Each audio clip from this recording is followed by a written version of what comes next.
Lord Arthur, how come you've been ignoring us? Am sure you're aware o' the mines into dungeon. How come you've been denying us entrance to it? Ah, was there a mine like that? Think the guild master did say something about it? But shouldn't you visit him first? The Adventurers Guild is responsible for anything that involves the dungeon. Now, I'm kind of busy with work. I'm sure everything will work itself out with time. Work itself, OT? Wit you are ye plannin'. The Lord has another appointment and will be busy for the entire week. A maid with cat ears approached an angry-looking dwarf that was trying to hold in his anger. His face was red and not the kind of red that he usually got from drinking. Nevertheless, he was talking with a noble. There was no way for him to raise his voice or complain. His experience was telling him that if he didn't tread carefully that things could turn sour. "I ken what you're doin'. I will report this to the union." The maid just smiled while pointing her palm toward the door. The dwarf slowly got up from the chair he was sitting in, took one last glance at both the smiling maid and the man behind the large desk before leaving. A sound of a slammed door was heard by both the people inside the office as well as the three standing outside of it. "You, Rune, was it? Could you move? You're in my way." Not far from the office entrance stood a tall man. His face would be considered handsome and his frame more than athletic. It was the city's only runesmith, and to Rune it was someone that he didn't get along with. Though, without any retorts in mind, he just gave out a snort before charging out through the corridor instead, while leaving the three people there wondering what all of this was about. Why did they have to call me at this moment? Did they want me to bump into one of the Union dwarves or something? Roland was the man in the corridor, and the other two were the usual guards, Sir Gareth and Sir Morian. The two had proven themselves to the city guards in the last monster siege, and were on the path of becoming an important element in Arthur's army. They were already teaching the basics to the recruits, and more people came to sign up as business was booming, or to be exact, it was about to really take off. "The Lord is waiting for you, Master Wayland. MHM. He just nodded at the two knights that seemed to have changed their view of him. Previously he could see a sort of disdain in their eyes, but now it was gone for some reason. Roland wasn't sure what the reason for this was.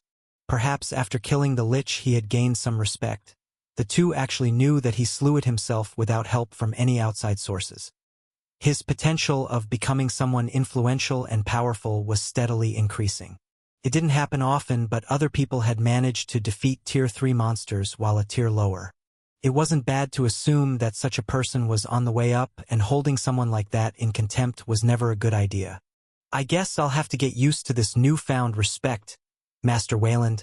"Huh?" Naturally, after becoming part of the Valerian noble entourage, people in the city started treating him differently.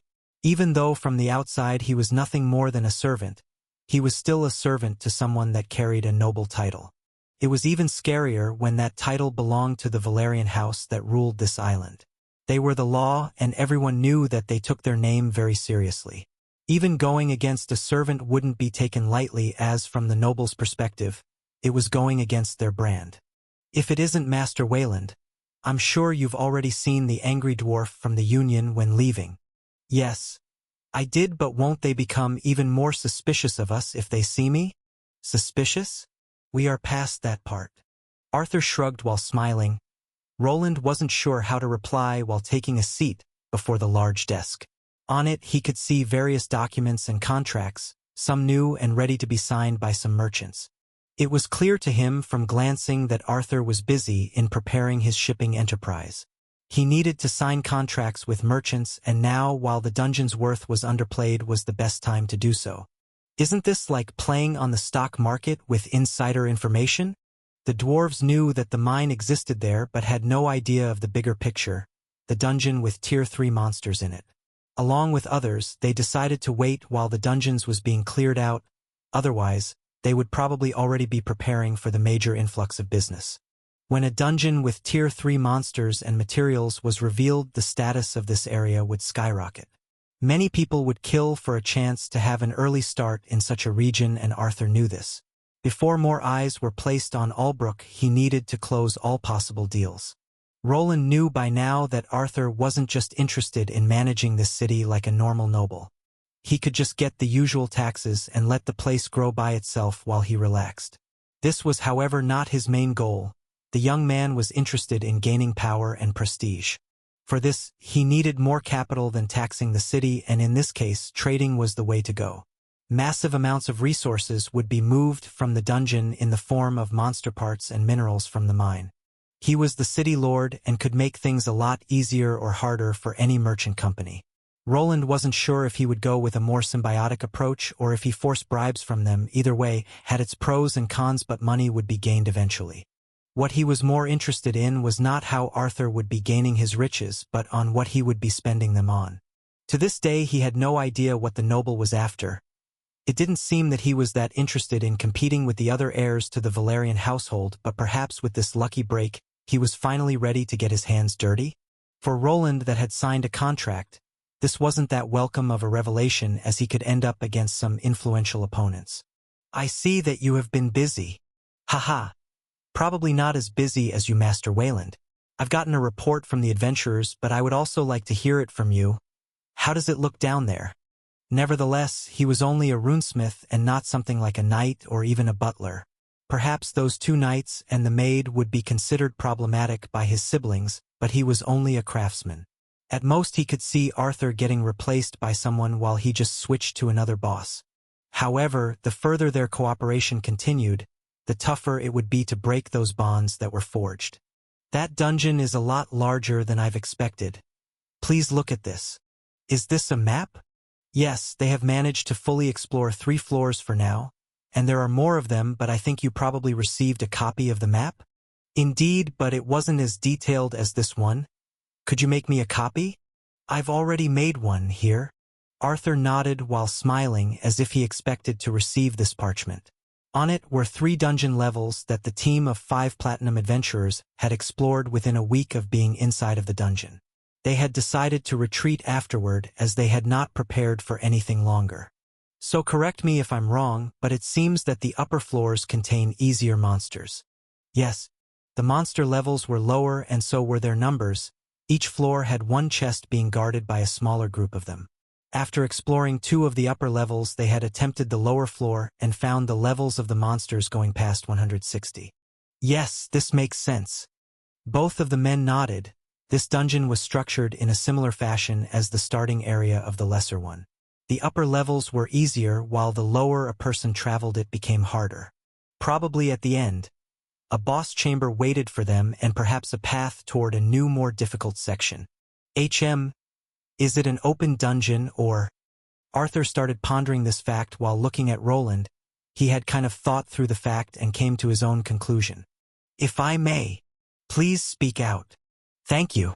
First of all, it's possible that another entrance exists to this dungeon. If we follow the stairs leading up, we might discover a new entrance that had not yet been discovered." "A new entrance? That sounds troubling." Arthur frowned at the mention of a separate entrance. If such an opening existed, there was a high probability that it was outside his area of influence.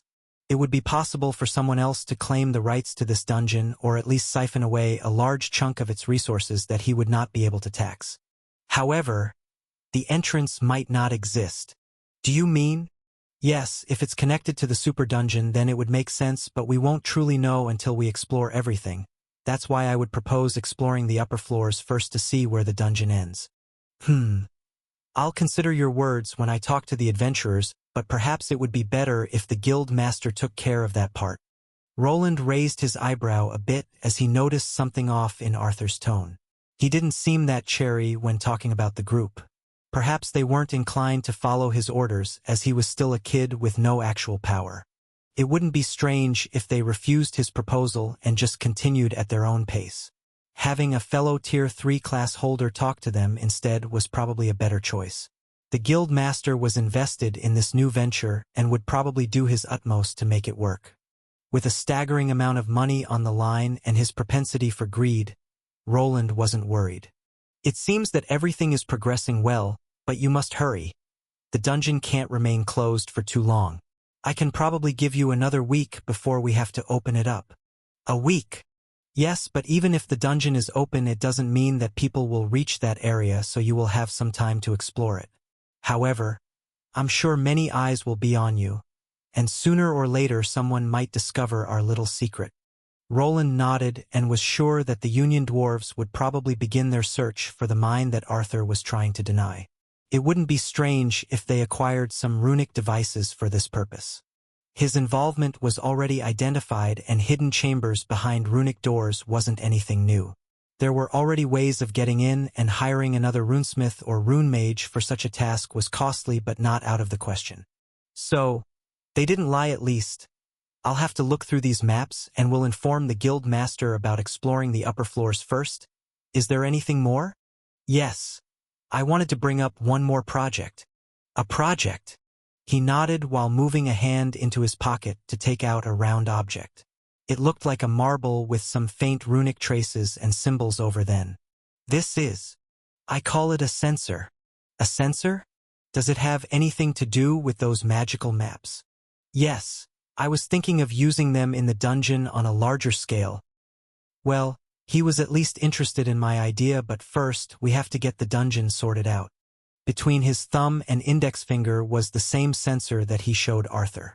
This little device was going to allow him to make some extra money and also make the dungeon a lot safer in the future. It was, however, only a side project that he thought about while stuck in the dungeon with that group of 5 and would take some time to come to fruition. First, I'll have to get my workshop up and running. That one in the tower isn't worth investing into. At least Bernier doesn't need to come with me anymore, so he can take care of that while I'm down there.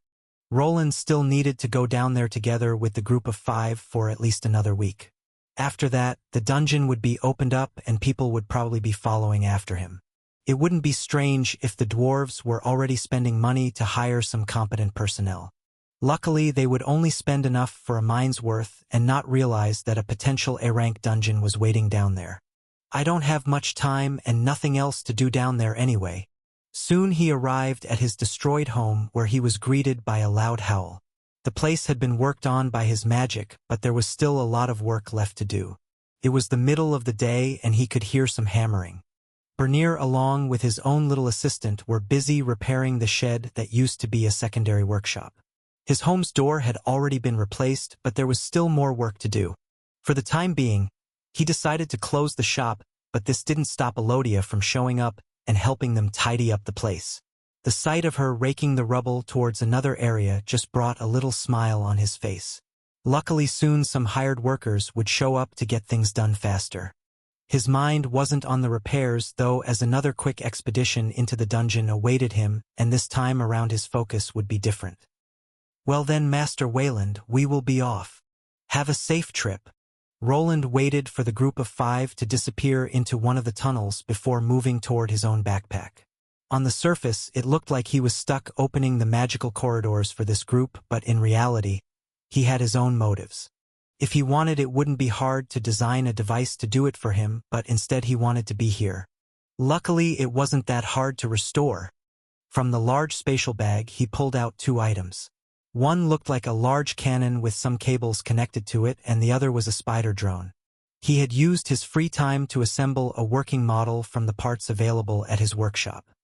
His new salvaging skill was actually handy, as it would produce working legs and parts from the melted remains of his spider golems. Well then, they are far enough, I should get started. The cables on the cannon were connected to his suit, but also to an exterior power source. The mana crystals that were in this mine were a free source of energy that he intended to use up as much as he could. Time was against him, and his level needed to rise higher. His plan was quite simple: kill skeletal monsters from a range like before. Only one thing changed from his old approach, as this time around, he would have some bait. There is one. Bring it over here. The golem reacted by entering the dungeon and going toward the red dot on the map. Soon enough, a skeletal berserker was rushing after the small spider golem that was enhanced for speed. Just like with the tests, after the drone vanished through the door, the monster stopped. This was his cue to act. When it turned around, the large cannon was used to deliver a devastating blow to the monster's back. Infernal skeleton berserker has been slain. Congratulations, you have leveled up. Roland smiled at the prompt, but then quickly looked to the map for other red dots. The range of his map had become quite massive.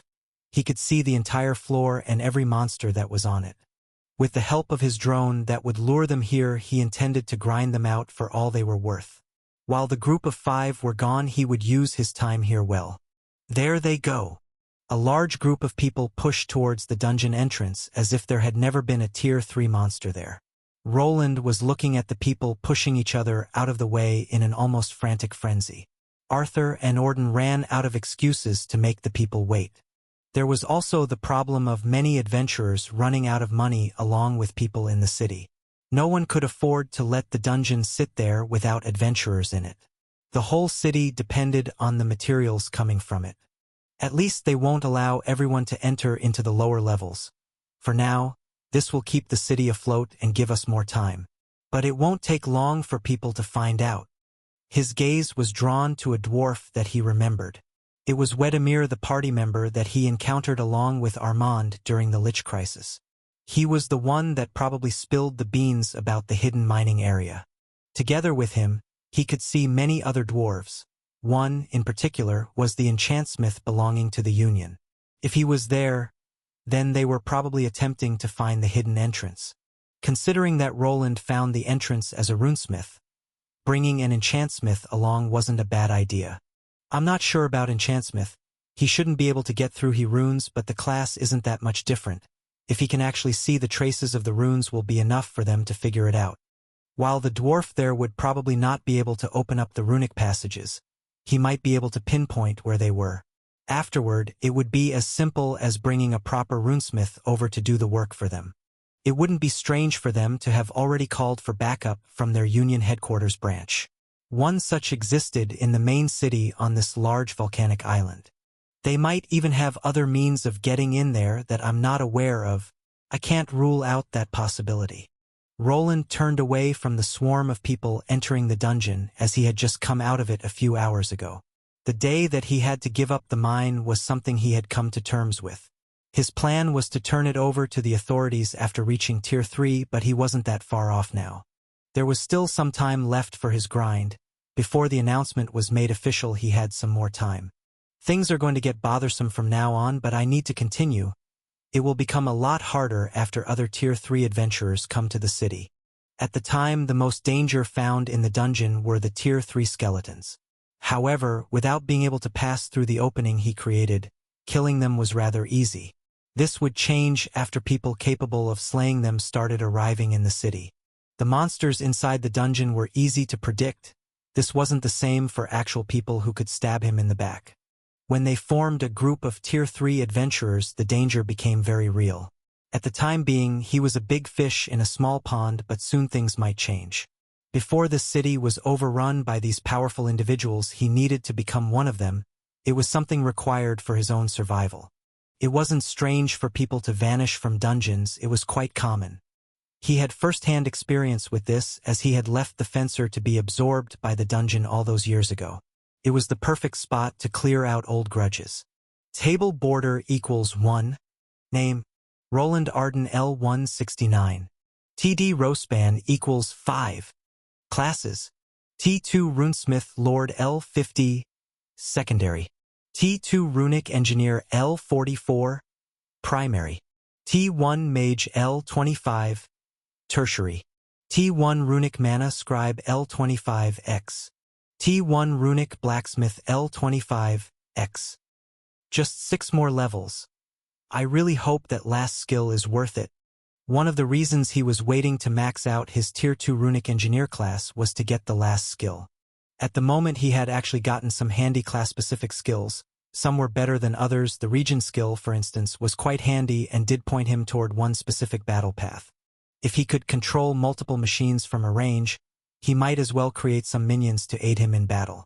Even the salvage skill isn't that bad. It even works on rusted and mangled items. Just need to level it up to not lose so many materials. If I could get down to the lower levels, it would be faster, but at this point in time, Roland had a more complete map of the dungeon. There weren't that many levels to discover when going up. Just like he had theorized, there was no connection to the outside world. There were only 4 floors leading up from the one he started from, and the top one was a lot smaller than the rest.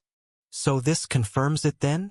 Yes, the dungeon is probably expanding upwards and perhaps with some time will create a pathway. but how long that will take is anyone's guess. This is good. Roland nodded as he found himself back in Arthur's office. They were discussing the situation in the dungeon, and he was delivering the maps he created to confirm the adventurer's claim. Thanks to them placing his sensors all over the place, he was now able to monitor everything that was happening in there, as long as he was in range. This he hoped to alleviate with time and more sensors. That is true. It's deep underground and is competing with the Albrook dungeon for space, but this also means that there is a new possibility to this dungeon equation. Another possibility than it being connected to the super dungeon? Yes. Both Roland and Arthur had gone through literature concerning dungeons. Usually, a new baby dungeon just like the Albrook one would connect to the outside before being discovered. It came equipped with pre-built floors and everything, but sometimes they could also expand further.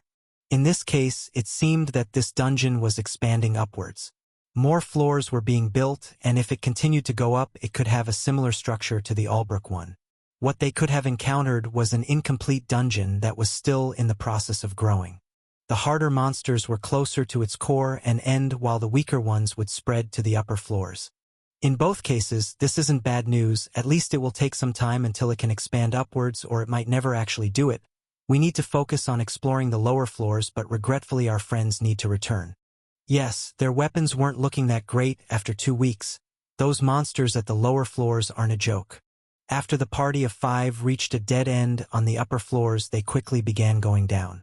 The monster levels started to increase and more of them began to appear. They could only partially explore the floor below the initial one, as the monsters there were close to level 170. Further down, the enemies started traveling in small groups and could probably reach close to level 180. Yes, but with those levels, we won't have trouble in attracting aspiring young veterans of the trade. I guess if you look at it that way, that will be all unless you wish to discuss something else? No, I already handed Mary the package. I'm sure your people can handle it. There shouldn't be a problem with the first 10 floors. It might take some more time on the lower one. But be sure to have enough products to carry out your little scheme by then. If it works, it could earn us quite the sum. Don't worry, it won't be a problem. I'll hold you to your word, but don't forget. I need to make the announcement soon. The city is practically broke even with those skeletal bones. Arthur gave out a sigh while glancing at some booklets that probably contained the city finances. Roland wasn't an expert at managing a city, but there were probably various costs involved. A developing city needed a lot of funds, and it wouldn't be strange if Arthur had borrowed some money from outside sources. Getting those things sorted out in time would be paramount. Or he spent it all on bribing merchants to get them all on board. While new merchants would probably be arriving after hearing the news, it wouldn't be that easy for them to establish themselves in this city. Many other smaller companies had already cemented their place here and had figured out their trading routes. Before any more could get here to make business, the ones residing here would be ahead. Have a good day, Master Wayland. MHM. After leaving Arthur's office, he was sent off by Mary.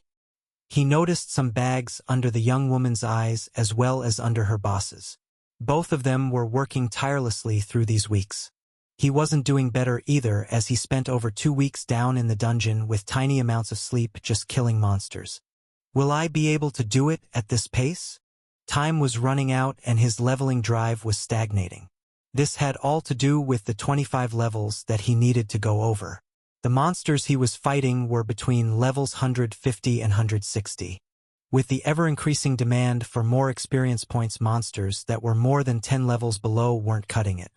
There wasn't an option to change it up though. Building golems of the Tier 2 variety wasn't that great for leveling either. Luckily, this also gave him another option. At this point in time, there was no way around it. He needed to suck it up and forego his basic human needs. If he wanted to achieve his goal before this place was jam-packed with scary platinum adventurers and their unsavory thieves guild counterparts, he needed to turn it up a notch. I guess going with no sleep for a few days won't kill me. With that thought in mind, he made a detour to the Church of Solaria. They were in possession of various divine elixirs that could aid him in his current endeavor. His body was strong and he was young, so in theory, it would be possible to push himself without retaining any bad side effects in the future. Probably the only thing that would suffer in this case was his social life, as he wouldn't be able to visit nor talk to Elodia much during this period. I'll just have to explain it to her. I guess it's better to come clean. She will worry either way. He had already decided to be more truthful to his partner and not like he was doing anything nefarious, just putting his body at some health risks that he could downplay a little bit to make her worry less. Later on, the decision he made came out to be the right one, as many stamina-boosting delicacies were offered to him to keep him going. Thus his leveling drive was started. Sleeping was now only an option that was taken when it was necessary. With people still searching for the runic passages, he had some time to lure the Tier 3 skeletons towards the exit and kill them just like before. More golems were used to lure in the monsters faster and more efficiently. When the time came to wait for the monsters to respawn, he continued to grind for experience, inscribing runes on metal pieces only to quickly destroy them and do the process again gave him some side resources for leveling. He engrossed himself in his work. When he was not down in the dungeon, he continued with the golem restoration project. With his current stats and resources, it wasn't hard to reproduce them back even during this chaotic period. The time of the announcement finally came, and the dwarves were finally able to uncover the secret of the hidden chambers. With the knowledge of a potential B-rank dungeon and the hidden passages that were present, people were in a rush to find out if it was true. Rumors started spreading, and people started sending out scouting parties to confirm the information, which gave Roland the bit of time that he needed. Luckily for him, people were quite skeptical in this world. Even when the city lord made the announcement about the discovery, most people didn't believe it. His brothers would think of it as some kind of trick and would be wary of it. Everyone needed to confirm this claim through their own means before investing. However, some that decided to risk it would be the ones that were able to profit the most, as first adapters always had a leg up. When going back and forth from the dungeon, he could see the increase in people. The discovery of the first hidden chambers didn't take that long after the dwarves activated some of their specialists. Although they used their pickaxes to make the pathways, they were probably working on other ways of getting in there. This was a sign that he should hurry. The more time passed, the better they would become at accessing the hidden pathways. For the time being, the guild master had ordered to withhold the information about the passage from anyone below the Platinum Adventurer level. The excuse was that the monsters were far too deadly for anyone below Tier 3 to engage. It won't take long now, but I'm almost there. Just a little more and it's all going to be over. His head was on fire, but after drinking a potion he bought for far too much, the migraine subsided. It had been a week since he had a good night's rest. His eyes were bloodshot, but he still continued to push forward. He could already see the light at the end of the tunnel, and he could barely contain himself from smiling as the promised next tier was already around the corner. My lord, what is it? The Black Ravens have sent a report. Bring it over. As you wish, my lord.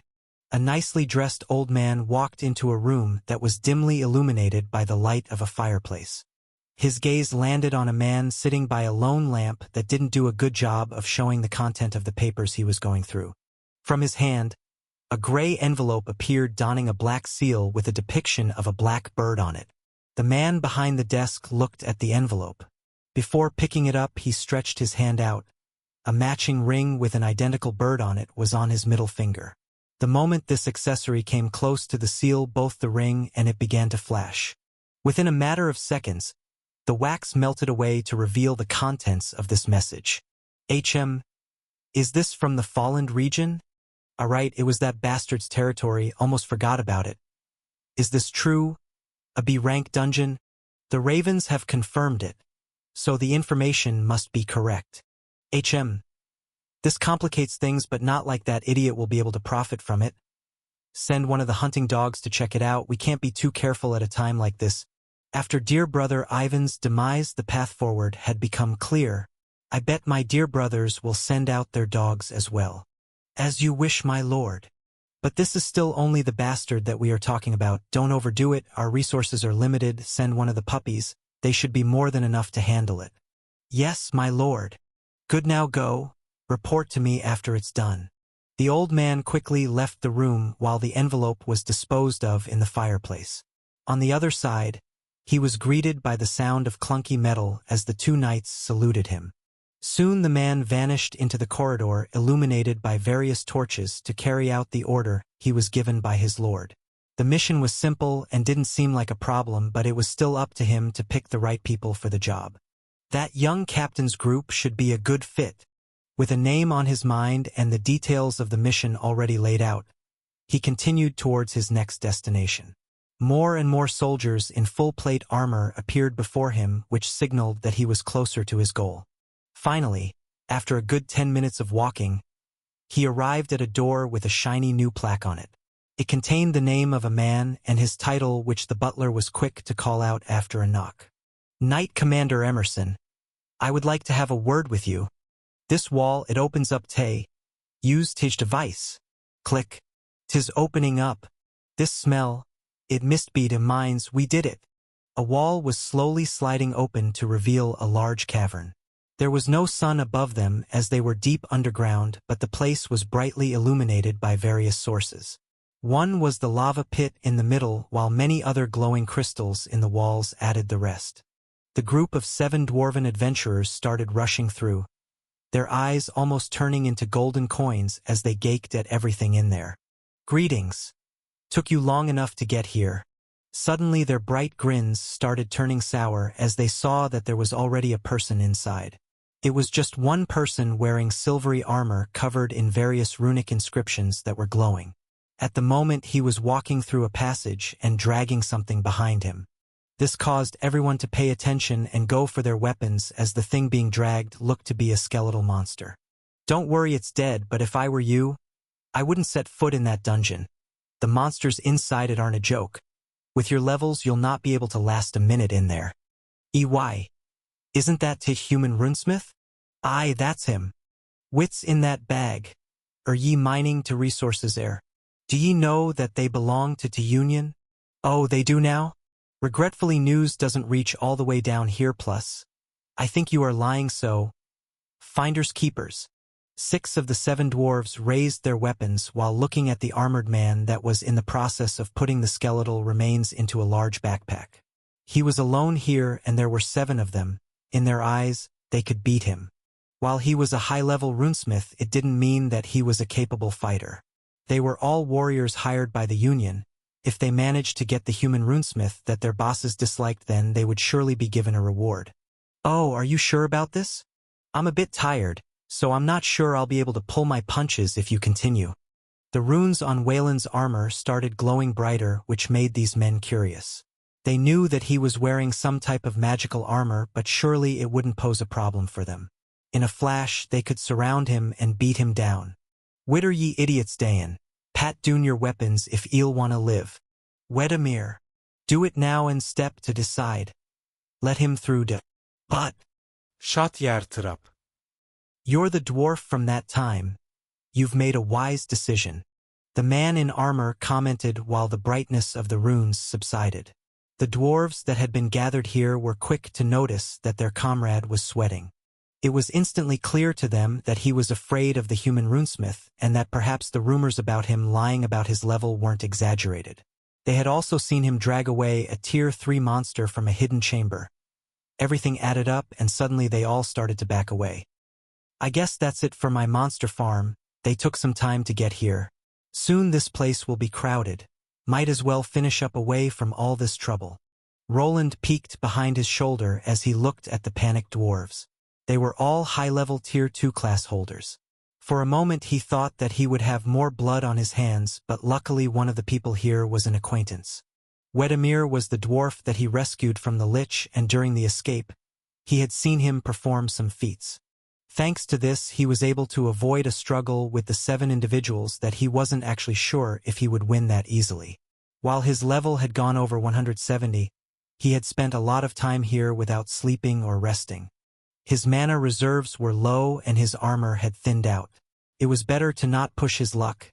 Even though his opponents were far below his level, it wasn't worth risking his life over nothing. I thought the Union didn't do things like this, but perhaps the dwarven adventurers aren't really part of it.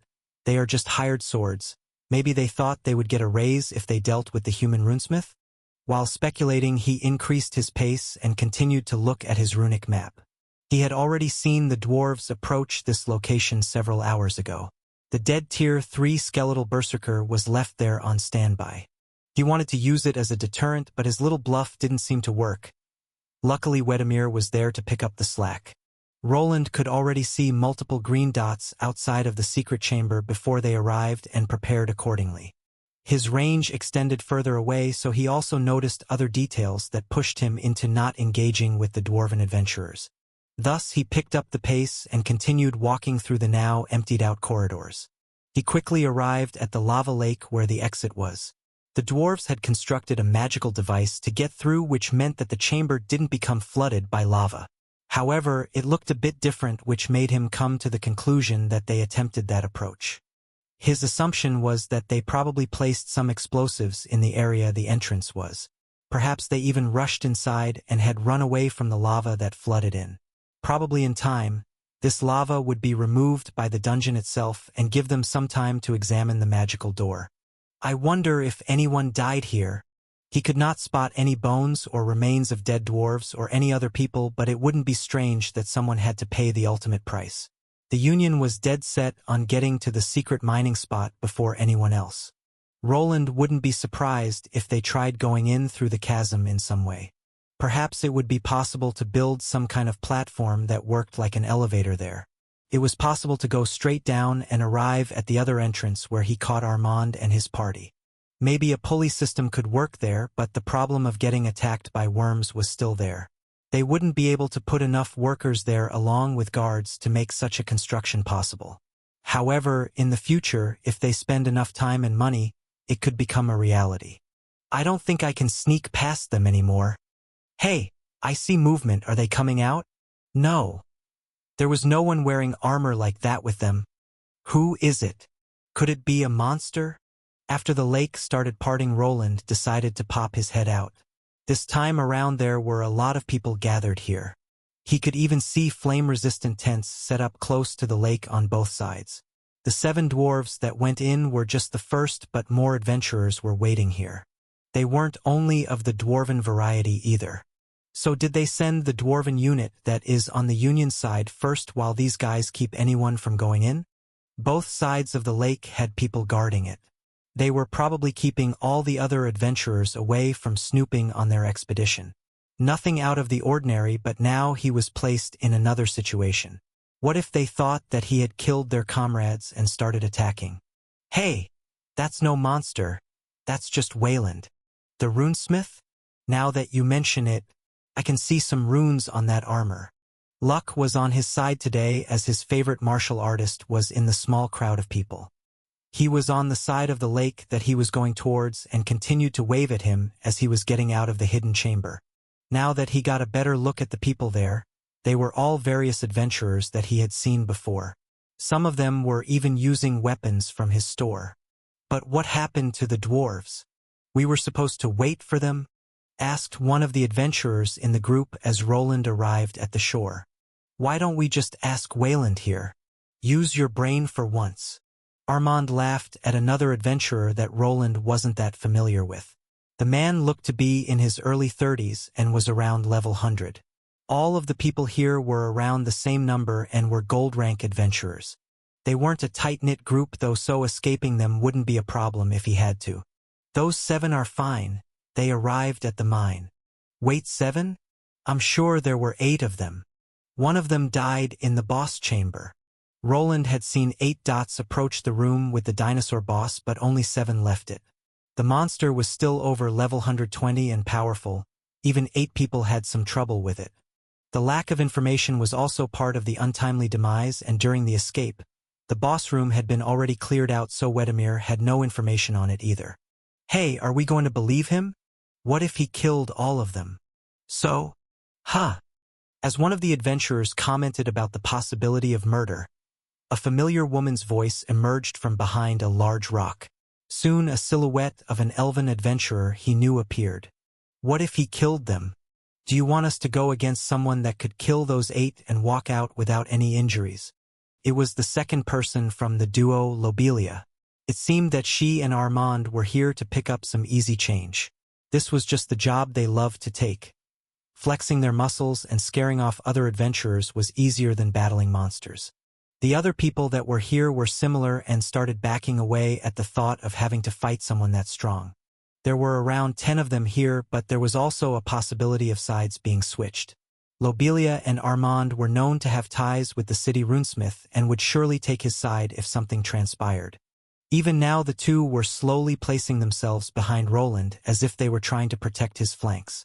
Is that so? It is what it is. Then you leave me no choice. The other adventurers started preparing for the worst as they were listening to the conversation. Some already had their weapons raised and were probably thinking if it was wise to attack or flee instead. Before anything could happen, however, the man Lobelia was conversing with stepped to the side while laughing. "Ha ha! Put them down. Who in their right mind would go against the city runesmith? Do you want to get hanged by those Valerian bastards together with your families? I knew you were a man of wisdom. Screw you." Lobelia grinned toward the gold-rank adventurer that looked as if he wasn't sure if he was doing the right thing. To Roland this was a nice way of resolving the situation. Having a reputation wasn't bad, and with Arthur backing him up, unless it was a noble, no one could really seek trouble with him or anyone related to his camp. So one of those idiots died? Was it that one with the earring in his nostril perhaps? I don't know, didn't really check. A shame. Armand burst out laughing while going back to his post. He gave Roland a smack to his shoulder, which was followed up by another smack from Lobelia. The girl aimed it a lot lower and got his shiny behind. While he wanted to deck both of them for it, he decided to just move along. The faster he got out of this dungeon, the faster he could get to the more important issue. After nodding at the two, he left the lava lake and continued on his journey back up. The dungeon had gone through a change as it was close to a month since the lich incident had ended. He spent the entirety of it trying to frantically level up and still came up a bit short. This didn't mean that needed to return down here again. His plan was to only do this after achieving his Tier 3 class change. Time had run out for him as he didn't think that it was safe to continue with this approach anymore. When looking around, people had come back in full swing. There were even more adventurers here now than before, and his contacts at the Adventurer Guild had informed him about a wave that was coming soon. This dungeon was a great chance for early platinum rank adventurers to shine. They would be appearing here soon, and after the run-ins with others he had today, it was better to stay away from this place for a while. The city would be going through a shift. The power base had been established after the initial settlers and adventurers arrived. Now, on the other hand, more powerful people would be trying to sink their claws into this location. It wouldn't be strange for a lot of turmoil to transpire within the next few months.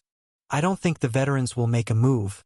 This is still only a B-rank dungeon for now. They will remain at the S-rank dungeon as it still will offer better rewards. Roland believed that only upstart Tier 3 adventurers would make the move here, and there shouldn't be that many at first.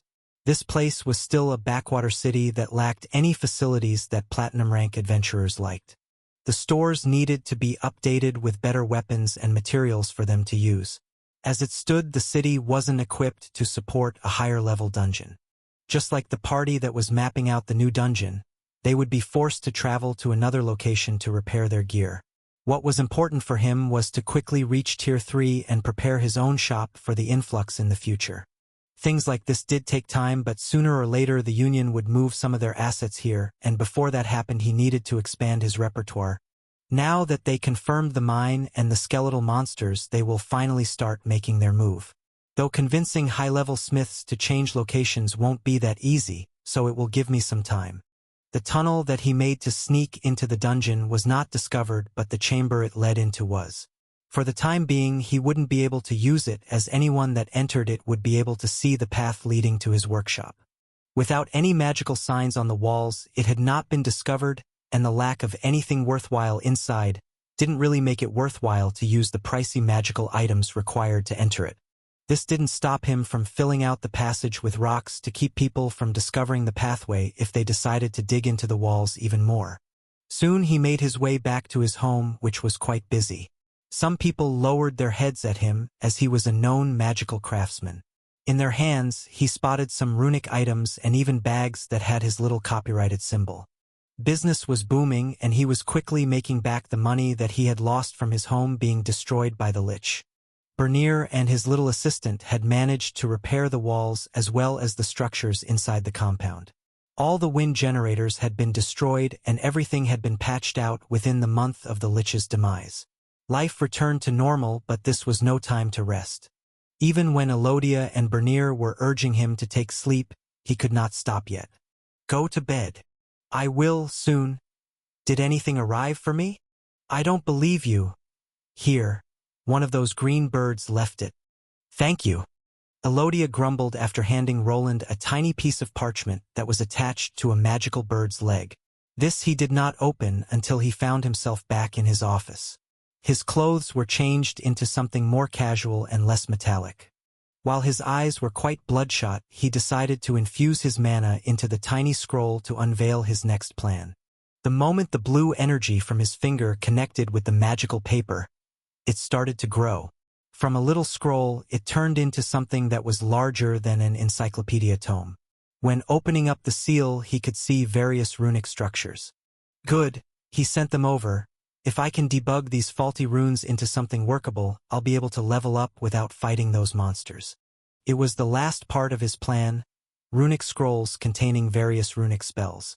He had practically begged the cat to send them over as, with his debugging skill, he would be able to fix the faulty designs. Perhaps some of them would repeat themselves, but he didn't need that much, just enough to give him a level and a half, as that was what he was missing until he hit level 175. Congratulations, you have leveled up. Congratulations, you have gained a new skill. Rapid Machine Reassembly L1. Skill active. An almost instantaneous reassembly of destroyed, broken, or damaged machinery. Finally, Roland gave out a sigh of relief while also putting down the pencil in his hand. When looking around his office area, he could see parchments and papers everywhere. He had spent the last 2 weeks scribbling down Tier 3 schematics without really knowing what he was doing. Greater runes that were produced by Tier 3 runesmiths were still above him. The only thing he was capable of was correcting already existing patterns. A problem arose after just a few days, as he had gone through the entirety of the material that he was given by the professor. To alleviate this problem, he started assembling more golems while also trying to construct brand new Tier 3 schematics without really working out the language yet. It felt like he was back to 10 years ago when he was stuck in a small room discovering Tier 1 runes. Back then, he also needed to section off the runic components into larger parts and assemble them together to get something that worked. Luckily, he had already worked on such designs before, so even the faulty schematics added some ammunition to his research. Finally, his relentlessness paid off and the level up message appeared before him. He was now level 175. Name: Roland Arden L175. Classes: T2 Runesmith Lord L50. Secondary: T2 Runic Engineer L50. Primary: T1 Mage L25. Tertiary: T1 Runic Mana Scribe L25X. T1 Runic Blacksmith L25X. Strength: 227. Agility: 183. Dexterity: 271. Vitality: 239. Endurance: 269. Intelligence: 320. Willpower: 309. Charisma: 10. Luck: 11. While glancing over the new numbers, he recalled getting a new skill. His eyes were already almost ready to close as all adrenaline was draining from his system. At this point in time, he hadn't slept in 5 days and the backlash from drinking potions was starting to affect his body. His mind was willing, but his body wasn't, as his vision became blurry, and the only thing that he was capable of doing was to drag his tired body to his bed to finally pass out in his clothes. Huh? I guess I must have passed out. What time is it? When he achieved his level up, it was about 5 in the morning and the sun was still down. Now the moon was high up, which was an indication that it was close to midnight. When he put things together, he must have been out for close to 20 hours. When looking at this world system windows, it was always strange for him that it didn't have a clock anywhere. It seemed it wouldn't be hard to have a tab somewhere to show him the month and hour. This he could only attribute to time being a more arbitrary number, as well as the months having different names in different cultures. Even here there was no month of January or December, and the year was divided into 13 months instead of 12 like in his old world. However, this was no time to think about the time he needed to get his act together. What's this? As he was about to look over the new skill he spotted a piece of paper on the side. The handwriting was quite nice and telling of the person who left this small letter behind. I left some food behind in the icebox. A smile crept onto his face as his stomach started rumbling. Quickly he decided to go to the kitchen while almost tripping over Agni that had decided to sleep beside his bed. After letting him out of the house, he was back at the kitchen table and eating a prepared meal. The moment of rest and silence was quite refreshing and also gave him time to finally go over his new skill. Rapid machine reassembly? It's probably different than the rune mending skill. The description was short, but it gave him an idea about what he was working with. It wouldn't be hard to test it out. Thus, with a piece of bread in his mouth, he headed down into his workshop that he was intending to go to anyway. There he picked up a hammer along with a golem that he had assembled during the level rush. Previously he would not dare to damage pricey equipment like this, but now he had gotten the hang of assembling these. His mana reserves and skills allowed him to breeze through the runecrafting process as well. With that in mind, the large hammer connected with the metallic body and produced a nasty dent. The blows started raining down on his creation until at least a few legs were broken. Some were hanging off on a piece of metal while others were cleanly broken off at the joints. This should do it. Before him was a destroyed golem that would normally sell for a large number of golden coins. Now it was nothing more than a mangled mess of parts, and even the runic traces to its runic brain had been cut off. It was the perfect test for this new skill that would probably come in handy if it did what he thought it was doing. Oh, it's taking quite a bit, but this isn't bad. Roland had a lot of mending skills already, but they were all focused on repairing runes that had been overloaded or deteriorated. This skill, on the other hand, seemed to work on a wider scale as it was able to restore this destroyed golem. What he only needed to do was activate the skill and point at the golem with his hand. A circle appeared around the object in question before it started to be mended. The process was rather quick. He could see in real time as the dents he just created to be leveled out. The broken joints were assembling themselves back into place, and even the legs that were broken were on the move. It slowly slid back into the socket it was pulled out from, and by magical means, it seemed as if time was reversed. Is it actually rewinding the damage caused to the material, or does it work in some other way? At first, it did look like time was winding back, but when thinking about the spots he first destroyed, the sequence wasn't in order. One thing was clear. This skill was quite the mana hog, as after a good night's rest, he was back to having 100% of his energy. Now it had almost been halved and went below it when finally the drone had been restored. Rapid machine reassembly leveled up. HM? That was fast. Maybe because it's a complicated piece of equipment. Usually, skills took a bit of time to level up, but this one went up after the first attempt. There were always some hidden bonuses to leveling, and this was probably the case here as well. The Runic Engineer class was still a Tier 2 class that started out at level 50. Though in this case, it was impossible to get this one without previously gaining the Runesmith class. Nevertheless, a person at level 50 would not have enough mana to actually use this skill on something like this spider golem. Perhaps the world system took this into account and rewarded him with a lot of experience for this fact. This actually informed him that it wouldn't take that long to level up this skill. Having the skill level up by only this one attempt indicated the difficulty for the future. The only real roadblock would be the staggering mana requirement. This could be alleviated by mana potions, but as it stood now, he didn't really want to get near those anymore.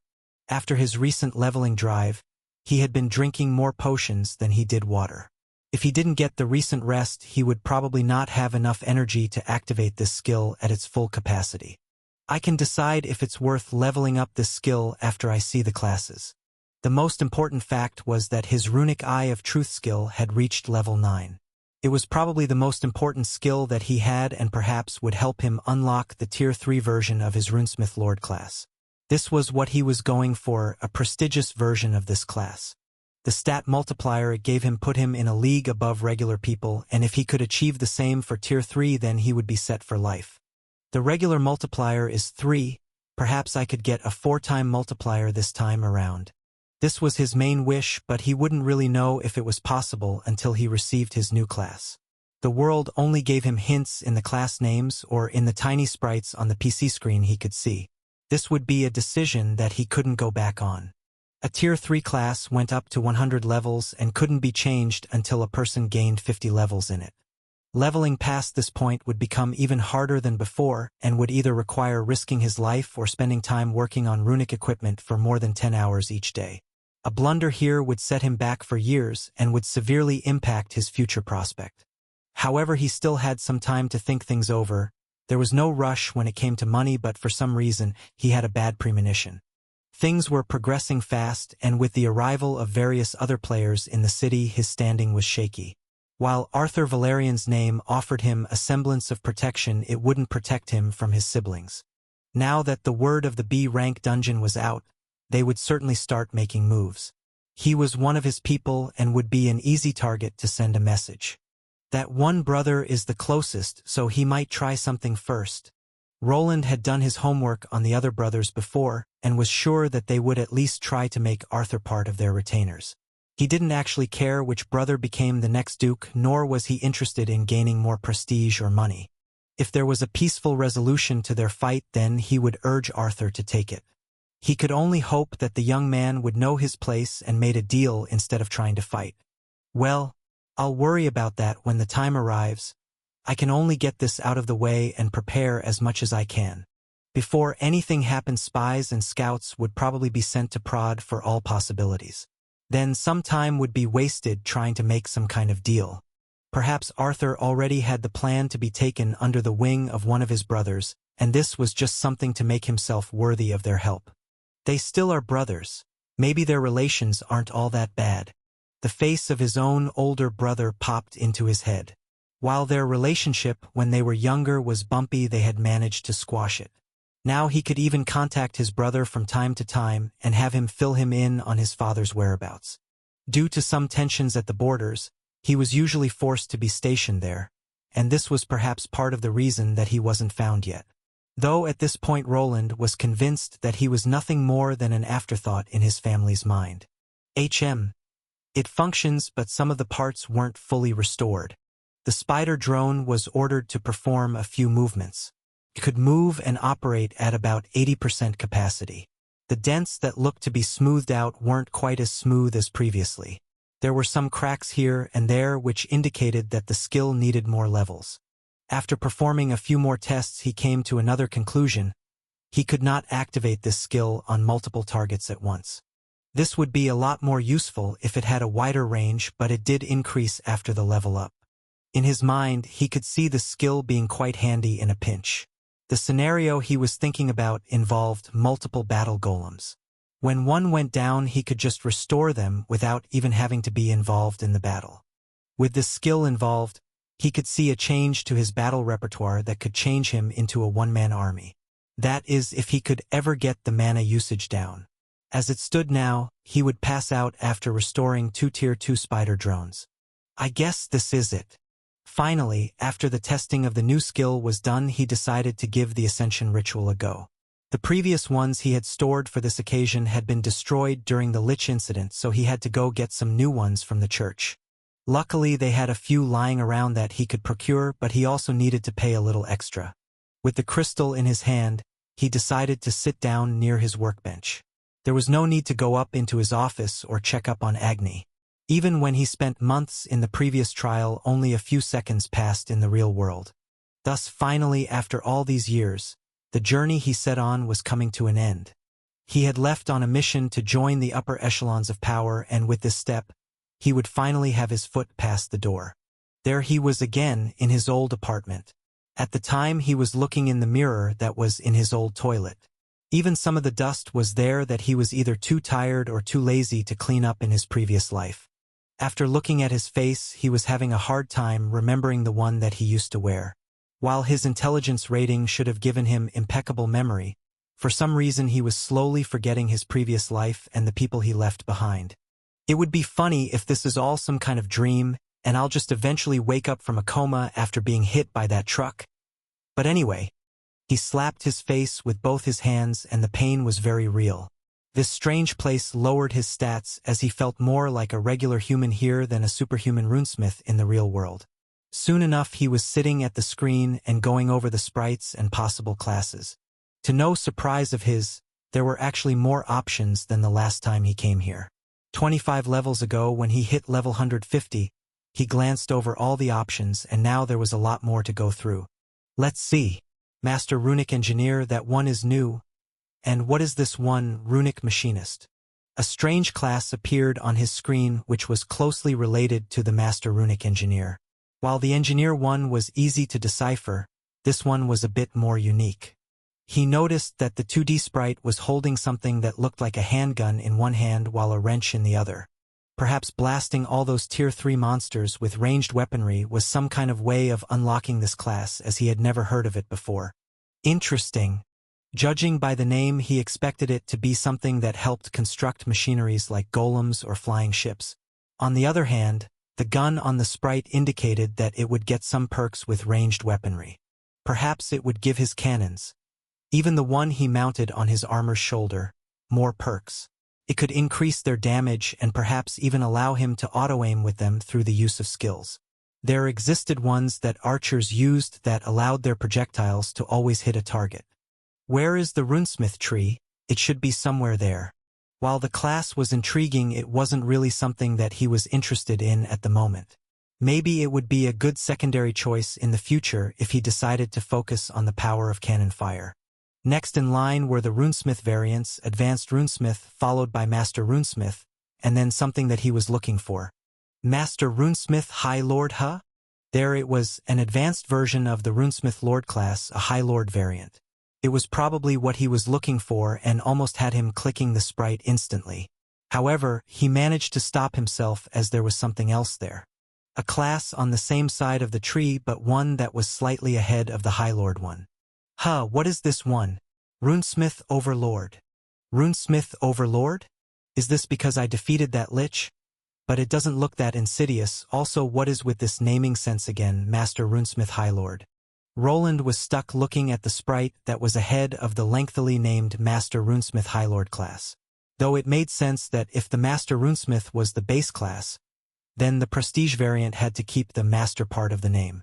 Then there was the Runesmith Overlord class that lacked this title and seemed to be in an even greater position.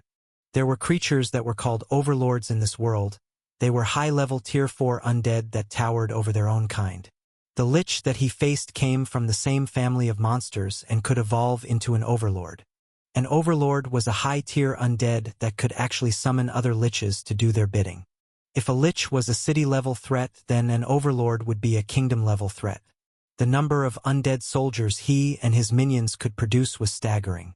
There were records of smaller countries being overrun by such undead monsters who then were only defeated by a joint effort that arrived from outside. Was there some kind of hidden prerequisite that I managed to reach? Was it defeating the lich by myself or just slaying large numbers of Tier 3 undead monsters? This was a curious conundrum. If the Runesmith Overlord class wasn't there, he would have instantly gone for the High Lord variant instead. It was probably more of the same, a greater version of the Master Runesmith class that probably added a greater multiplier than before while also allowing him to get greater rune mage-related knowledge. Normally, a regular runesmith wasn't that great at adjusting the runic operating system that was hidden away within the runes. In reality, there weren't that many runesmiths like him that were able to adjust everything by themselves. It wasn't strange for others to get some help from a rune mage to adjust some settings before just copying the changed rune afterward. Thanks to his Runesmith Lord class that somewhat combined the two classes, he could easily learn the rune mage part. Wait, I've been stuck thinking about the undead for too long. An Overlord doesn't have to be an undead monster. There were mentions of elite monsters appearing with this title. When thinking of an Overlord, the undead type popped into most people's heads. It was one of the most known stories in this world, so his mind drifted in that direction. However, something like an Orc Overlord evolution was also possible. It seemed that it was a very powerful evolutionary variant that wasn't limited to summoning undead creatures. There was that one Orc Overlord terrorizing a region in another kingdom in the past. Roland tried to recall any information that he had about the Overlord monster variants. There was a handful in the past and all caused a stir in the countries where they appeared. The undead variant was a confirmed Tier 4 monster, but there was nothing to verify the other ones. Then when it came to classes with this title, just as the Lord and High Lord variants, there was no knowledge known to him. As always, this was a secret that most families kept to themselves and handed out on a need-to-know basis. Perhaps if he spent a lot of money at an information broker, he could gain some snippets of data, but Roland didn't expect there to be anything worthwhile. All the best bits would either be locked away behind a vault or sold off at an underground auction for a price even he wouldn't be able to afford. Doing more research won't help me much and just waste more time that I don't have. Knowing of the Overlord evolutionary monster variants, which were known for their ferocity, did imply its prestige. Going by the sprites on the screen, this Runesmith Overlord class was superior to the Master Runesmith High Lord class that he was actually trying to get. After maxing out on all the skills related to the previous Runesmith Lord class and maxing out his second Tier 2 class, he was finally able to unlock all the requirements for it. This always went the same. The tips for the class were on the screen before him. One of them was the name, which was quite obvious. Two choices were before him: the High Lord class or the Overlord one seemed to be the way to go. While he did have the option to go with an upgraded version of a runic engineer, it didn't seem to be better than a Master Runesmith class. Perhaps if he managed to level up all of the various skills he received from the Tier 2 variant, a more prestige version could appear. However, time was running out and there were various other aspects of this change that he was worrying about. He needed to go with the best class he possibly could, and those two would probably give him what he wanted. The second tip was the way the sprite looked. It told a story of its own when the class was ambiguous. When he went with the Runesmith Lord class over the regular Runesmith variant, it was the same. The sprite was wearing better armor and, besides a hammer, also holding a sword to indicate that the class was meant for battle. The Master Runesmith High Lord upgraded version for it looked similar. The armor looked a bit more intricate and the sprite was also more defined. Both the Tier 1 and Tier 2 class sprites looked like 8-bit, while the classes that were Tier 3 were 16-bit. They were slightly larger and showed a bit more detail in them. This was probably to symbolize the large change a person was taking when going from Tier 2 to 3. It was a chasm that many people failed at crossing. A whole new world was waiting for them on the other side, and now it was Roland's time to make that leap. Both of the sprites were somewhat similar. Both of them were wearing some nice full-plate armor that was also equipped with a very lordly-looking cape. The High Lord one had a blue one, while the Overlord had a red one. Each sprite was equipped with a nice-looking helmet with a comb at the top. They reflected the colors of the capes, but the Overlord came with something that looked like wings on the sides. In general, it was clear that the High Lord sprite was copied over and then given some upgrades to create the Overlord variant. Judging by how things work here, the Overlord class might have the exact same bonuses and skills as the High Lord class and come with some minor bonuses. While the sprites were walking, he could see a faint glow on the pixelated armor that probably were supposed to be runes or magic effects. In the right hand, they were holding a large sword, while in the other a hammer, similar to the Runesmith Lord class. Everything was just larger and more intricate to imply the upgrade. Then the third and last tip that swayed him in the direction of the class of his choosing was the location on the screen. The further to the right of the evolution tree that the sprite was, the better the class was. He wasn't sure what this trial area used to judge the rarity or power of the class, but it was something that usually worked out for him. Last time the Runesmith Lord class was in that location, and now the Overlord one was there. It might be similar to the difference between a regular class and an advanced one at Tier 2. His last acquaintance Myrtle the Cryomancer had one of those classes. One was an Ice Mage while another was an Advanced Ice Mage. Both were on the same tier, but the second one allowed a person to obtain greater bonuses to ice spells than the previous ones. The gain was around 25%, and it could be similar in this case. Didn't expect a change to the plan at this point, but here it is. When thinking back to the Runesmith Lord trial, it was a combination of battling and crafting. Usually when a person chose a similar class, then the trial was also more of the same. When going for a direct upgrade, it was even more probable that it would be just a more advanced version of the previous text. The only problem was that he wasn't going with a direct advanced class, but some kind of superior side variant. I won't know unless I try, but there might be a price to pay. Roland leaned back into the gaming chair that he spent too much of his previous life in. The choice was made, but there was always a detrimental factor. The higher the class on the evolution tree, the harder the trial would become. He went from scribing one lesser rune onto some paper all the way to battling a swarm of monsters in an arena and then spending months building contraptions. This one would be the hardest yet, and he needed to mentally prepare himself for the task at hand. If he had some time to spare, he would love to do more research and perhaps upgrade all of his engineer-related skills. However, with the dawn of the new dungeon, power was something he needed. For a moment he stood up from his seat and started looking around the small apartment he used to live in. There was nothing here to ease his mind, just a reminder of a life once lived and not fully appreciated. Probably if he was able to return to his old home now, he would do his best to quit a job where he wasn't appreciated, or at least give his boss an ultimatum while working towards a new endeavor instead of playing video games. Working for 8 hours, 5 days a week doesn't sound so bad anymore. After some pacing back and forth, he sat back down and finally gave the Runesmith Overlord class a click. The virtual reality headset popped up just as always, and he put it on quickly. His vision was overtaken by white light before he was taken to his new Tier 3 trial area. At first, it was dark, but in a moment a torch lit up on the side and was followed by many others.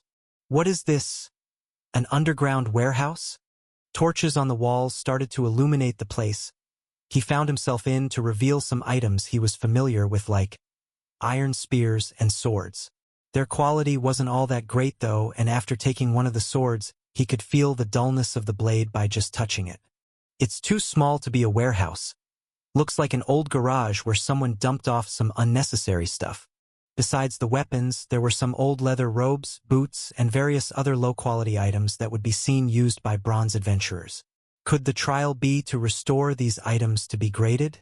This would make sense if it was a pure crafting profession, but somewhere he expected combat to play a role. Wait, what am I even wearing? These trials tended to give him new clothes, and this time around he was wearing some kind of noble getup. The motif was red, and the materials used would sell for quite a penny on the market. The shoes were also high quality, even above what he was used to wearing in real life. On his chest, he also noticed some initials that implied his name. R.A.? Roland Arden? I guess the trial would know my real name and that I'm a noble.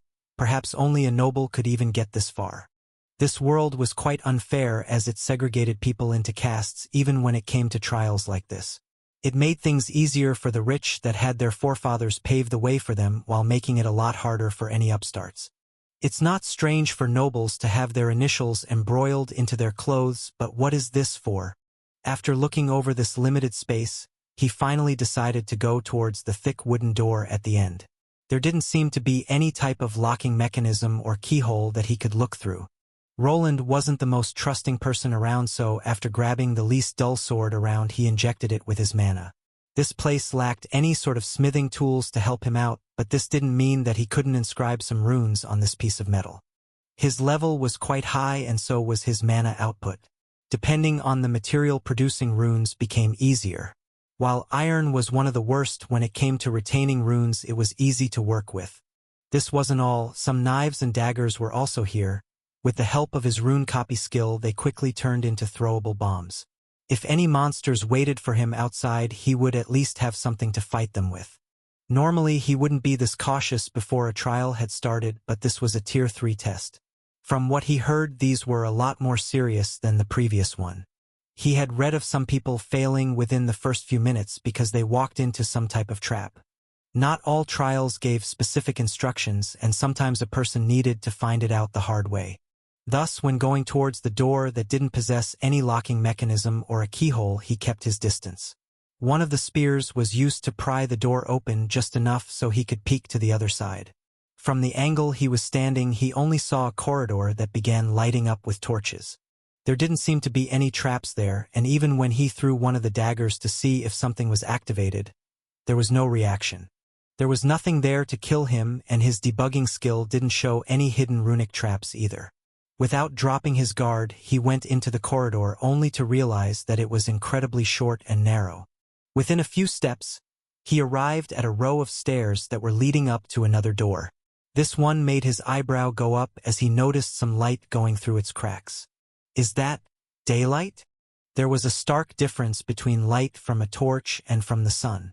The brightness there implied that if he went through this door he would end up outside. This was quite surprising as all the previous tests took part in enclosed spaces, but perhaps it was just a more modern light source or some magic at play. His last trial placed him in a modern warehouse, so this wouldn't be strange if his old world and new one became mixed. Besides the light, he also began hearing some faint noises. It sounded as if there was something out there. This might have been his first enemy, so he started slowly approaching the exit. Luckily, the cracks in the wood allowed him to look through this one to see something that he didn't expect. Huh? What is this place?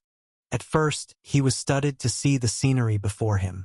Quickly, he pushed the door open without being fearful of anything attacking him. On the outside, he was met with the sound of birds chirping and the annoying sound of annoying beetles that usually appeared during summer. The moment he stepped through the door, he felt the air becoming clear and warm. A blue sky with just a few clouds greeted him, and he could feel the sun's rays hit his face. He was not in an underground dungeon or a giant warehouse. This time around he was in a vast world that looked similar to the real one. It was clear that this world was some kind of illusion, but it felt so real. However, there was one big difference that quickly became apparent. The sound of the chirping bird drew his attention to it, and the moment he saw this creature he knew that he was still in the trial. The bird was made of wood. It looked like a puppet. It was very similar to one of those popular drinking birds that gamers like to use to press the spacebar. It just also had a set of wings on the side and actual moving feet. It was somehow moving around and giving out a chirping sound. Some others were even flying around the place he was in. It's the Lord. He has come to save us. Huh. While being stumped by the fake animals around the place, something even more bizarre appeared before him. A wooden person shouted at him from a distance. It looked similar to the puppets he saw during his last trial and was now running towards his location. It was not the only one there, as behind it 2 other slightly larger ones appeared, who were wearing some rusted-over armor pieces and old leather armor that was hanging on a thread.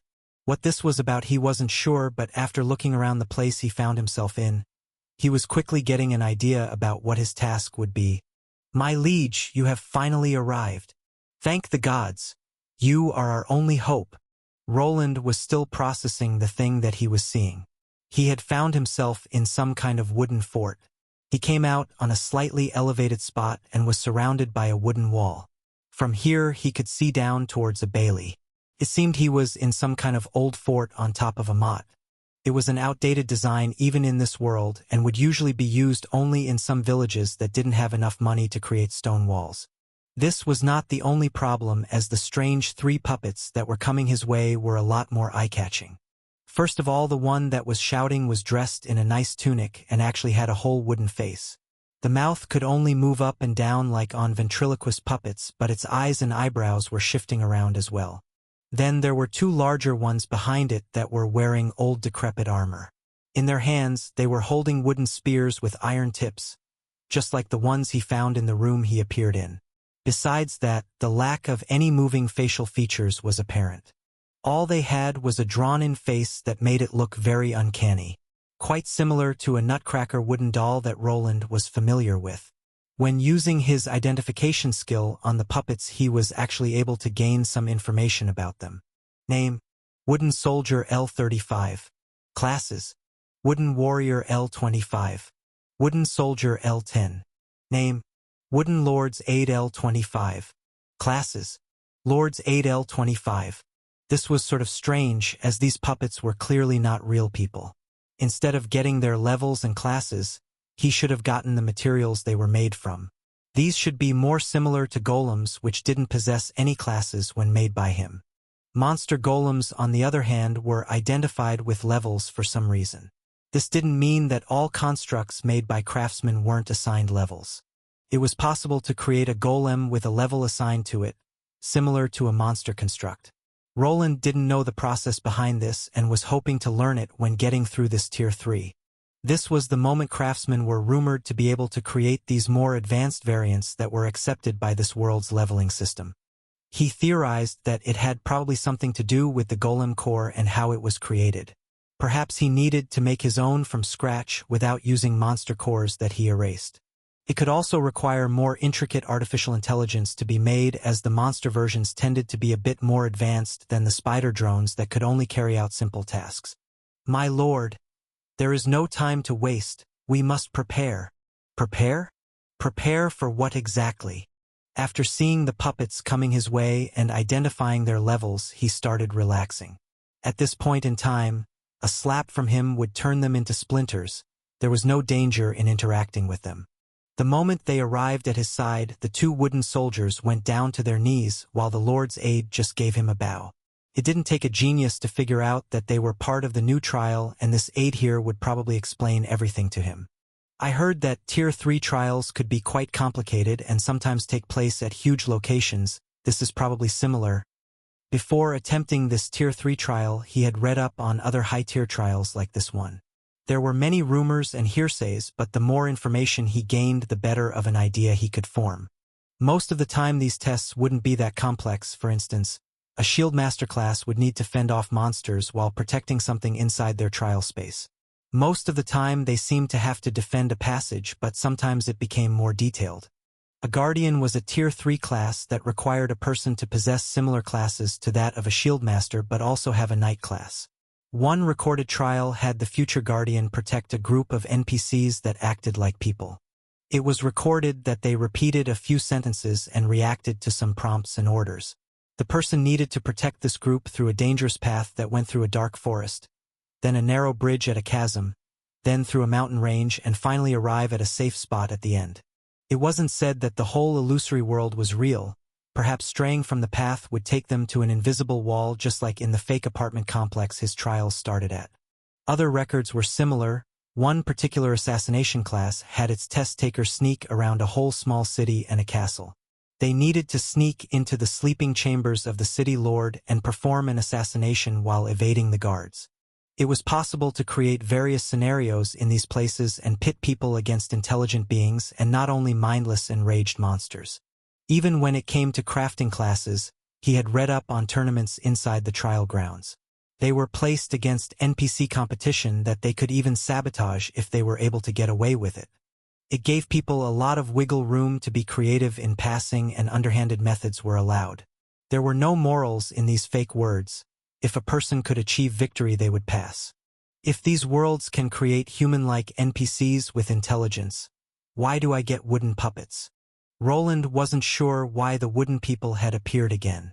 The one that was the Lord's aide was a lot more animated, and thanks to the moving eyebrows, it was easy to understand what emotions he was going through. Perhaps his own understanding of the human mind was so rudimentary that the trial that was rumored to be a reflection of his own being had trouble creating real people. Nevertheless, this was not time to think about his own disinterest in understanding others. He needed to get some information about this place. It was clear that he needed to prepare for something, and this wooden puppet would need to fill him in on the details. My lord, did you already forget? The enemy stronghold has declared war on us. We need to fortify our fortress to defend our people. Defend our fortress, huh? Roland almost made a snarky remark about the claim that this was a fortress after not seeing much more than 2 meters of wooden walls. This place didn't look great, and these wooden soldiers were certainly not strong. It seemed that he would need to defend this area from these attackers. He needed more information that probably this Lord's aide puppet was here to give him. Tell me, who is attacking us? How many soldiers do they have? How many soldiers does our fortress have? Don't leave out any details about their equipment either. Tell me everything you know. As you wish, my lord. Do you wish to have the soldiers gather for an inspection? Gather? Yes. Have them assembled and ready for battle. You heard the lord. Carry out the order. One of the wooden soldiers saluted by hitting his chest with his fist on the spot where a human's heart would be before storming away. Roland wanted to actually see his whole army together if he was to command it. It was better to investigate their weapons and gear to then come up with some kind of plan. The scenario seemed to be pushing toward a defensive battle, but this didn't mean that it would end at it, nor if only one wave of enemies would arrive. Thanks to his noble heritage and not much to do in his younger life, he went through various books related to strategy. He was the sole lord of this place, so it would make it easier to command the troops.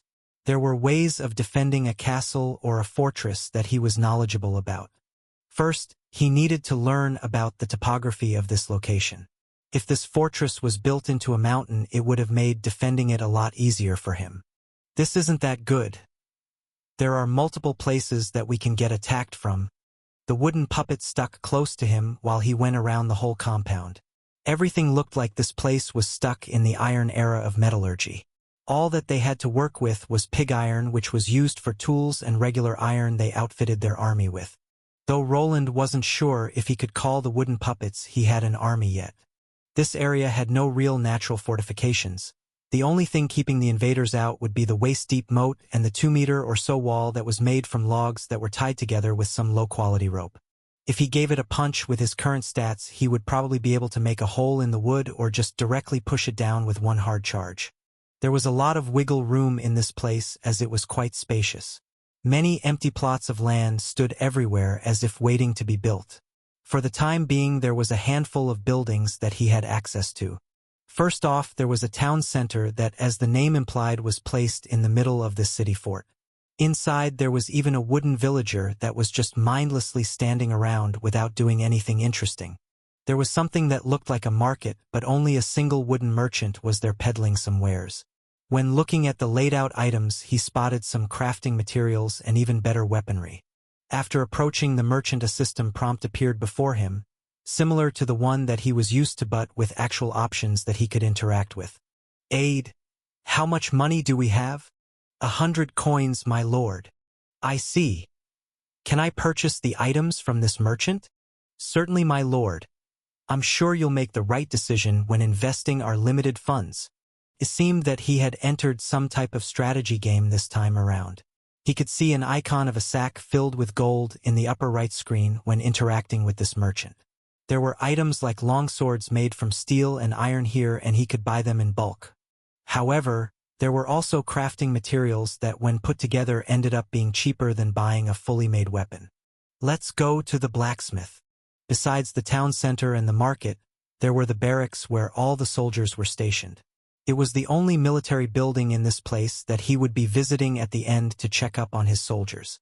Before that, he wanted to look through the building that was closest to his specialty, smithing. There is one blacksmith here, but do they expect me to automate everything? Roland was a bit confused by the setting of this whole trial.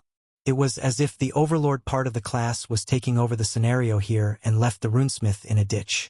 Normally, he expected to be at least crafting some of the weapons, but after checking some things, he finally found his answer.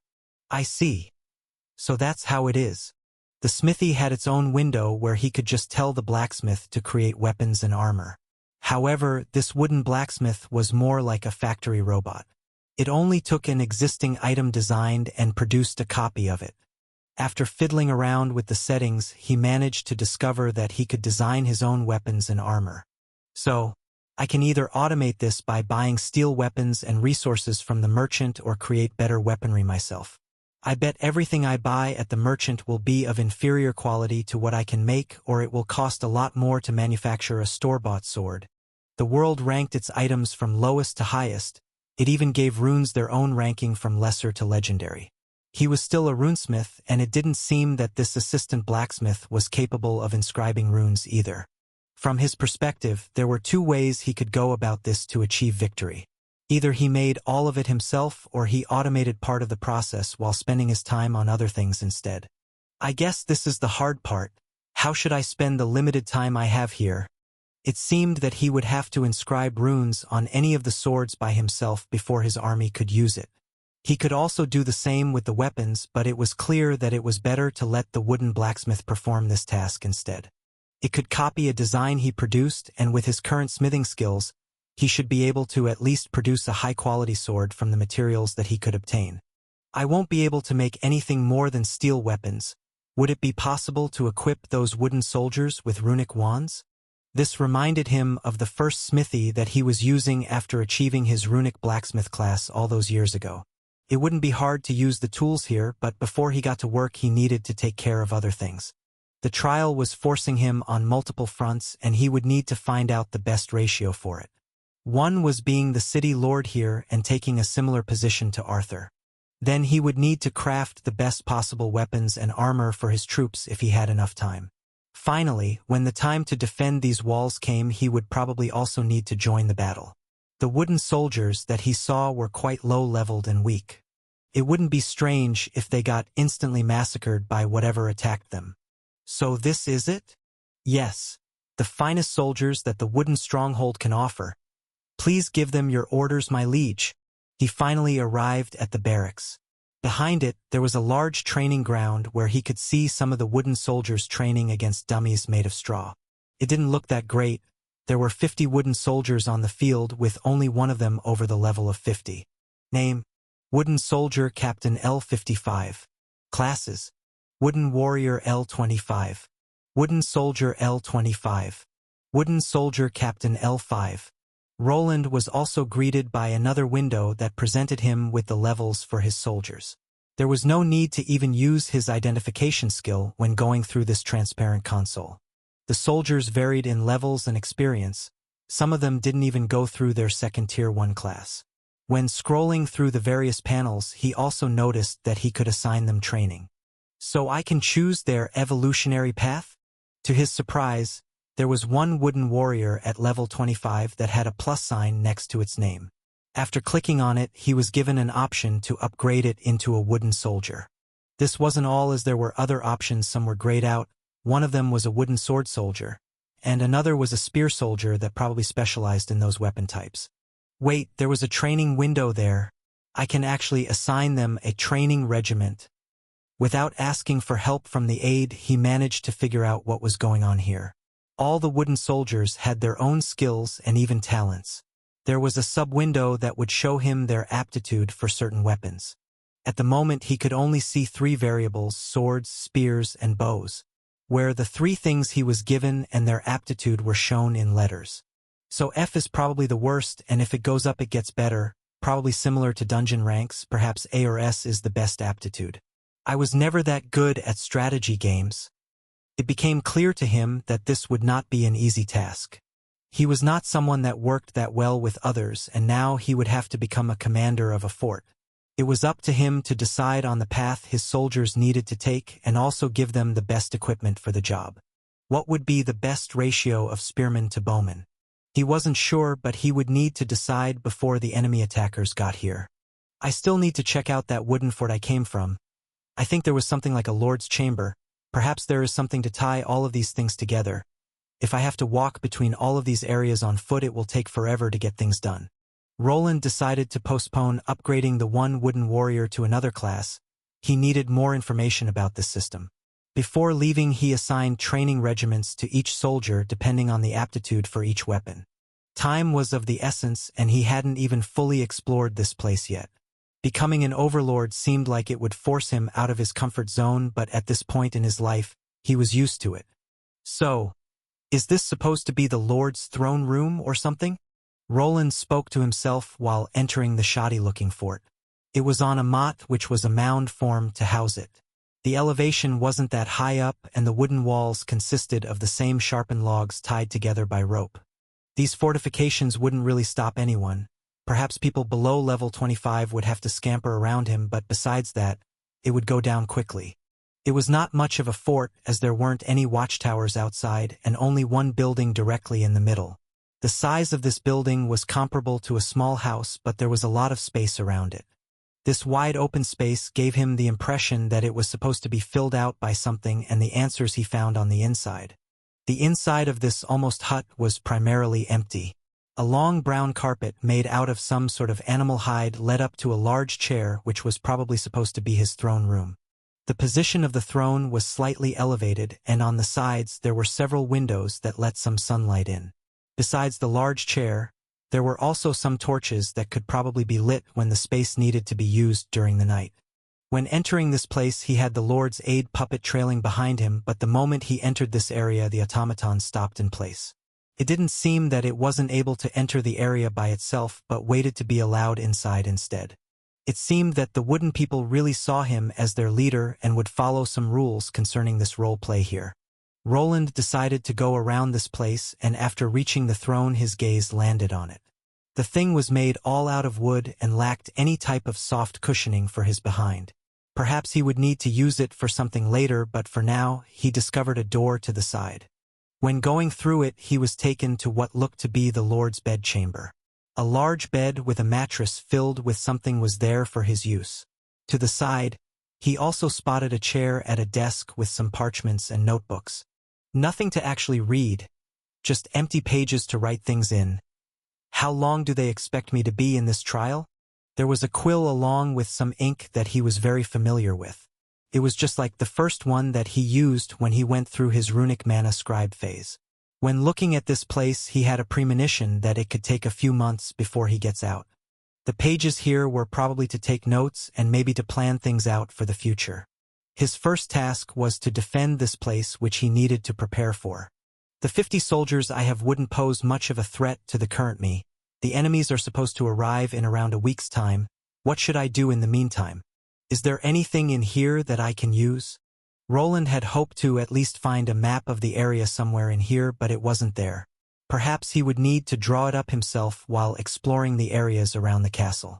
As it stood, he had some time to allocate to everything.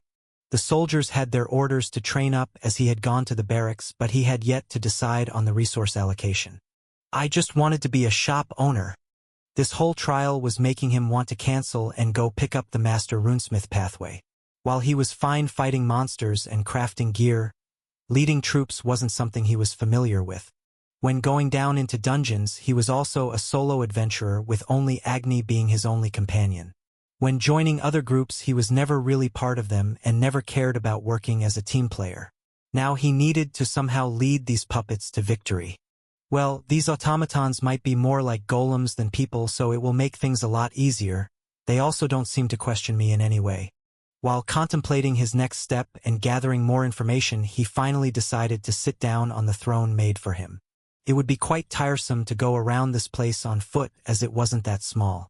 Luckily, to his surprise, when he sat down, another system panel popped out before him. Wait! This looks similar to one of those games. Roland came from the modern world and had gone through all sorts of types of games.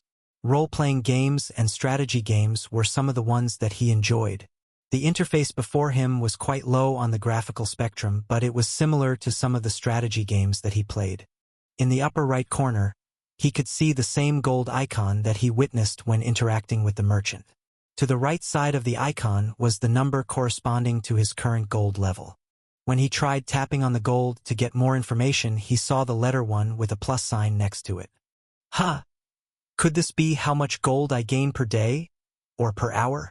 Everything started making more sense as this whole trial was shaping up to be some sort of game. The +1 gold was probably how much of it he would gain per cycle, but he would only know after some time passed. At the moment he had exactly 100 gold, but it wasn't the only resource that was there. After going through various other screens filled with pixel art, he found that there was a lot more to this thing than met the eye. It is a runesmith-related trial, so it's normal for it to have all those various materials. The screen gave him a very intricate list of materials which were also separated by quality. There were metals like iron, bronze, and mithril. Some of them came in ingot form while others in raw or form. They had quantity numbers assigned to them, but as it stood now, he only had simple metals at his disposal. There is an actual map, but most of it is covered by dark fog. This is really just like a strategy game map. Does this mean I have to send a scout out to look for other resources? It didn't take him that long to grasp the situation here, and the controls were easy to understand. The trials were said to be created to suit the people taking them and also adapt to their life experiences. In his previous life, Roland spent countless hours playing games that shaped this test that could create a whole world within itself. Probably if a denizen of this world took the same trial, the parameters would change to suit their understanding of things around them. He wasn't quite sure if this was a blessing or a curse just yet. Thanks to this system within a system, it was possible for him to automate a lot of things and quickly order his troops around. However, if the trial wanted to remain fair, it would need to turn up the difficulty of it all. It wouldn't be strange if the added information would cause the opponents to become stronger, either by the size of their troops increasing or their tactics becoming more intricate. Okay. First I need to send someone out to scout for more resources. This small encampment is generating 1 gold, but everything costs at least 1 gold. This throne room allowed some conveniences as he didn't need to directly go to the barracks to assign the training regiment to the soldiers. The one wooden warrior that he didn't give a new class was also there. Now that he was here, he began thinking about the future. All of the lower-level soldiers had numbers attached to them that corresponded to their levels, but also how much they leveled up from training. Roland needed to wait for a day until he calculated all the numbers, but perhaps before the enemies arrived in a week's time, he could advance every one of his wooden men to another class. When thinking of this and the mapping problem, he realized that he could assign a wooden scout class. Each of the classes had a small description to go along with it, which made the choice a lot easier. Wooden Scout. This unit has gained skills in discovery. It can see farther than other classes and discover hidden treasures or enemies. It's even showing me some of its stats and also the weapons it can use. Strength, E+. Agility, D. Dexterity, D. Vitality, E. Endurance, E+. Intelligence. Willpower. The scout was a light unit and couldn't wear heavy armor. It was good at handling short swords, daggers, and bows. It also got a skill in horse riding, which would allow it to scout out the areas around his fort a lot faster. It was not much of a question. He needed at least 1 scouting unit to see what was around him. After clicking the option, he was given a loading screen that slowly started to fill up. At this rate, it seems that it will take a day to upgrade a unit to the second Tier 1 class. It wouldn't be strange if it took longer when going to Tier 2. Aid! Come here. Yes, my lord. How could I be of service? Tell me about our enemies. Where is their headquarters located and where will they be coming from? Do you have any information about their numbers? Don't leave anything out. Yes, my lord. The kindlings will arrive here in a week. They hail from the northern stronghold. Wait, they are called the kindlings? Yes, my lord. Truly a despicable name. Isn't it? Despicable. How are our people called? Why, we are the great timberlings. What is it with these names? Why is it all about wood? Roland started wondering if he had some kind of fascination with wood in the past that could have brought this type of setting. Maybe after seeing Bernier perform some nice carpentry, he wanted to become one himself but was already locked into the runesmith class? Ah yes, continue. The wooden aide started speaking and giving him some basic information about the whole situation. While there, he also was able to look through available structures that he could build. One of them was a stable that would allow him to give his scout a mount. It didn't cost that much, and more information about the location was something that he needed to gain as fast as possible. If this worked like a strategy game, then there were probably all sorts of resources scattered across the region he was in. Usually, in those games, a person would begin close to some kind of resource-generating mine, but he didn't have anything like that here. If there were some iron or mines close, he could start producing steel and have better weapons to meet his enemies. However, if this was doable in a week was questionable, but it would only take a day for the stables to be built. The same was the case for some other buildings like the mill and lumber camp. They all only took 1 day to assemble. This was one of the decisions he needed to make. Was it better to quickly expand the range of his base camp or bunker himself up and wait for his enemies to come? Time was also a resource, and this was a sort of game. Even wasting 1 day could be disastrous. It could snowball into him not being able to gain enough resources in time for another problem that arose. Roland was also not sure if this was only a defensive trial.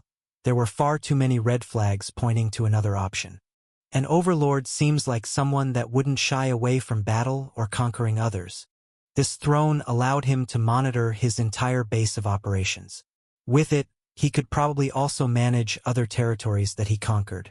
It wouldn't be strange that he had some wiggle room in this scenario. There was always more than one way of getting through these. He might be able to create a massive bastion that couldn't be captured by anything here, or spread out his armies to conquer the other denizens of this world before they become an obstacle. I need to know what my footing is before attempting to blitz everyone around me. I don't even know who my enemies are. Maybe diplomacy is also an option. Roland gave out a sigh while thinking about this troublesome test he was in. There were just too many factors for him to account for. This was probably why this class was a prestigious one. He would really need to work for it this time. When thinking back to his old Rune Lord class, the test then felt quite trivial. Here he would probably have to strain both his brain and muscles. After being filled in on the situation around him, he began drawing up a plan. The notebooks came in handy as he wrote in the most important parts like the enemy kingdoms. In this case, it seemed that they weren't much bigger than the little city fort that he found himself in, but even having an idea where they were coming from made things easier. While his scout unit and stables that cost 25 gold units were being assembled, he decided to visit the city blacksmith. It was clear to him that his troops needed better weapons and better armor. There was no use for the city lord to run around outside to endanger his life while scouting for things. Instead, he would spend his time here while using the limited troops he was given. For a skilled craftsman like him, it was child's play to assemble an iron sword of the highest rank. It was the same thing for the iron spears and iron arrows, which he decided to augment with some runes. While a weapon made from iron was abysmal for holding runic charges and would actually melt the weapon after a few uses, they were fine on arrows. When the tip connected with something, it would just explode and didn't need to do much more than that. It was quite a busy day for him. Besides all the crafting, he began exploring the surroundings. There were a lot of empty spots to place buildings in, and he took some time to draw up a plan of the whole wooden fortress that looked more like a village surrounded by wooden logs. Roland needed to decide on the structure placement as his current funds allowed him to start generating some resources. First of all, it looked like he needed to build a mill and a farm to produce crops.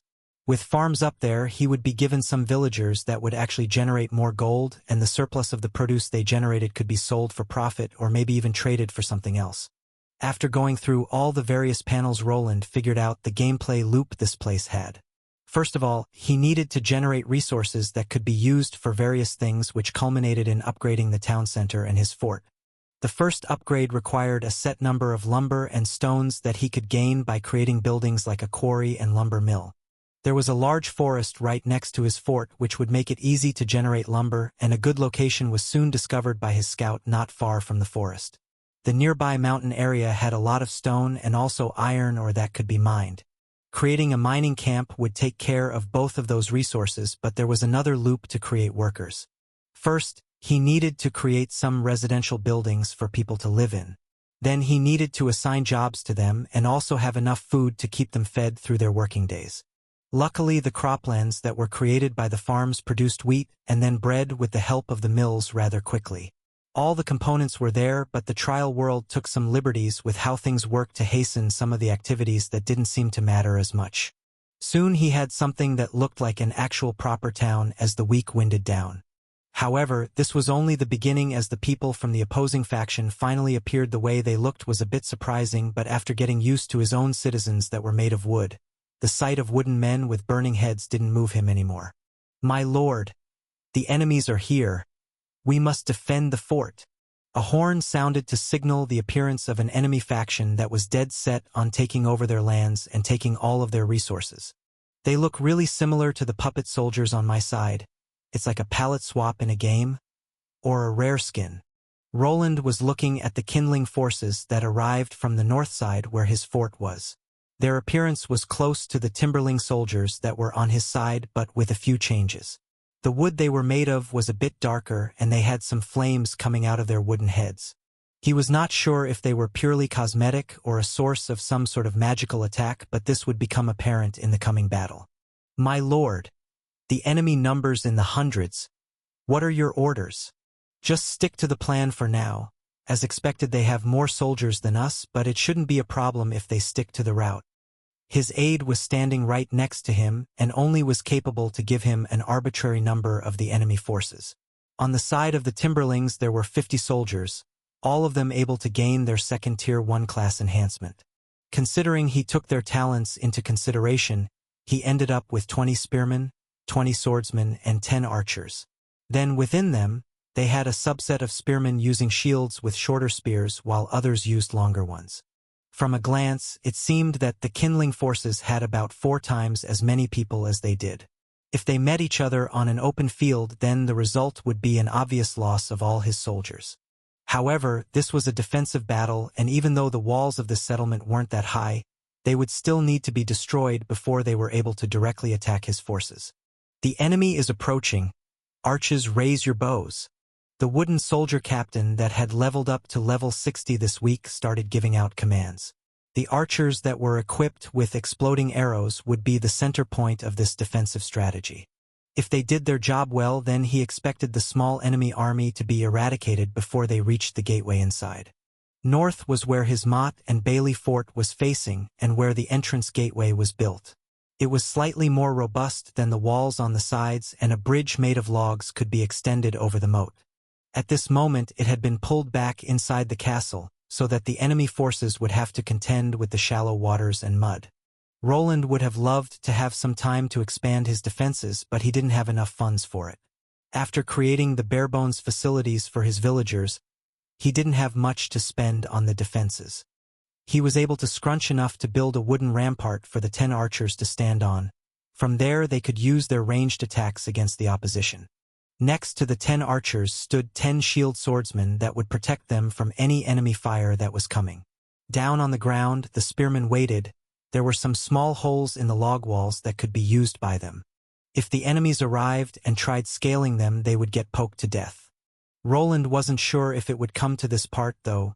This was not a normal wave of mindless monsters, but something that was simulating human behavior.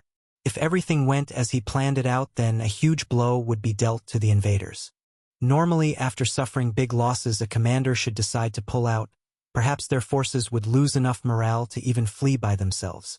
It was an interesting factor in this trial that also affected his own forces.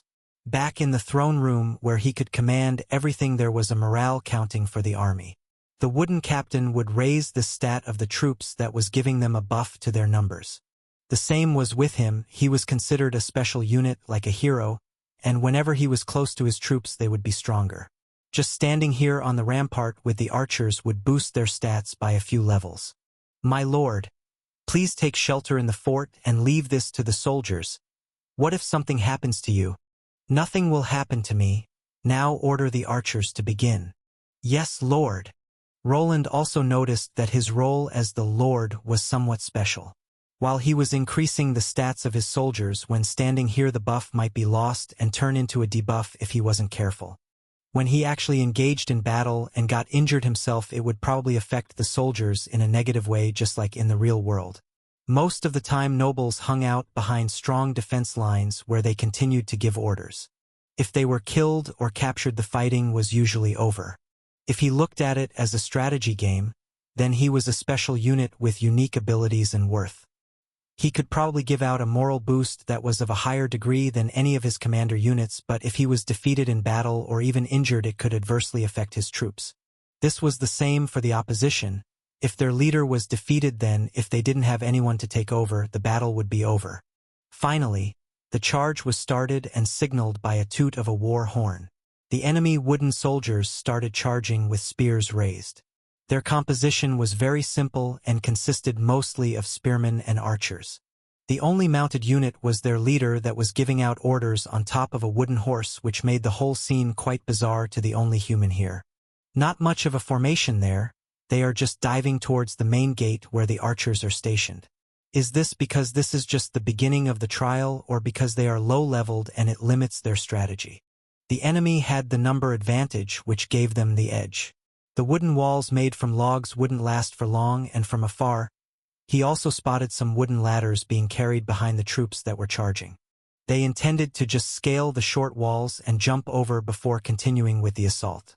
The archers that were visible were probably their main target of this rush, as they could have attempted to get in from the sides instead. Well, maybe he doesn't want to thin out his troops. There aren't that many of them, and this is a small-scale battle. Roland had prepared some tactical mines which were placed on the south, west, and east sides of his city. They were spread out to signal them if anyone attempted to sneak in an attack.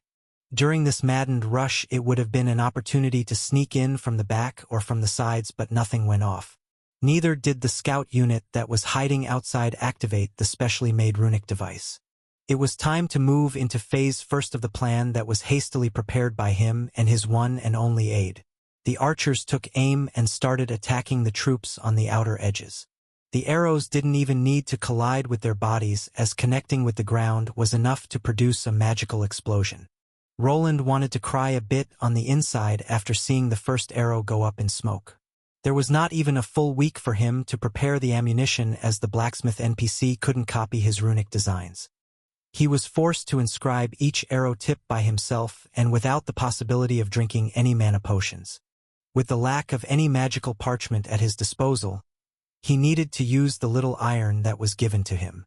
Even though the iron or mine had been discovered and was already operational, it didn't have enough output to keep up with the demand. He needed to burn through all the resources he was given, and now the enemy troops were being guided toward some of his creations.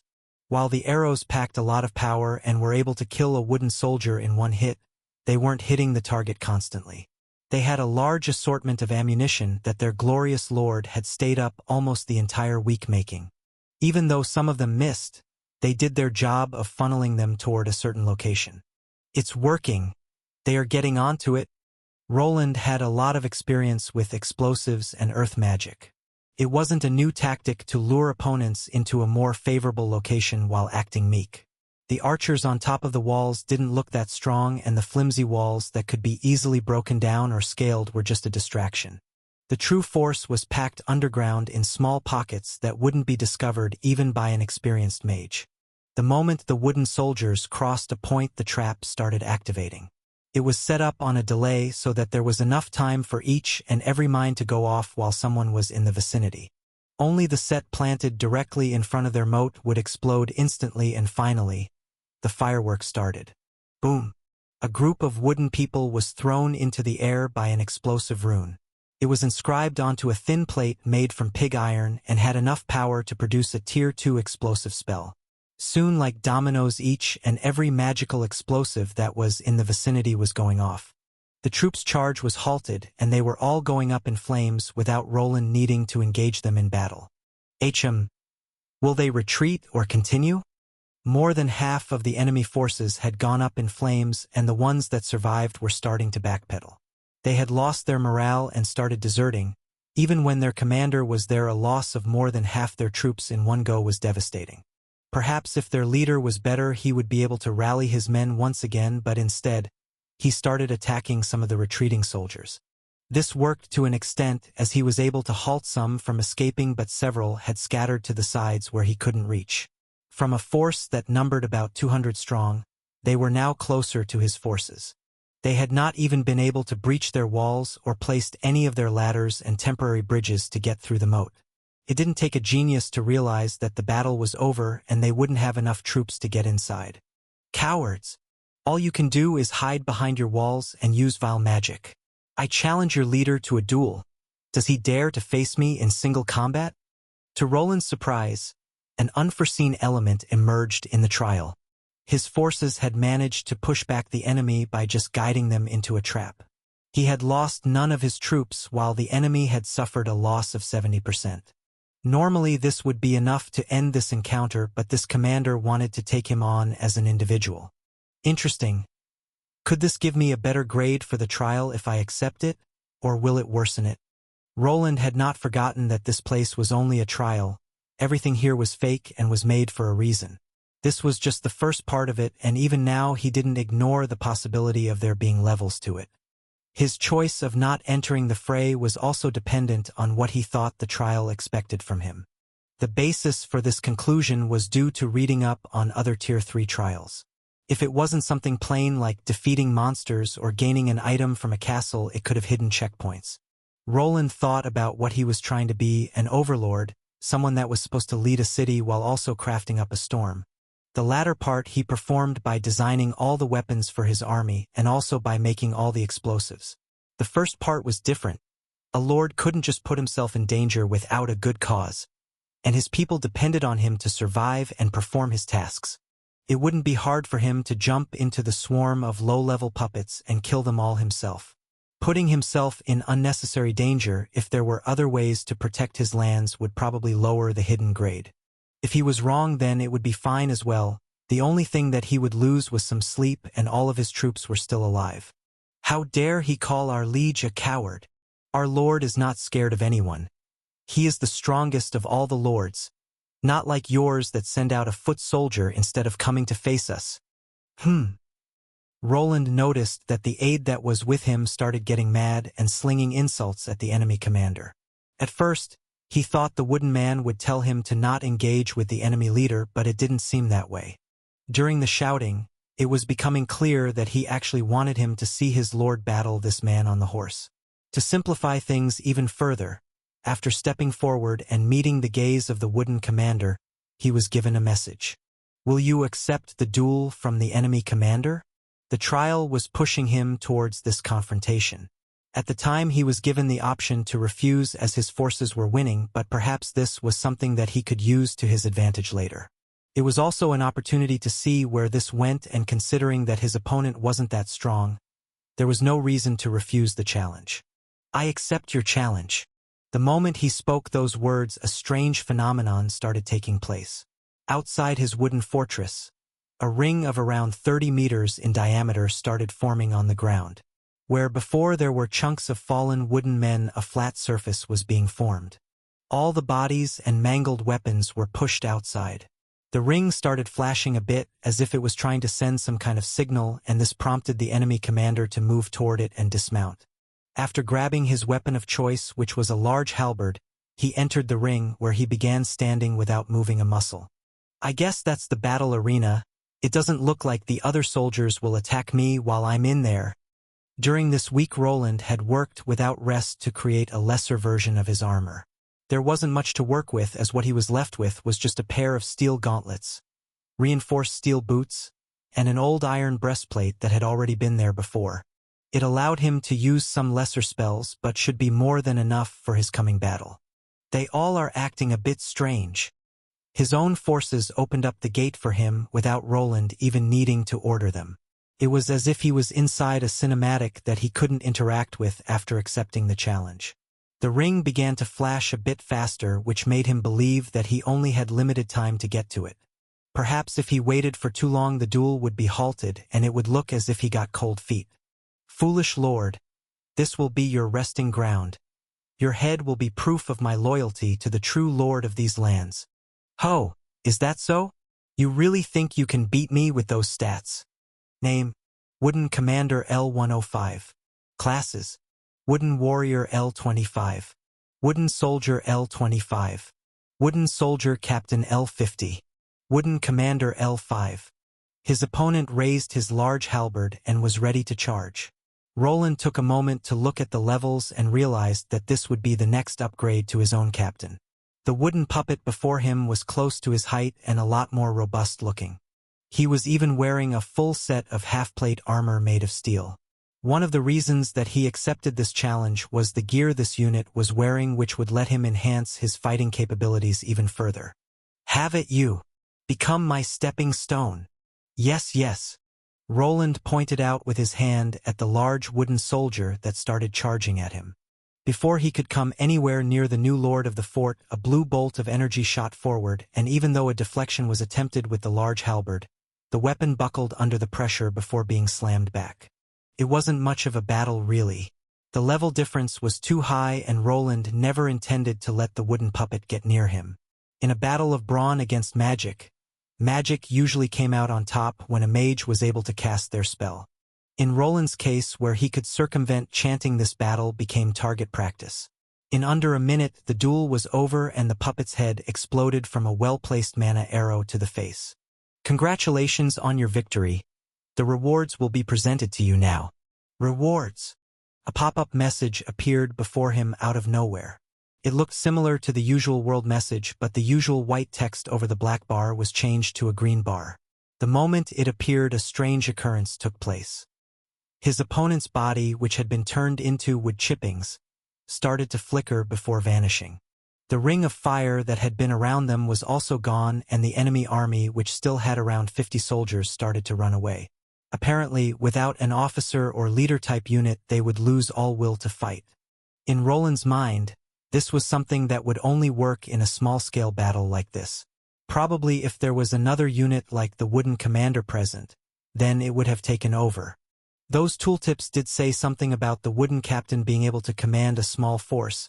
Perhaps there is a proper number for it, maybe 50 soldiers at most? He wasn't sure, but all of the wooden soldiers and their variants had some type of description. Roland needed to read between the lines in some cases, as the trial wouldn't offer him all the information outright. Perhaps if he wanted to send out his own troops, he would need to split them out into smaller battalions. At least the commander was able to lead a small army of troops of around 250. It dropped the armor and the halberd. While thinking about his future, a strange occurrence was taking place. The leader unit that he had defeated in single combat, or at least what was left of its mangled wooden body, started to flash. Within a few seconds, the flashing started to turn into a rapid flickering. Then in a flash, the body of the one he slew vanished and like in a game left some loot behind. Roland picked up the large halberd and quickly noticed that it was made from a slightly better alloy than regular steel. The half-plate armor that the commander was wearing wasn't much better than what he had on, but when analyzing one of the parts with the help of this world system, he was given some more information. Commander's half-plate chest piece, intermediate, grade C. Bonuses, increases the number of units a leader can command into battle by 50. Interesting, that just confirms my previous guess, and it actually gave me the whole number now. If he assumed that his captain could control around 50 units, this chest piece would double his ability to lead. The other pieces didn't really have any bonuses and were all made from regular steel. The grade was at an intermediate level, which was below something he could make by himself.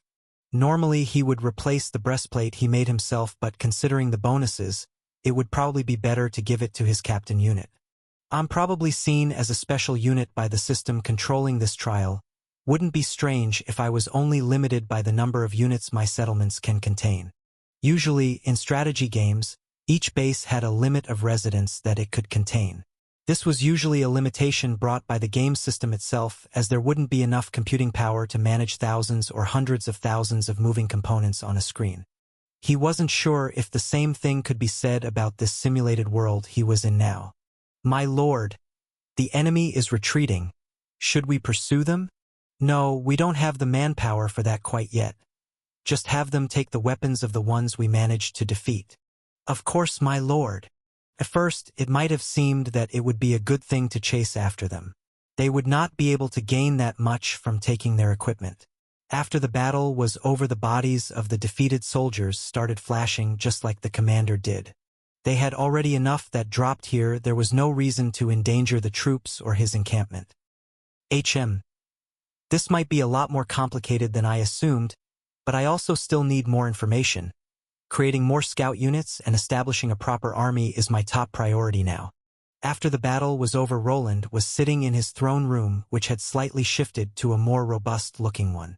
There was still no padding for his behind, but at least there was some fuzzy hide for his back. Some time had passed since he won the duel with the enemy commander and received the rewards. He continued expanding his economic empire as he realized that everything that he was making required resources. As he saw it, there was probably a way to win this scenario by just out-earning his opponents. If his army had enough time to grow and if he could equip it with the best gear around, then no one could destroy his fortress. Since the small skirmish, his town center and the fort had been upgraded to the next level. After gathering enough stone resources and wood, he was able to progress. It was quite a sight to behold when he clicked the button, as the whole place went through a fast change. More flicking occurred and the buildings just changed shape and expanded in scope slightly. The market building didn't need upgrading. After the center leveled up, the number of merchants was doubled and he was also able to buy more stock. Iron weapons decreased in cost and steel ones became more prevalent. Some deep steel ones even appear on the market, which he was tempted to stock up on. These were the type that he had a lot of practice with and could potentially change into game-changing weapons with his runes. A few new buildings appeared after the upgrade, including a chapel. It would allow him to train cleric units, which informed him that he was getting more magic into the mix. There was no way to produce mages yet, but it wouldn't be strange if there was a way to get them later. Then there was also an academy building that appeared. It was a research building focused on queuing in new technologies. At the moment, it didn't have much besides a few options. One of them was masonry, while the other one was a guard tower. It didn't show what this would produce after finishing, but the name gave him an idea. Masonry would probably allow him to change out the palisade walls made of tied-together logs into proper stone walls. Then the guard tower would probably be a palace to store his archers and give him a way to defend his fort even better. With the dawn of the academy, He also realized that the blacksmith's building served a similar purpose. It was actually a research building in disguise, as creating better weapons and armor would boost his new units. The moment a new unit was built, it would come equipped with some default gear, and this would depend on the level of the smithy. Previously, the units he encountered only had thin leather or fur armor on. After being able to produce half-plate iron armor and even steel armor, the new recruits started coming out pre-equipped with metal armor parts. Archers that wore light armor came out with hide variants, so it was enough to produce heavy armor to have the light and medium counterparts appear. I guess to sum it up, I need regular houses for civilians to increase my population. I can then assign jobs to those people, either send them off to be regular workers or turn them into soldiers. I won't be able to assign them to anything if there isn't enough food being generated. The same goes for water. Roland had to keep tabs on a lot of things during this trial. The previous one, where he just needed to focus on fighting and crafting, seemed like a breeze compared to this one. The thing didn't even start, but he was already not sure what he should invest into. Building up stone walls and guard towers felt like the obvious thing to do, but he could also spend the resources on other things. Defending isn't the only option. His scouting unit had gone around this whole area and discovered a few locations that were worth looking into. There were other settlements out there that didn't belong to his current opponents, the Kindlings. They were similar forts comparable to the one he just started in, but with fewer defenses. This gave him a choice to invade and take their resources. These settlements all had town centers and markets that could store resources. They also had basic smithing buildings that could have some raw materials and weapons for him to take.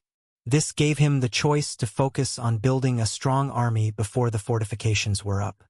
If they were successful in taking over those places and he gained all of their resources, he would be profiting heavily. Being the aggressor wasn't really Roland's style of strategy. Even back in his home, the way he won was by luring stronger opponents into traps or using his runic weapons at the right time. Here he would have to go a bit out of his comfort zone if he decided to become a warlord. Aid. Is there anyone else trying to invade our lands? Our scouts haven't detected any movement from our enemies, but we expect the Kindlings to return. It might not be wise to focus on one strategy, but Roland's life success mostly came from his work ethic and bunkering down. He did have some experience in managing things like his smithy and store, but this didn't necessarily translate well to this trial.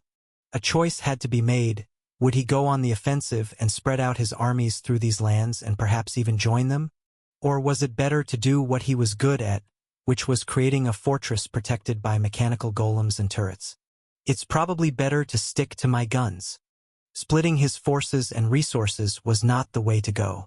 In his mind, he could already see this palace turning into a giant fortress that could not be captured by anything. With deep steel already at his disposal, there wouldn't be much trouble in creating actual turrets. After designing one working model, the blacksmith could create it. He had all the schematics in his mind, and another NPC appeared in the upgraded smithy, which made things go even faster. In all honesty, Roland felt that he didn't prepare for this trial, but at the moment it didn't feel like it would be a problem. The first enemy that he faced wasn't all that strong, and if he continued to outfit his small army with better weapons, victory awaited him on the other side. It was always like that, quality won over quantity, and one magical turret would be able to take out multiple enemies easily in a defensive battle. Yeah, most of my designs are better at defensive battles or at complementing my runic armor. His mind was made up. He would turn this into a base defense mission, as the trial didn't state that he had to actually attack anyone to win. The winning conditions had not been announced yet, but after establishing an impenetrable fortress surrounded by magical defenses, he expected to get an answer. Days started flying by as he continued to establish his defensive measures. Soon the wooden walls turned to ones made from stone, and large towers started to appear between them. From a motte and bailey fort, it changed into a stone keep surrounded by higher walls, a deeper moat, and even long-range defenses that could be fired through slits in the walls. Just as he expected, the enemy nation came back after around a month's time to attack him again. The army that consisted of a bit above 200 wooden soldiers doubled in numbers. Their weapons had been enhanced and multiple commander units appeared as well. However, even if Roland's army only consisted of 100 soldiers, they had something that the enemy didn't have: runic magic. The turrets that he designed to protect his own home were able to rain down magical bolts on the approaching enemy. Even though the walls suffered some damage, the siege failed again. This only boosted Roland's faith in his current strategy. Even without attacking other settlements or meeting armies out at the field, he could win. There was also a way to fast-forward through some of the events. His bedchamber was a bit unique, as before going to bed he could put in a slumber period. It was possible to automate through a few events that would normally take days or weeks to be created.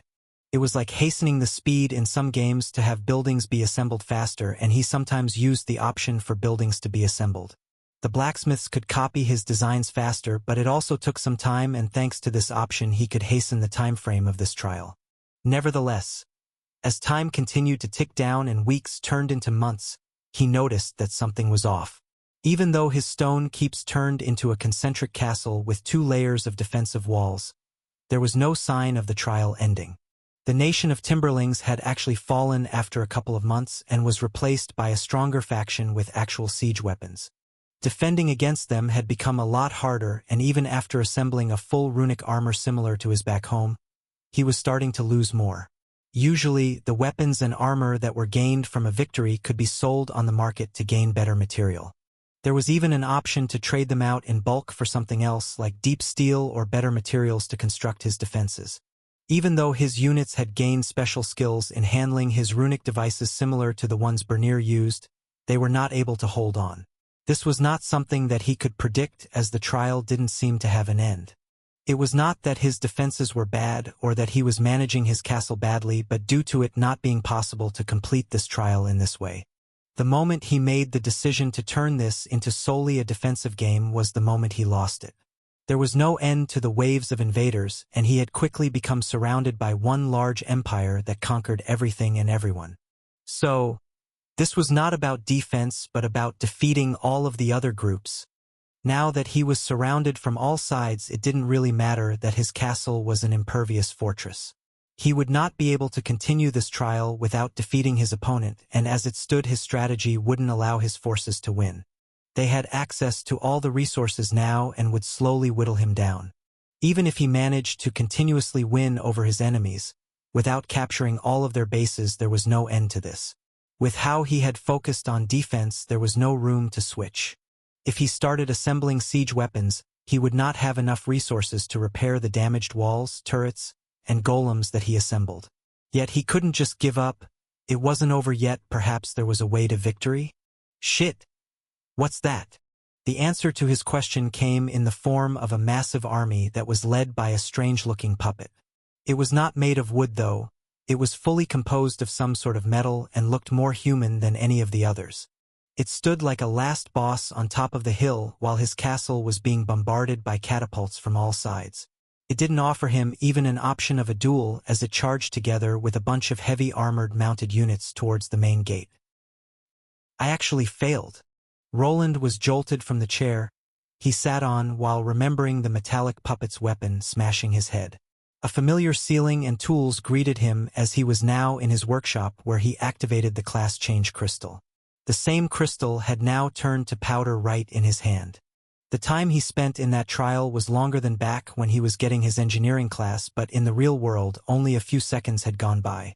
His mind was still foggy as the hit to the head that had delivered the killing blow felt quite real. The monster he needed to face was just too strong. It was even more troublesome than the lich he had to face, and there was nothing he could do during that last siege. I need to calm down. While he had failed, this wasn't over yet. There were more crystals to go through, but even when he held a new one in his hand, there was no way of activating it yet. There was also another big problem. Considering that he failed a Tier 3 trial, the usual period of waiting for only 1 day would be increased by some number.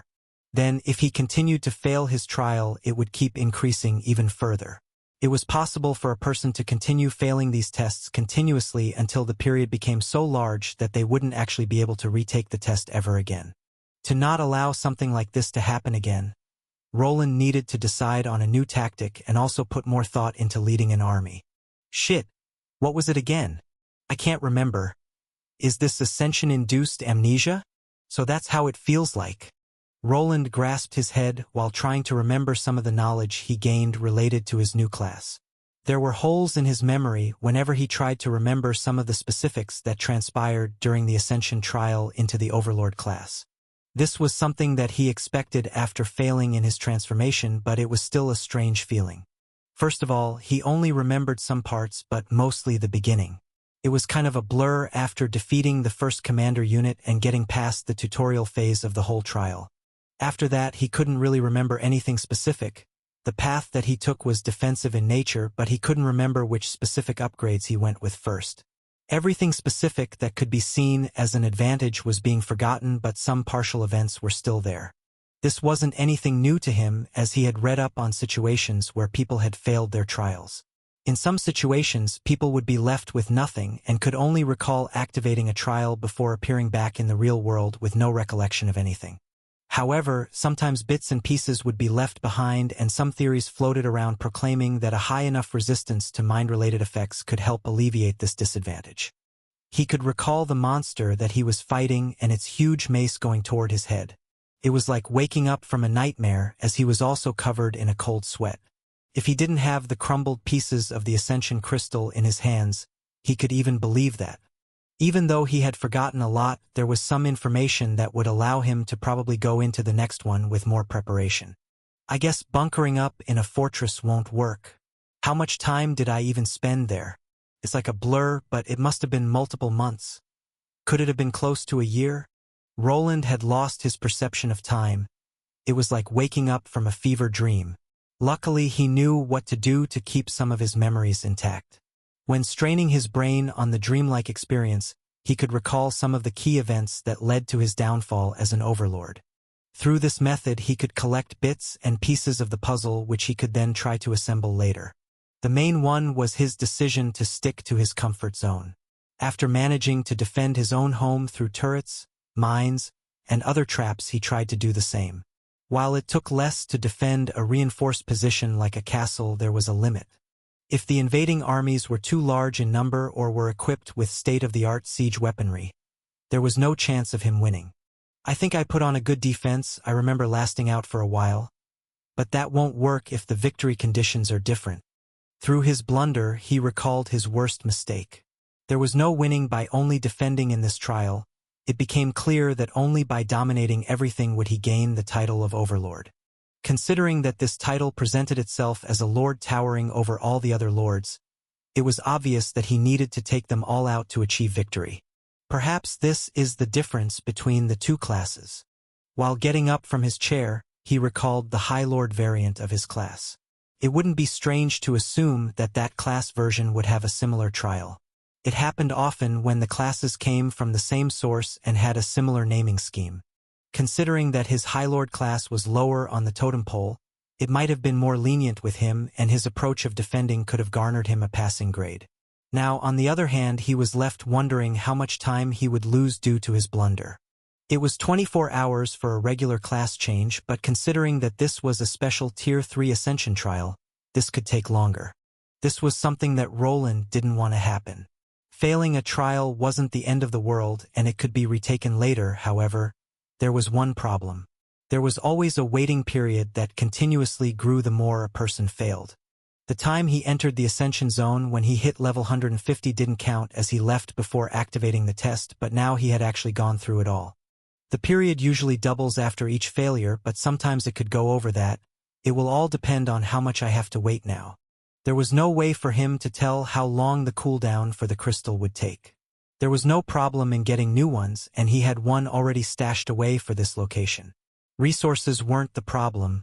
The only thing he was worried about was time. Usually, a person that failed a class up would need to wait for a day for the next one to become unlocked to him. Then if they failed again, it would take 2 days, then 4, and so on. He had heard of some cases where people were unable to get through their trials no matter how much they tried. Tier 3 class tests were a notch above the rest and usually had a longer cooldown period than just 1 day. Some people would remain without a new class even for years without an option to switch to something easier. Others would quickly change to something lesser after realizing that they did not have the skills required to progress in a more prestigious class. I just hope nothing happens before I change classes.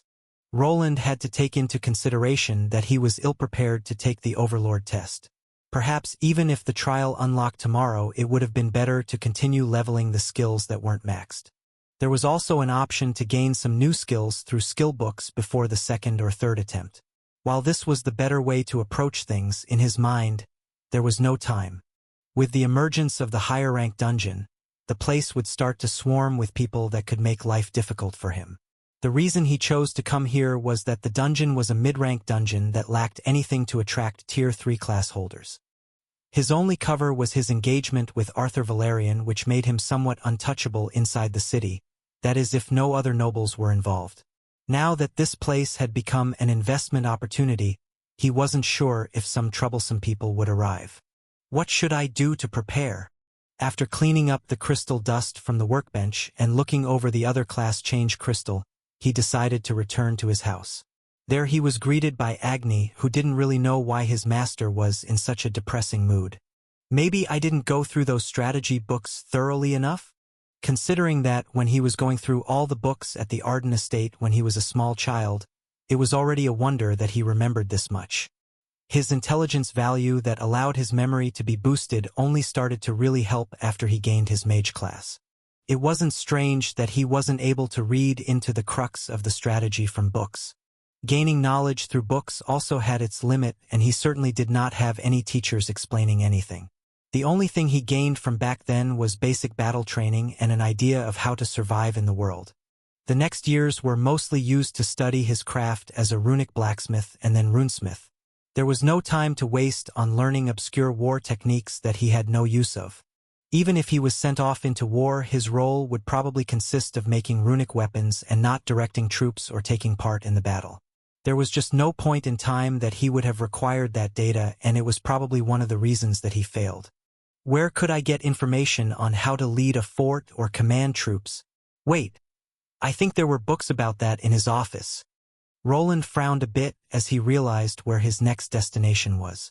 Arthur Valerian was a noble, and he had an excessive library in his own office and now new home. There were books on all sorts of things when it came to running a city. When he visited him from time to time, he was left looking at bookshelves filled with books. Some of them were related to combat out on the field. If he wanted to actually go out and conquer others, then he would need the basic tactics to go along with them. It wouldn't hurt to refresh my knowledge. Maybe I'll find the things that I missed. There was no reason not to go there and go through the written information. The only uncomfortable part would be his explanation.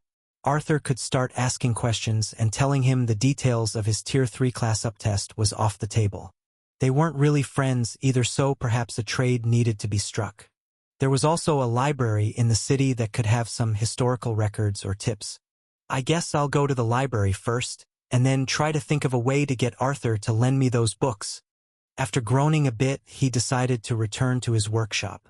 Once there, after grabbing a hammer, he started destroying the same golem that he used his new skill on. It was the middle of the night, and he was not tired at all.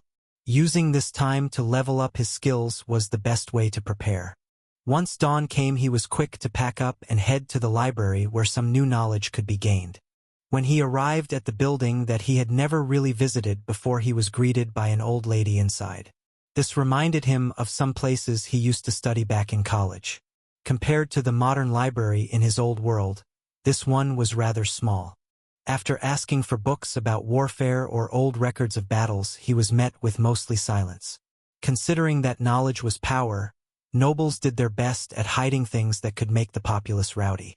Thus, instead of getting some precise information, he was only left with some old historical records that he would need to interpret in his own way. Good that I learned the skill beforehand. Hastened reading L9. Skill passive. Allows a person to read through text at an increased pace. While dropping a few old historical books at an old wooden table, he glanced at this skill. The reason he picked it up was to quickly go through contracts, but it also allowed him to read books at a rapid pace.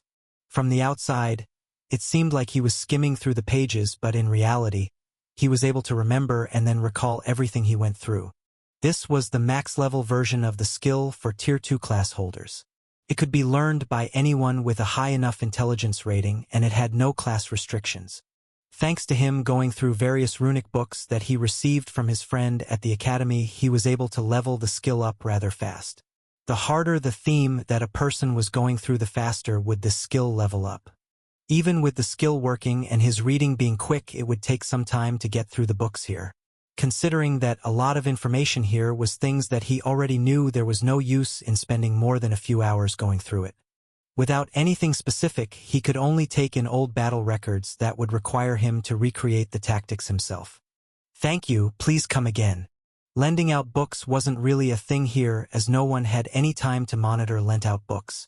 A person could either stay in the library to read a book for a few coins or just write out by it if they wanted.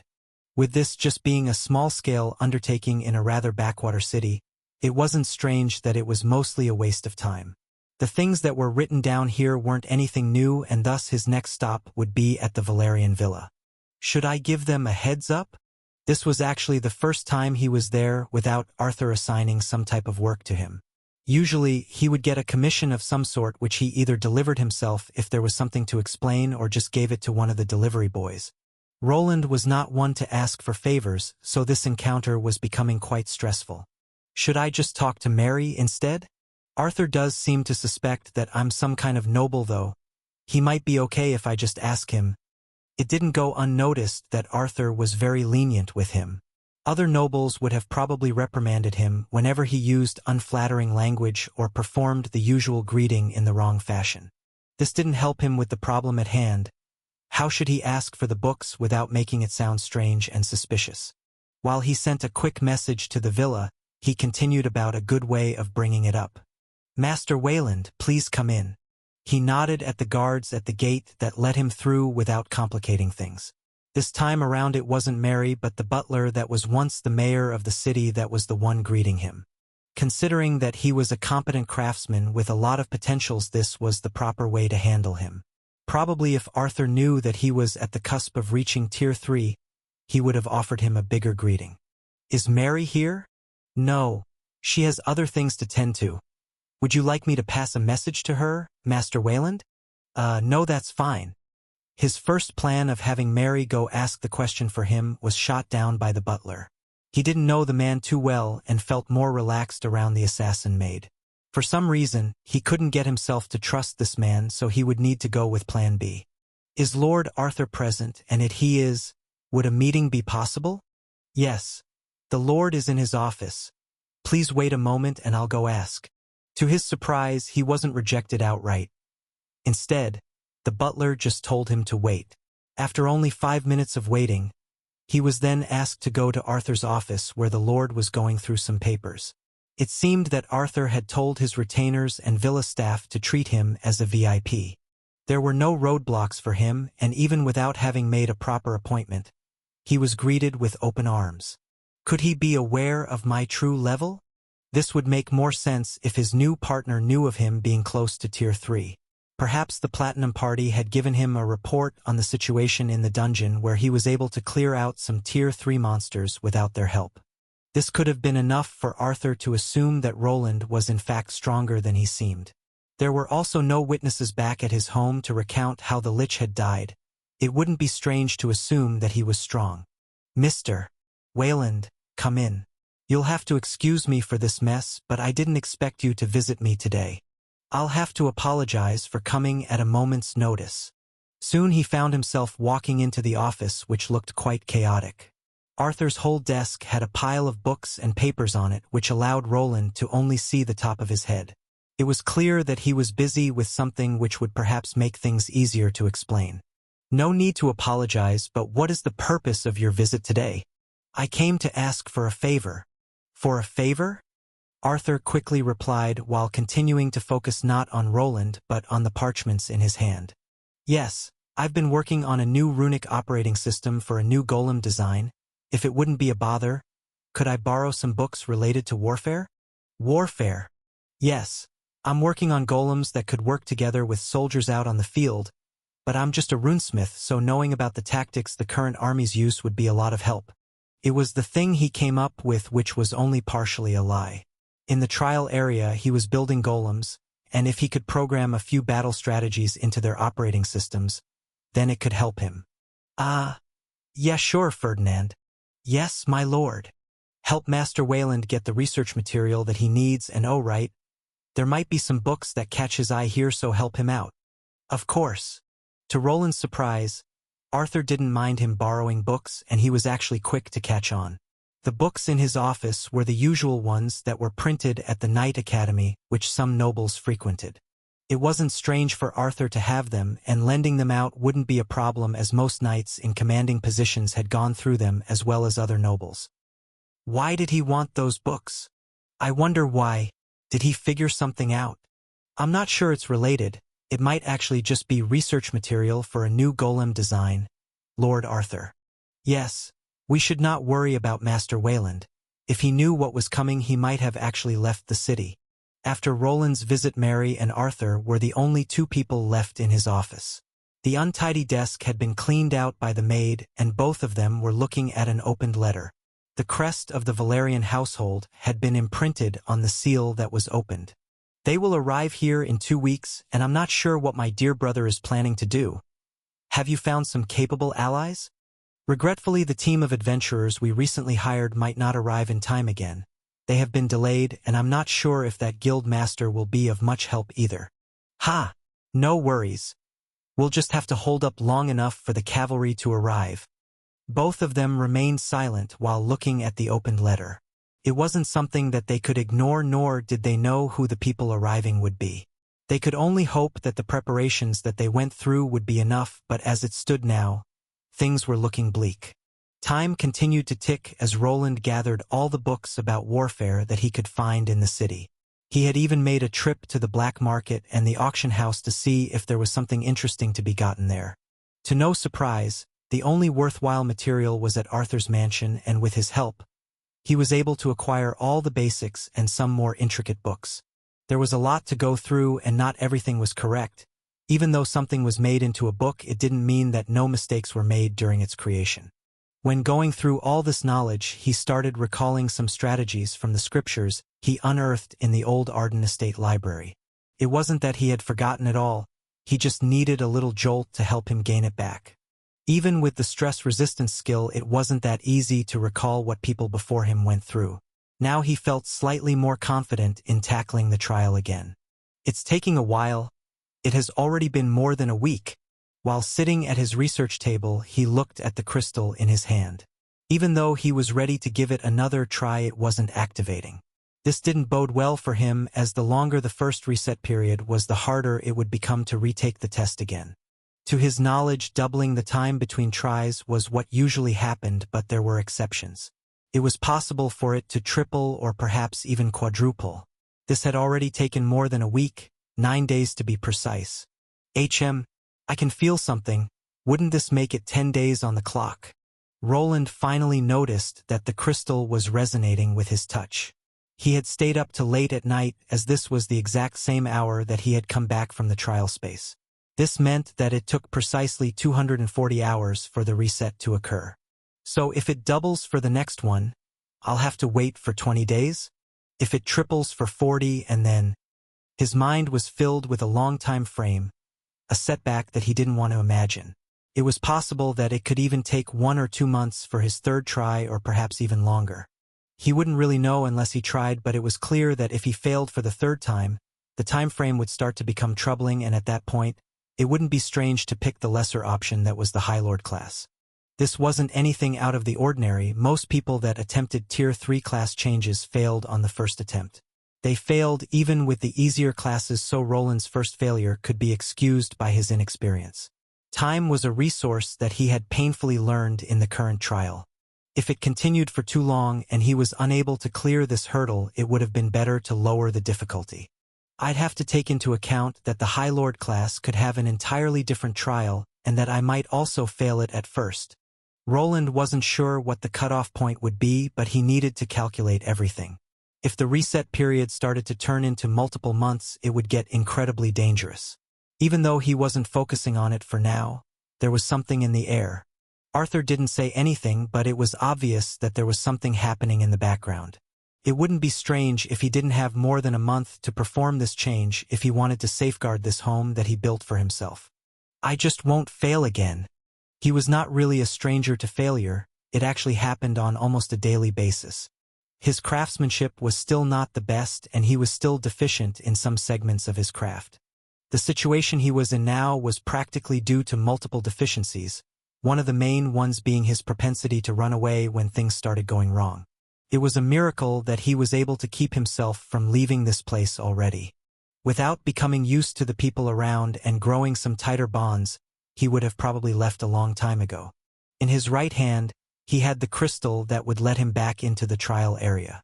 In his left hand, he had a large mug filled with some leftover tea that he had just drunk. On the side, it had his name on it, and while the mug didn't look all too great, it had a lot more sentimental value to Roland. It had been given to him by Elodia as he had continued to use her set whenever she started hanging around his house. Now it was a part of their history that he was unwilling to throw away. Let's go. I've learned all that I can. It was time to go back to it. All the books about leading troops that he could find were read and all the skills that were useful continued to be leveled up. Perhaps it would have been better to wait a few months and do more research, but the foreboding feeling didn't go away. Roland felt that, if he failed this trial again, that there would be terrible repercussions. His vision quickly faded and he appeared back in the old apartment complex. Without waiting, he made his way up to activate the trial that he had failed. It's still there. He dreaded the moment of opening up the PC as there was a chance that the class could have vanished. While he didn't have anything to base his fears on, when he saw the Runesmith Overlord class there, he let out a sigh of relief. In this fake space, Roland had a bit more time to think everything over as time worked differently. It took a few moments for him to gather the courage, but soon enough he found himself in a familiar storage area like before. Will it be the same? From the information that he had gathered, usually, the trials remained quite similar after failing them once. Some were identical while others changed a few things around. After going up through a similar set of stairs, he realized that he was in the former type. My lord! It's close to the previous one, but the layout is slightly off. The puppied aide looked the same as he remembered him. Luckily, his memories of the beginning part of this test were still vivid in his mind. He could recall all that he did and also his decision of going with the defensive strategy. The fort was quite similar to the old one, but there were some minor differences. The wooden log walls appeared to be wider on one side than what he remembered. There was also a change in the topography of the region, with the forest area changing with the mountain region where he found the iron mine and built the quarry. My lord, there is no time to waste. We must prepare. Yes, yes, the kindlings are coming. Kindlings? No, my lord. Oh? Not the kindlings. What is our enemy called this time around? It's the dreaded lumberlings. While the name of his opponents changed, the scenario was playing out the same. He had the exact same time left before they would be arriving, and this time this group would be coming from a different location. His faction retained its Timberling naming sense, but it seemed that the map was procedurally generated by this trial system, just like in some strategy games. Roland theorized that this was done so that the person taking the trial wouldn't be able to keep to the old strategies if they retained some information from their previous test. The name Lumberlings sounded familiar, and it was a faction that he encountered later in his previous attempt. After hearing their name uttered by the aide, some of the past flashed in his mind. Before the aide could continue talking, Roland quickly ran into the fort throne room where he couldn't be followed. The console on the big wooden chair was still there, and he could quickly select the production of the stable along with scout units. Perhaps he had lost the previous trial, but it didn't mean that he had been mistaken about every tactic. Getting together more information about the area around his fort was paramount to his victory. Then there was his small army of 50 men. This was probably the most mismanaged part of his previous tactic. He wasn't sure what he had done with them, but he had some flashes of having a lot of archers. Considering that he was going for a defensive bastion, ranged weaponry would have been the way to go. Together with the magic turrets, it would have been quite a difficult formation to break. He was at least sure that he managed to hold out all the way until one faction conquered all the others.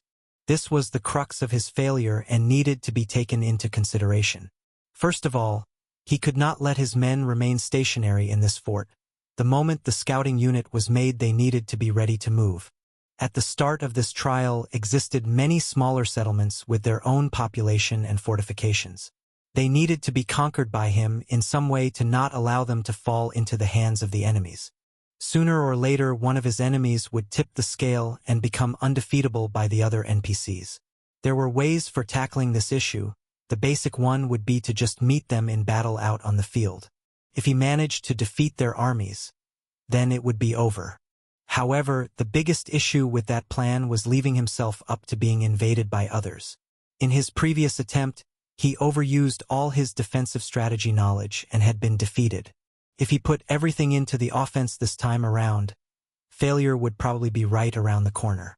Everything needs a balance. I need to capture new settlements, make them into my own, and protect them so they can generate more resources.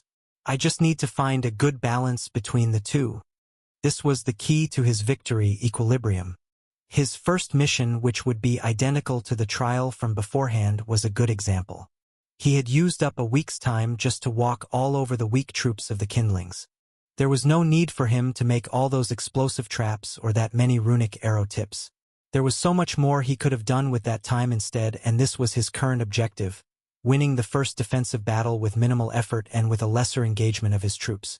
Now that the time came, he needed to make his first big decision. His soldiers needed their weapons, and certain ones were better than others.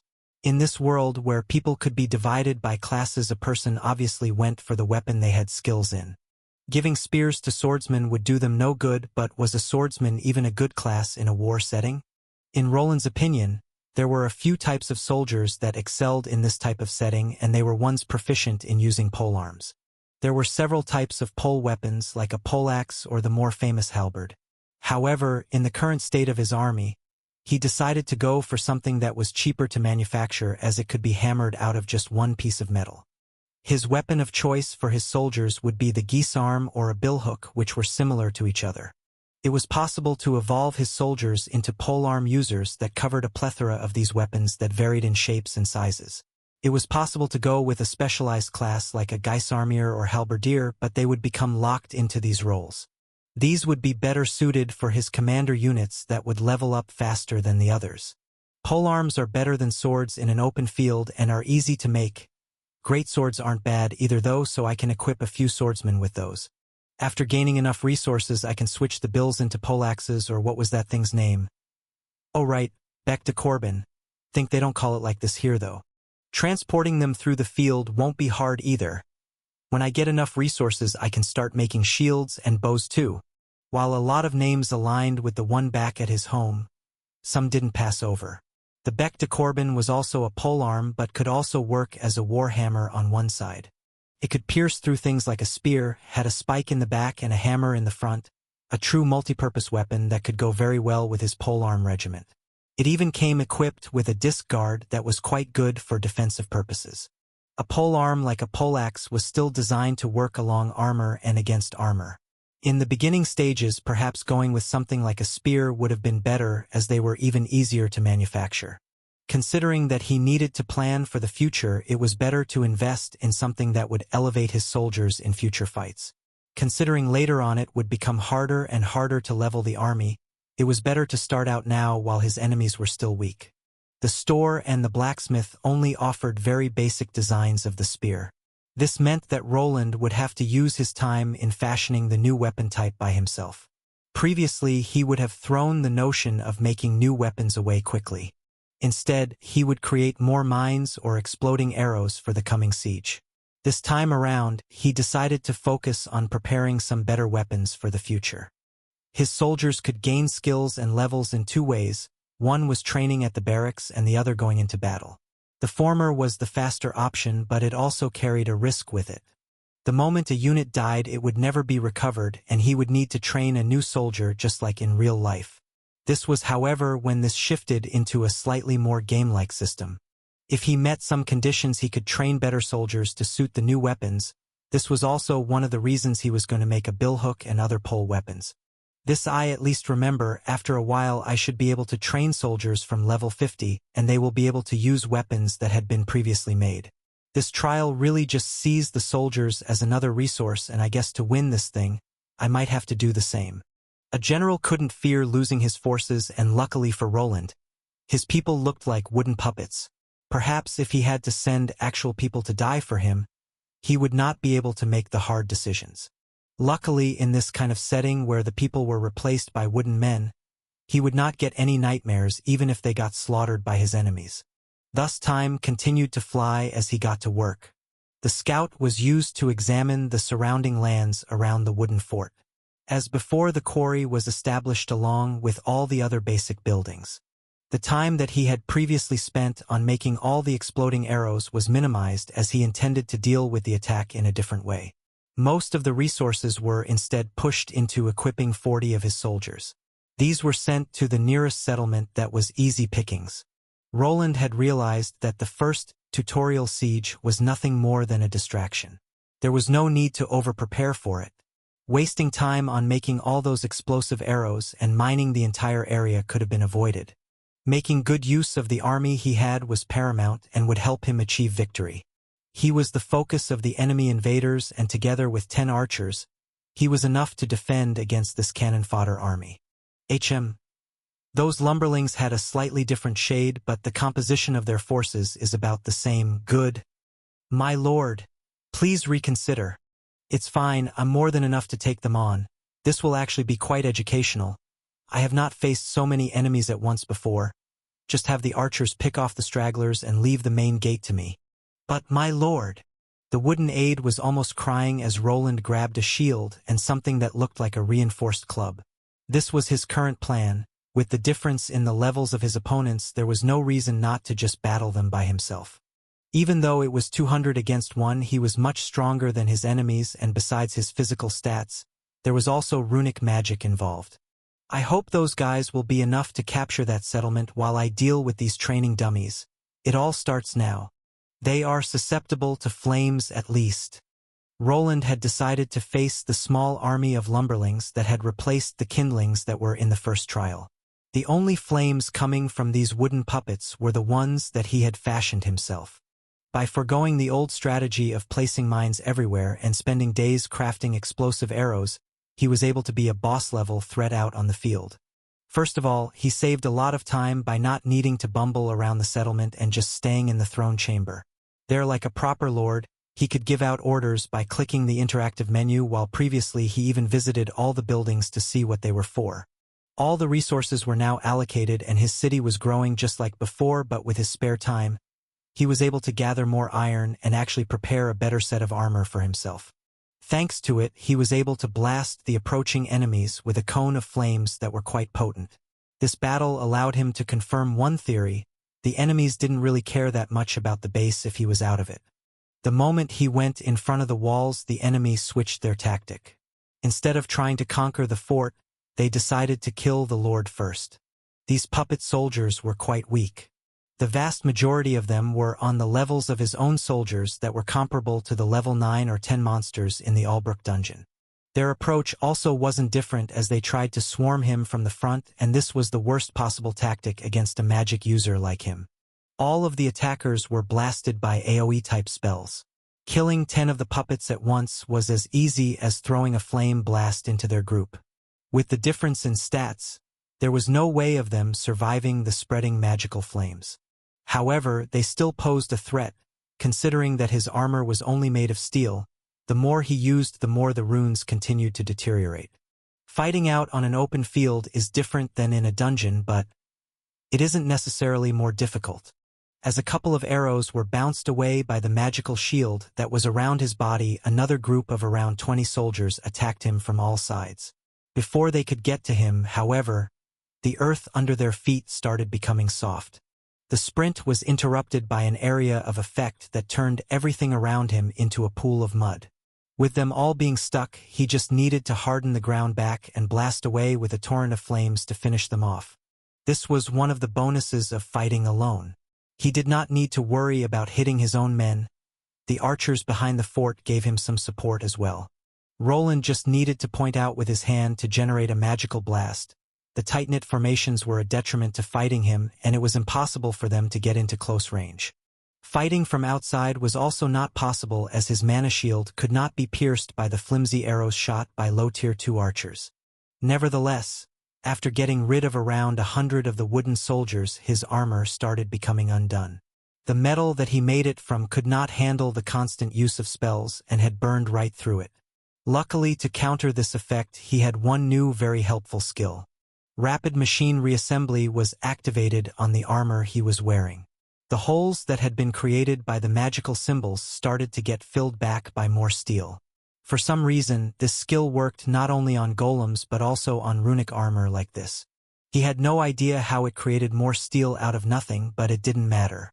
With the armor mended back into its original state, he could take care of the next batch of soldiers without much of a problem, which only left their commander. This time around there was no challenge, as their leader just charged along with their troops at Roland. Perhaps if he had noticed the danger beforehand, he could have offered a better fight, but after suffering so many deaths, the enemy troops' morale was too low. It didn't help that their leader wasn't equipped with any magic countering items. Even a simple mana shield necklace could have given him some options during the last confrontation. Congratulations on your victory. The enemy forces tremble before your might and have lost the will to fight. What is this? I don't remember this part. The battle was won, and he expected the enemy combatants to run with their tails between their legs.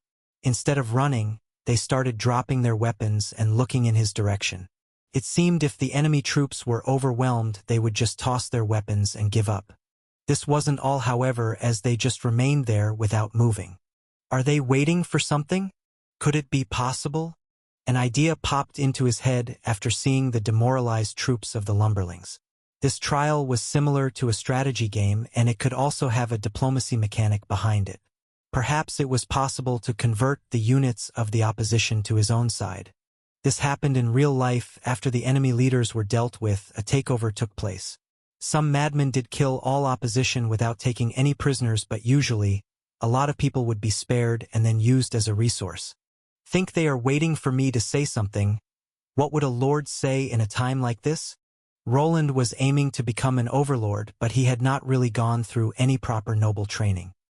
His manners weren't all that refined, as no one had bothered to teach him when he was young. A noble was supposed to lead people, even though that usually wasn't true. A proper one was supposed to be a leader. They needed to either inspire respect or ingrain enough fear in people to force them to obey. Your leader is dead. Surrender to me and I promise to spare your lives. If you try to run away, none of you will be spared. This I promise you.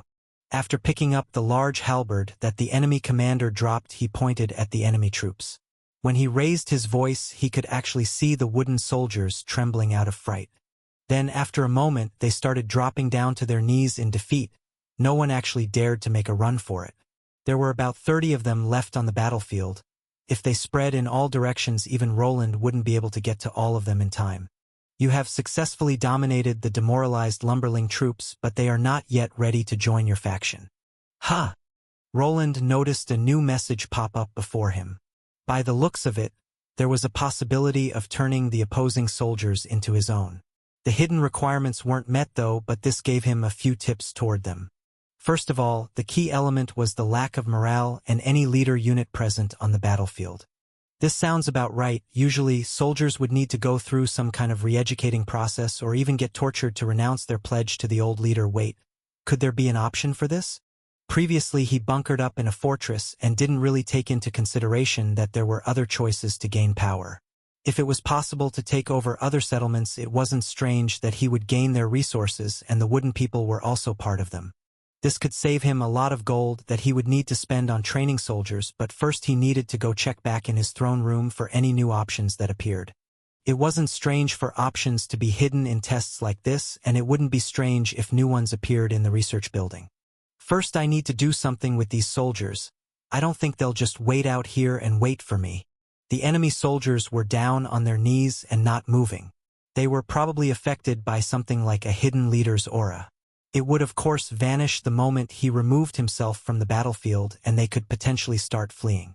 Luckily, there was one place where he could place these 30 soldiers. Good. Gather up. If you don't resist, you will not be killed. This I promise you as the Lord. Soldiers, detain them and take them to our underground dungeon. He still had the 10 leftover archers that didn't leave the fort along with the other troops. Even though it was 10 against 30 with Roland around, the enemy combatants would not dare to resist. The place came equipped with a small dungeon that had a few cells. It would be cramped for these 30 wooden puppets, but it was a place they could be kept until he found a way of dealing with them. It went quite smoothly as the archers descended from the makeshift battlements. With Roland at the helm of the group, they all walked into the wooden fort where all of them were stuffed into the underground dungeon that was under the barracks building. After it was all done, he ordered his remaining troops to gather up the spoils of war while he checked the throne room. There is an actual re-education camp for this purpose. Re-educational camp. Building. A prison camp for the purpose of indoctrinating enemy soldiers. Indoctrinating? They really aren't beating around the bush in this trial, huh?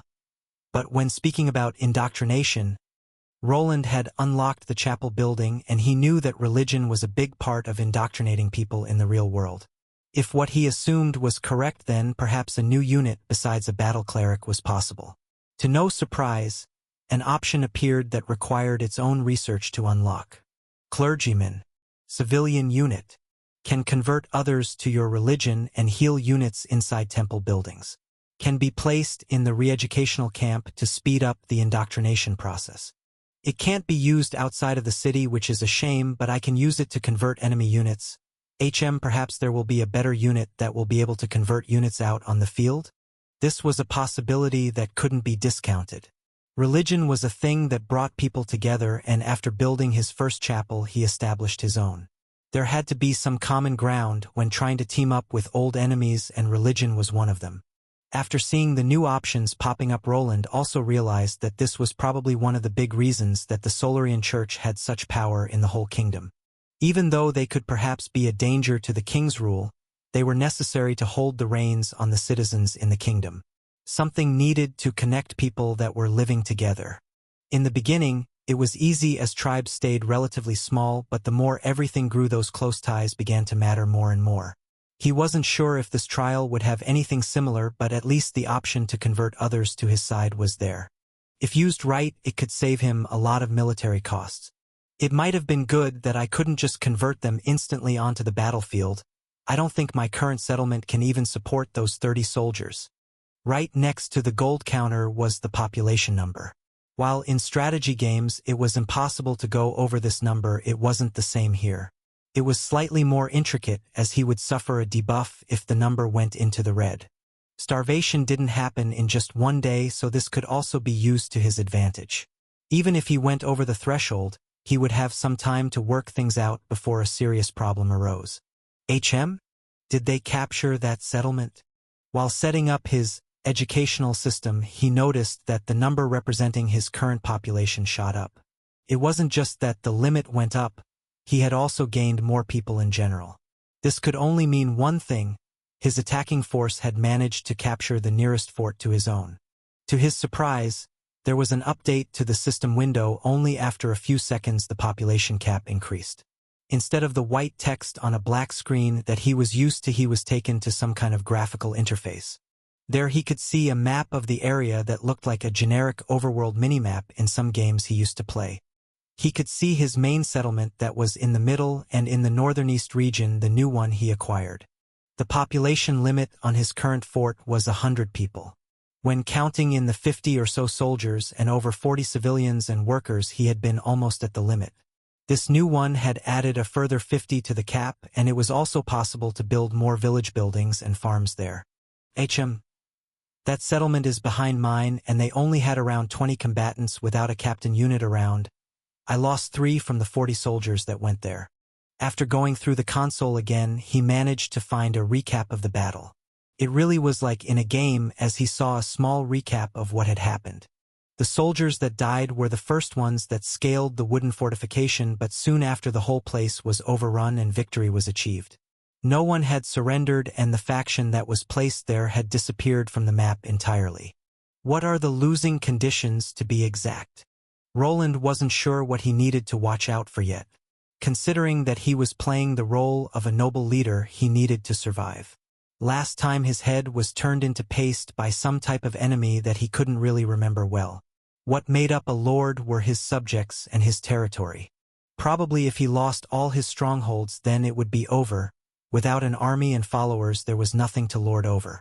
This was a test of being a lord, and losing all of his forces and terrain would probably make him a bad one. However, this could mean that I don't necessarily need to keep this location. As long as I retain at least one settlement, it shouldn't trigger the losing condition. At the moment he was in the black, as he didn't recall much past this point. After killing the first commander and building up his defensive structures, it became a giant hole in his memory. One of the reasons that he had lost the defensive battle was due to the location of this fort. It had no natural defenses to safeguard him from being attacked. This meant that he needed to equally build up an impenetrable fortress from all sides. If he at least had one side that was safe, he would be able to save a lot of gold, and perhaps lasting out for longer would have been possible. Could this be a dead end created by the trial? What if I was never supposed to stay in this fortress to begin with? Hey Aide, bring me all the information about those lumberlings. Send out the scouts too. I want to know the specs of their fortress. Specs, my lord. All the details, the number of their troops, but more importantly, if there are any natural defenses around them. Roland started wondering, probably to be victorious in this test, he couldn't just go to the next extreme that was attacking. Sooner or later, while his army was out conquering, he would be attacked by an enemy faction. To not lose important strategic locations, he would need to at least have enough time to call back the troops. Instead of a full offensive, he needed to settle somewhere in the middle. If this fortress was meant to fall from the start, he just needed to find another one that would allow him to save on some expenses in the long run. Shields up. Don't let the enemy archers hit you. Protect the battering ram with your life. It has to arrive at the enemy walls. Archers, fire. A plethora of somewhat generic-sounding voices echoed through a large battlefield. The source was a varied group of puppet soldiers that were wearing more intricate armor than the regular foot soldiers. The former were bunched up in various formations, performing the acts that these captains and commanders were ordering. It looks like I can watch for now. The golems should be enough. Their leader was right in the back and the only person on horseback. His body was clad in full-body armor that was covered in runic symbols. Some of them were glowing in a pale blue light which easily illuminated the darkness of the night. This was a stark contrast to the wooden animal he was sitting on. Just like all the wooden men around, it was not made up of flesh and bones but lumber instead. From behind him, around 4 mechanical contraptions emerged that took on the form of spiders. They were made out of pure metal and were quite eye-catching in this field of battle. Their legs continued to speed through the grassy plain with their cannons pointed upward.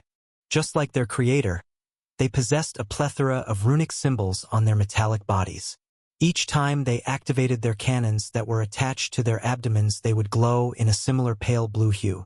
These cannons were constantly firing concentrated orbs of mana toward the rocky ramparts of this fort. The archers that were stationed them were unable to do much about it due to being outranged by the mechanical contraptions. Even when an arrow collided with the metallic body, it was bounced back by a thin layer of mana that was protecting the golem's body. There were only 4 of those spider contraptions on the battlefield, but the magical attacks they were capable of were a real game-changer. I should be able to get more deep steel to make more spider drones after I capture this fortress. It's good that I was able to bring my own technology into this place.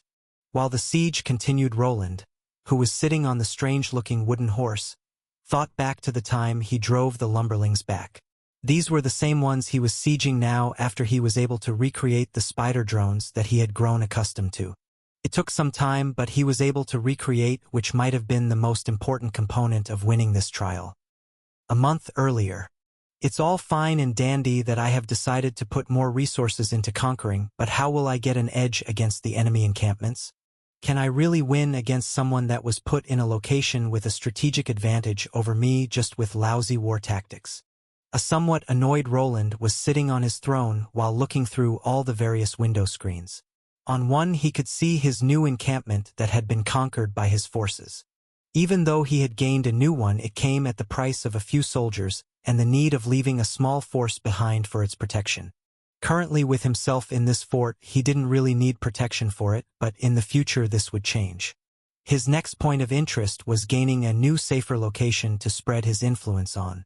This main base that was given to him as his first headquarters was probably a dead end. It was open to attacks from all sides, When concentrating on defensive measures, it was possible to counter this placement. However, with his past knowledge in his head, it was obviously the wrong tactic. "My lord, the scouts have come back from their mission." "Good." His aide was waiting outside and would shout out to him from time to time. The information he relayed would then be presented to him in one of the windows as an update. Normally in real life, a scout would need to give this information to some kind of administrator. They would then either draw up a map with the information or directly give it to the lord. Here, on the other hand, the process was pushed onto the world map in the system to which he had access. This actually looks promising. From all the other forts, this one looks the best. It had been a few days since he was able to defeat the lumberlings. The soldiers that had been placed in the dungeon were about to go through the process of conversion, which would bolster his forces. This didn't mean that he wasn't turning some of his villagers into new soldiers either. His army was steadily growing each day as he just needed to create new residential buildings to increase the population limit. His scouting unit had increased and he was able to discover 2 other forts in the area. Their population wasn't large, but not all of them seemed to be as aggressive as the lumberlings were. Roland theorized that this was part of the test. It simulated different factions with varied abilities and characteristics. Ones would bunker up just like he did before, while others would continue to attack until either they were dead or their enemies were. This had to be taken into consideration as he would know where to allocate his resources to. If, for instance, the fort that had appeared in the west was primed for defense, it could actually act as a buffer zone. Anyone arriving from that side would have to go through them first before arriving in his lands. It might have actually been even better to leave such a faction alone, as they would not attack him without a reason. "I wonder if the winning conditions really need me to conquer everything I see, or if it's something vaguer. Would it be enough if the people in the lands think of me as their lord, even if they aren't necessarily part of my faction?" Roland had not tried it yet, but perhaps there was an option of a diplomatic resolution. What if it was possible to create trade routes with other forts and get better deals on things? In real life, not every kingdom was the enemy. Some even formed pacts to combat dangerous empires that started threatening others on a larger scale. What if this would be his fate if he was too aggressive? If that is the case, then if I start threatening everyone, they might attack me together. But that won't be a problem if my forces are just stronger, or if I could get them to be a vassal. Creating vassal states might have been a possibility. There were many types, and it depended on the one in power on the exact rules. Most of the time, a vassal in this sense would offer some kind of tribute in the form of some resources. For that, they would be exempt from getting raided by the ones in power and even helped by them if they were being attacked by an outside kingdom. There were pros and cons to these relationships, but they could be positive for both sides in some cases. Should I sacrifice a scout to figure it out? This was still in the beginning stages of the trial, and he didn't have all the information. The hole in his memory had expanded as he had no idea what had happened before. In his mind, he could only see a few blurs and then the last enemy boss smacking his head with a giant mace. If it was truly possible to do business and ally himself with other factions, then he needed to give it a try. "Aid." "Yes, my lord." "The small settlement to the southwest. Have one of the scouts go there and offer them a treaty." "A treaty? What will the details of the treaty entail?" "The details? They were around a lot of pastures. Have them donate their grain to us and also meat." The wooden aide started nodding his head while Roland listed down some terms of the accord. If he could get a settlement with fertile land to take care of the food side, then he would be able to develop his armies more. It was normal in a kingdom to shift production to better-suited regions. If he were to conquer these lands and become their king, then that area would be part of his kingdom and run by another noble. They would supply them with food, and he would give them some soldiers, which would allow him to specialize more in warfare. Good, now I need to think about the runesmith part of this test. What can I create to give my troops an edge? Roland was still mostly a crafter. Even if this new class would give him some better warfare and leading options, he still wasn't there. Getting political with other forts would not be possible if he didn't have any leverage. It wouldn't be strange if there was some kind of hidden notoriety value hidden somewhere. If he continued to capture settlements and win battles, others might surrender to him without the need for him to lose more forces. To get a better grasp on the situation, he headed outside. Sitting on the cramped throne with nothing but a large empty space around him wasn't good for his mind. Roland had grown accustomed to working, but this didn't mean that getting a breath of fresh air wouldn't help him get a good idea. When outside in the distance, he could see a windmill being assembled by the wooden puppets. It was very reminiscent of old video games, as the wooden craftsmen would not perform all the actions of their human counterparts. Instead, they would hammer away at the walls that for some reason started expanding up. From time to time, they would stop to grab some materials from the side, and then continue while the pile of resources vanished into thin air.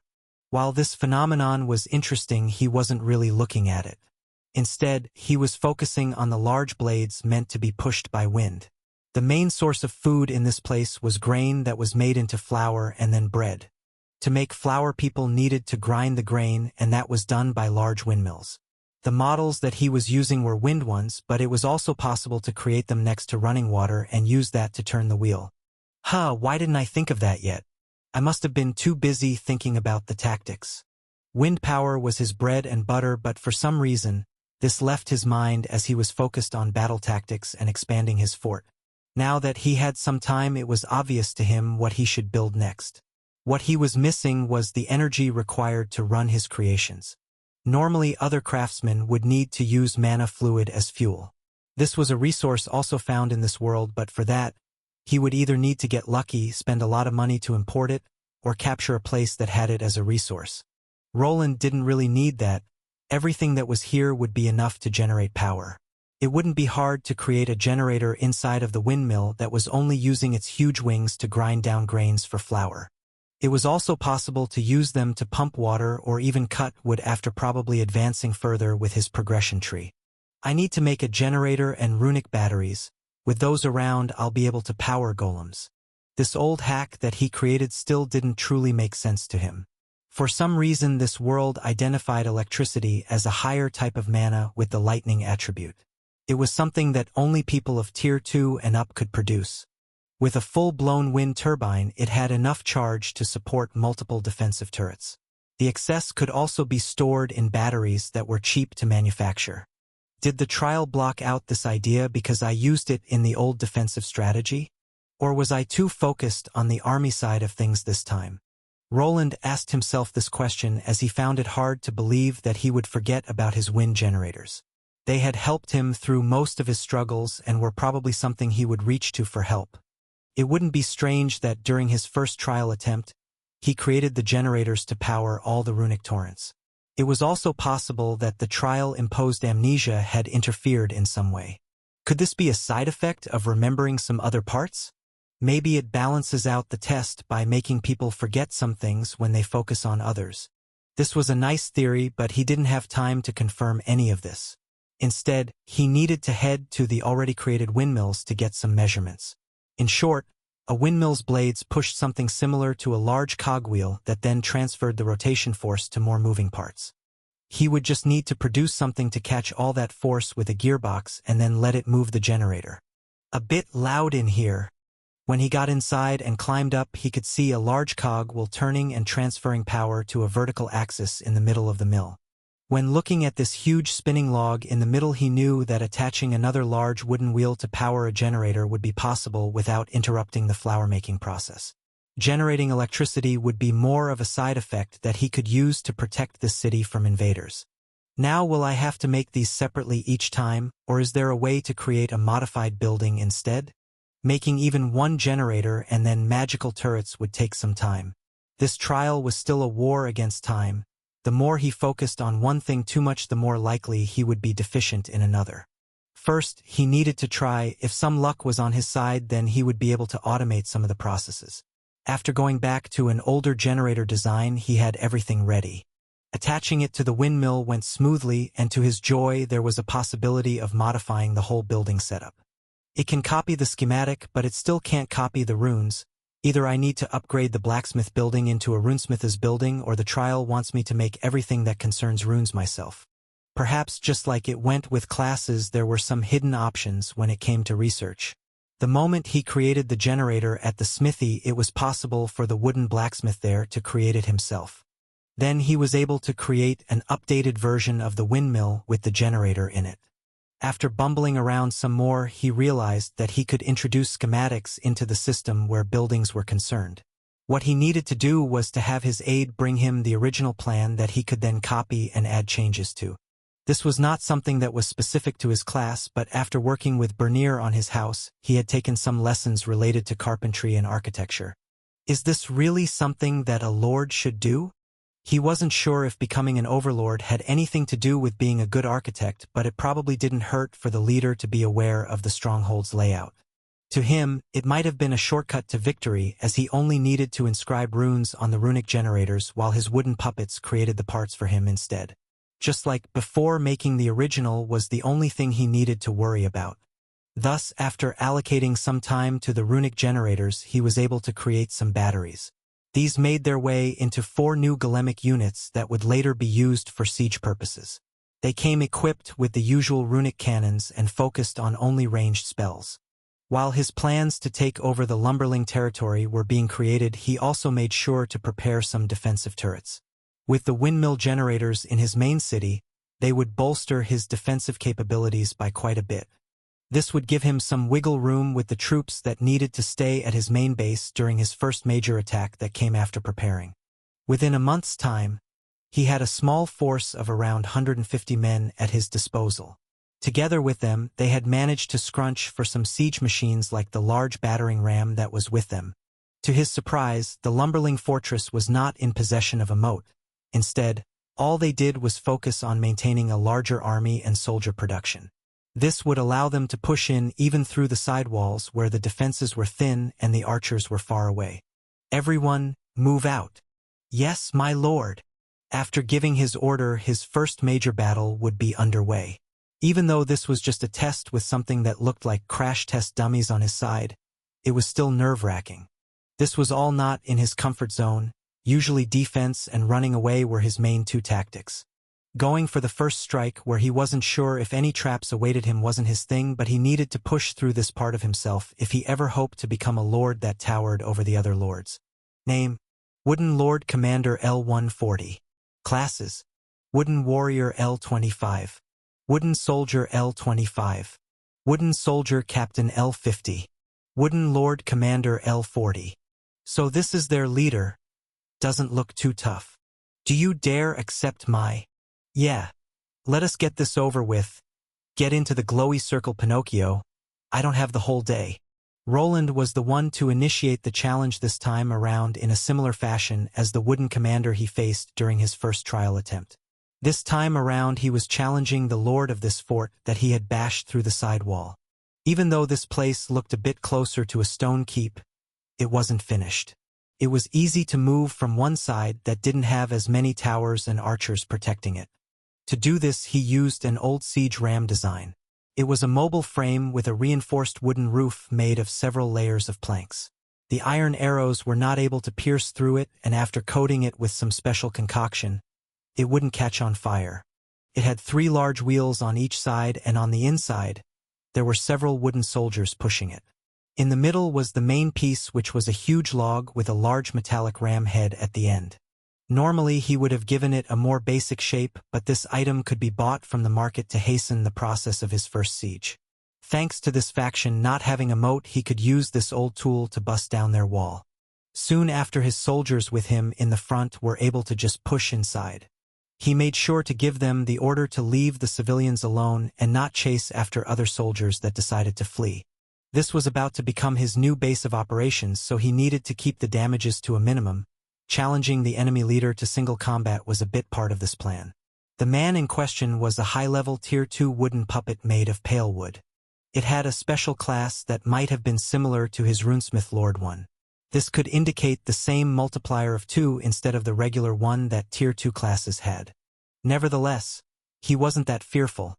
He was still 30 levels over this wooden man, and also had all his magical runes to help him win this. The Lord Commander puppet was using an arming sword and shield combination. His body was covered by full-plate armor, and he even had a helmet on. The only reason Roland could tell that he was a man made of wood was that his face was peeking through that helmet that lacked a visor that could be closed for some reason. It was a big weak point, but with the shield in his hand, it wouldn't be that easily pierced. This wooden Lord Commander would have probably been able to defeat any normal Tier 2 person, but he was going up against a very unique opponent. Roland's biggest strength came from his ability to make magical armor. It gave him the spells of an experienced mage that didn't require any in-battle preparation. Within a second, he could call upon blasts of fire that could take a flame mage even 10 seconds to cast. A mage's biggest weakness was a close-range battle, and this weakness was not something he had. The moment the armored puppet charged in for a shield bash, his footing was broken by muddled water that then quickly turned into sharp spikes. Even though he was able to react in time to not sink in, even though the sharp spikes were deflected by the shield, the third attack that was composed of burning flames could not be evaded or protected against. The huge ball of flames was already forming when the Lord Commander was trying to not slip into the mud. It connected with the wooden man to generate a massive explosion. Though these wooden men were not composed of blood and flesh, they reacted in similar ways to heat as humans did. The metal armor that he was wearing turned red with the increase in the temperature and started cooking the owner alive. The simulated screams were quite realistic, but instead of flinching, Roland just increased the heat by ejecting a torrent of flames from his palm. "Your lord has fallen. Throw away your weapons and surrender, and none of you or the residents in the city will be harmed." As his opponent was dying, he already started shouting to break up the fight. The more men he could keep alive from the opposition and his own army, the better for his future plans. With the Lord defeated, even the wooden captains started buckling under pressure. Just as he expected, whenever the lord of the faction was suffering a defeat, the debuff taken to the morale of the troops was increased. "What are you waiting for? Surrender. This place belongs to us now. Long live the Lord of the Timberlings." While he was making his speech, one of his own commander units also started shouting out. It was his old first captain that had managed to reach level 100. The more the leader units leveled up, the better their speech became. At the level that the commander was on now, he could articulate like a normal person. He immediately started shouting at the other soldiers while waving the flag from his side. This was a faction banner that he actually had to unlock and design himself. Just by having them around his troops, it was possible to raise their morale further. The more of these symbols he put on their belongings, the more it worked. It really showed him that belonging to a side made a big difference.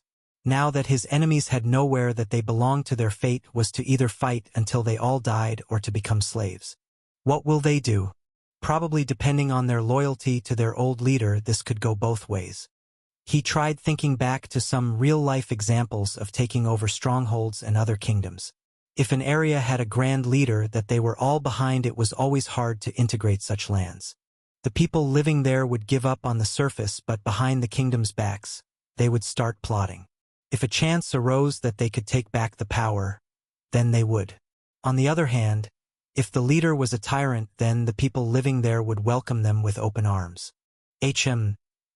This one might have actually been the latter. The tyrant is dead. Thank the gods. Soon the soldiers threw away their weapons and the civilians started cheering. They repeated the same two sentences over and over again, but he got the picture. When investigating this place, he figured out that the leader wasn't properly managing the region. There were a lot of residential buildings, but not enough farms to produce food. Most of the populace was also conscripted instantly and sent out to attack nearby settlements.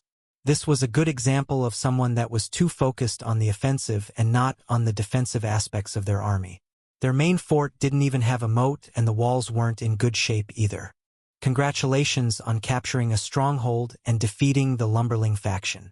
Roland almost flinched as the message popped out in front of his face and was accompanied by a victory tune.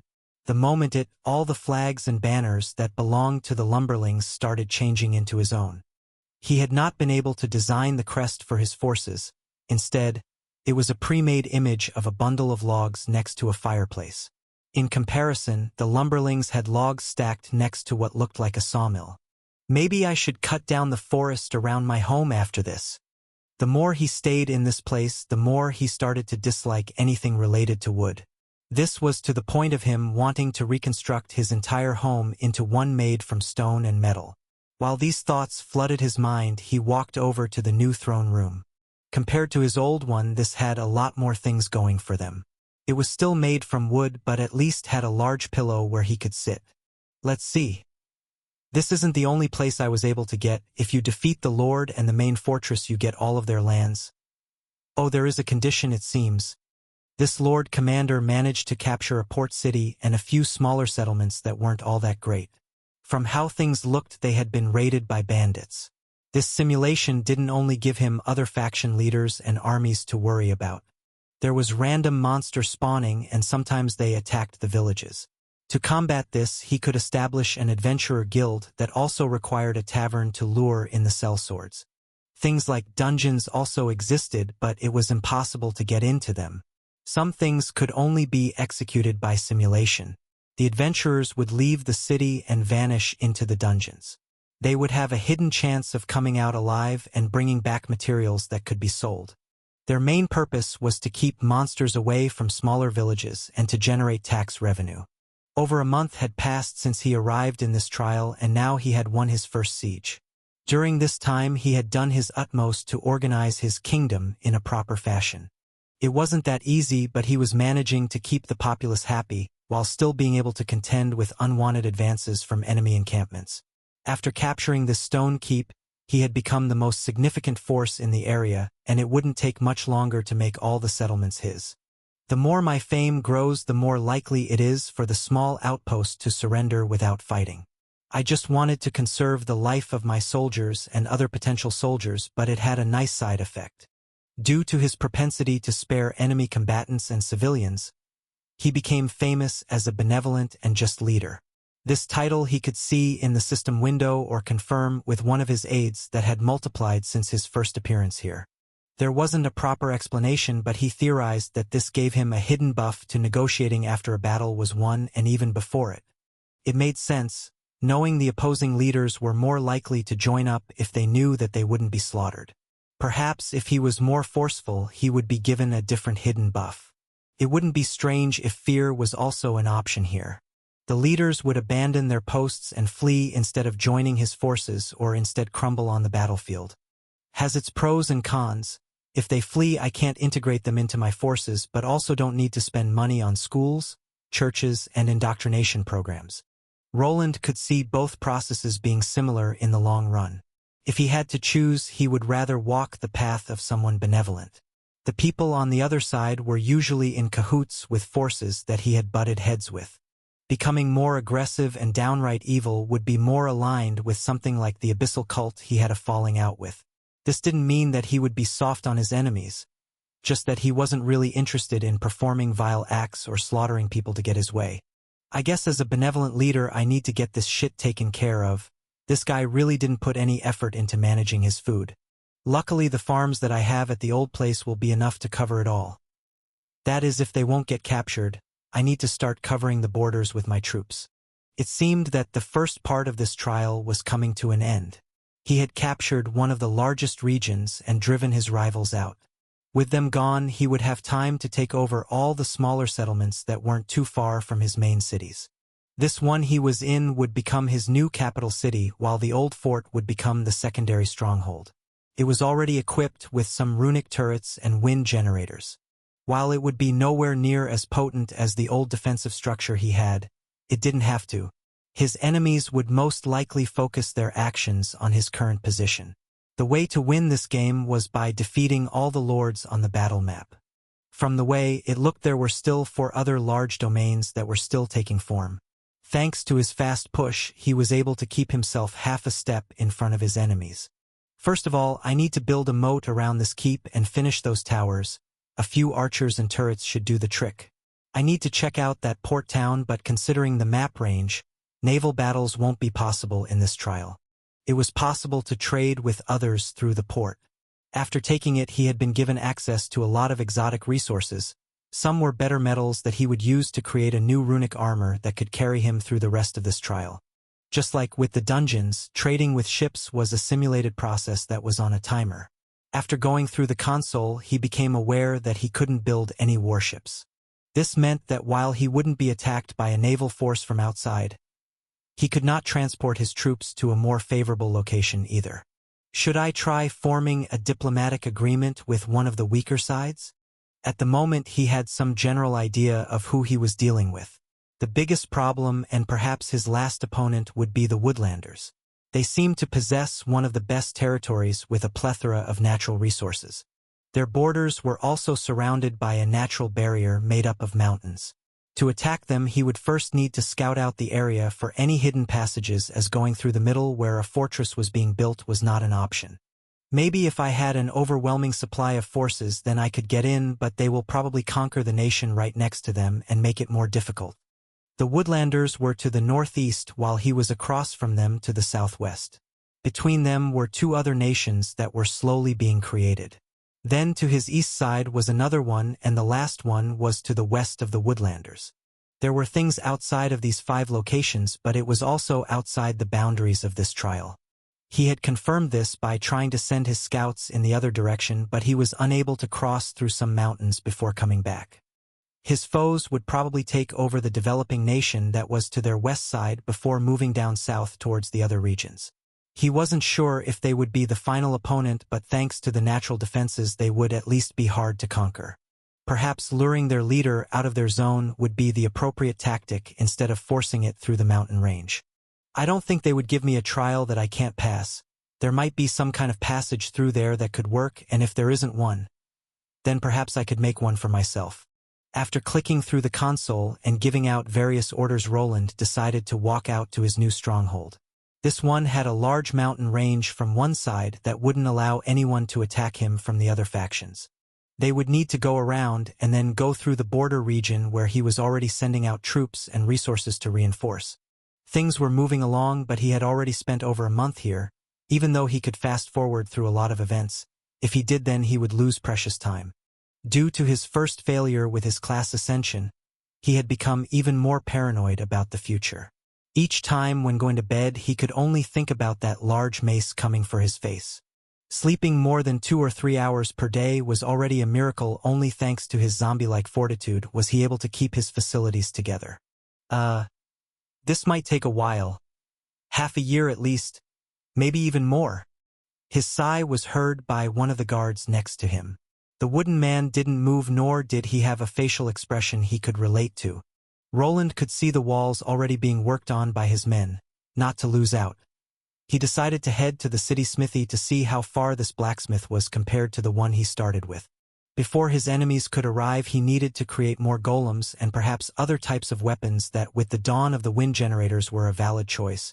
How long have I been in here? Was I able to get this far during the first attempt? Roland wasn't sure of the time frame anymore. Time worked strangely in this place, and his mind was becoming weary due to all the sleepless nights he had gone through. Even though there was a lot of the blacksmith NPC could automate, he was left inscribing runes on everything. The dream of a rune-powered army went out the door after it became clear that it was impossible to upgrade the smithing building into a runesmithing one. Due to this setback, he was forced to weigh the pros and cons of using his time. With 100 men at his disposal, he could pull a few all-nighters to inscribe some basic runes on their weapons. However, when his armies started growing and reaching the thousands, he could not continue this feat. Thus, he focused mostly on creating golems and equipment for his commanders. They were the most important units, and with the magical equipment, they could turn the tide of battle. At the moment he wasn't really worried about that, but at the length of this test, as it had been multiple months since he had arrived, things weren't going that badly, but they weren't going exceptionally well either. He was able to build a large moat around his stone keep, expand the walls and finish all the guard towers. Due to the lack of runesmithing help, he only focused on creating enough generators to power the defensive turrets and then focused on generating some armor for his battle units. Yet the life of a lord wasn't so easy. There were so many things only he could decide on. If he didn't make a decision, the wooden people in this world would start making their own choices. There was a type of randomized factor in all of this, as these NPCs had their own life. They needed things like taverns and pubs to keep them lively. Then they also needed guards to keep thieves in check and cloisters with clerics to heal the sick. All of these things affected his cities in many ways. If there weren't enough guards patrolling the streets, sooner or later a thieves' den could pop up. Such a city would bring in less gold in general, and some functions would be limited. Similar things would happen if they became sick or disgruntled. Even though there was a lot to manage, he was not supposed to do everything exactly himself. Just like in real life, he could give cities to retainers like a lesser lord or a higher-level soldier. If a city was located next to fertile land, it was good to send out someone that was versed in cultivating the land. If there was a danger of getting attacked, a unit that was more inclined for combat was the right choice. Then even if he made all the right choices, it didn't always work out, but the reverse was also possible. This randomization factor was ever present. It was as if the trial was telling him that there is nothing like over-preparing, and that he should be prepared for the worst-case scenario at any cost. This he kept in the back of his mind, but only for the locations with the most strategic value. Roland realized that he was doing the same thing the nobles did in the kingdom by ignoring most of the smaller settlements that didn't generate much income. Even when the residents there were overrun by monsters, it didn't affect his bottom line at all. Is it trying to tell me to be more ruthless? Would I be able to make these decisions as easily if the people were real? Roland asked himself while bringing down his hammer onto a piece of armor. His eyes were slightly bloodshot as he had finished his latest creation. It was a somewhat upgraded version of the armor he used for dungeon grinding. This one came equipped with 2 retractable shoulder cannons. With an updated code, they were able to quickly pick up any enemies on the battlefield even when he was moving. It was tricky for them to not clip his own body during speedy movement and also to not aim at his allies. Luckily, each faction in this trial had a unique mana pattern that could be easily calibrated. Considering that at this point he would be going up against heavily armored enemies, he decided to use his old trusted hammer staff design. It looked more like a bulkier version of a pole hammer. It had an elongated tip on the front that could be used for piercing and a slightly bent one on the other side of the hammer. With this, he would be able to pierce through heavy armor while also delivering blunt damage that it was more susceptible to than cutting. Though cutting weapons like swords and daggers weren't that great against heavy armor, they weren't useless. After tenderizing an armored combatant with a heavy war hammer, it was possible to deliver the final blow with a short sword or dagger. Stabbing through a visor in close range wasn't that rare, and he could also aim for the joints where usually the protection was thinner. Still, this weapon was meant to support ranged magical combat at first. With its thickness and implementation of more exotic metals, it would last through several battles and the runes would not deteriorate. The same thing could be said about his armor, which was an actual improvement from his real-life counterpart. I'll get to test this out pretty soon. That faction had fallen already while I was trying to expand my own influence. They will probably start conquering all the other nations before coming here. The Woodlanders had become rowdy in the north and conquered the western nation. The 2 middle ones were in a power struggle, but now with the north getting involved, they would probably start buckling under pressure. He had not remained passive through all of this, as he had already learned his lesson with the previous trial. While the Woodlanders were attacking their western neighbors, Roland's lands were invaded by the southeastern faction. To his surprise, it was the same kindlings that he had to compete against in his first trial attempt. They had gained new lands and were a lot better equipped than last time. Their first push was for one of the smaller settlements that they were able to easily capture. Before they arrived, he was sure to pull back most of his soldiers that then bunkered up at the fort that he first started in. It had been equipped with some runic turrets when he was there and had enough firepower to last through the first siege attempt. Soon after, he was able to arrive with his own army to push them back. Just like after all battles, he was sure to capture all the enemy soldiers and start his conversion tactics. If the defeat of the Lumberling faction was the first step, then attacking his own neighbors was a big leap. This was the beginning of the first struggle, and already months had passed since a few back-and-forth encounters with the kindlings. None of them he took part in, but instead it was up to his commanders and captain. Some fights were lost, but most of them were won. Now there was one last thing to do, and it was finally worthy of his time. I guess the Overlord should never appear until the last moment. Is that how it's supposed to work? Finishing his new runic armor was just the first step. Now he needed to test it out on the battlefield. While the largest faction was already looking at attacking their southern neighbors, he still needed to add the finishing touches. His own target had barricaded themselves out in the mountains in a similar stronghold to his own. Now there was a moat and actual towers with defenders. Is everything ready? Yes, my lord. Good. I'll leave the place to you, manage it well, and follow the instructions that I laid out. A different aide bowed before him. This one was over level 100 and had actually advanced into a prestige class called the Lord's Hand. This wooden man was like a high-class noble and secondary commander. If this castle he established was attacked, he would be able to give the defenders an almost identical morale boost as him. The armor that he had made was already worn by him and felt quite natural. The runic symbols started gleaming and the two turrets that were on his shoulders retracted back for the time they would be needed. On the outside, a wooden horse covered in armor was already waiting for him. After getting on, he looked to the large group of mounted knights that he was the leader of. After being here for close to half a year, it didn't feel so off to command them, but he wasn't sure if this place wasn't affecting his mental state. I need to go back as soon as I can, but I also can't rush it. Thanks to his various skills that allowed him to clear his head, he knew that if he pushed it too much that he would fail. Luckily, not everything had to be done in real time in this place. This army of his that was moving out would normally need several weeks to get to their destination. With the help of the trial's fast travel system, it would skip through it all the way until he arrived. Usually, he didn't use this method as the skip time could have always been used to craft new items. A prompt appeared before him. It was asking him if he wished to fast travel to the enemy stronghold. Slowly, he moved his fingertips to confirm his choice, and instantly his vision started blurring. He could see his army moving through the lands at an increased rate. A window representing the progress of the army was on the upper right side. It was possible for him to stop their advance manually and also for an unexpected event to occur. Previously, when he was going through the world with a smaller troop, he had encountered some monsters. It was also possible to skip through things like that and let his wooden men take care of it for him. However, it was always better to get involved in these things if he could, as skip time could never be taken back. It was a quality of life improvement, but it was an obvious trap for lazy people.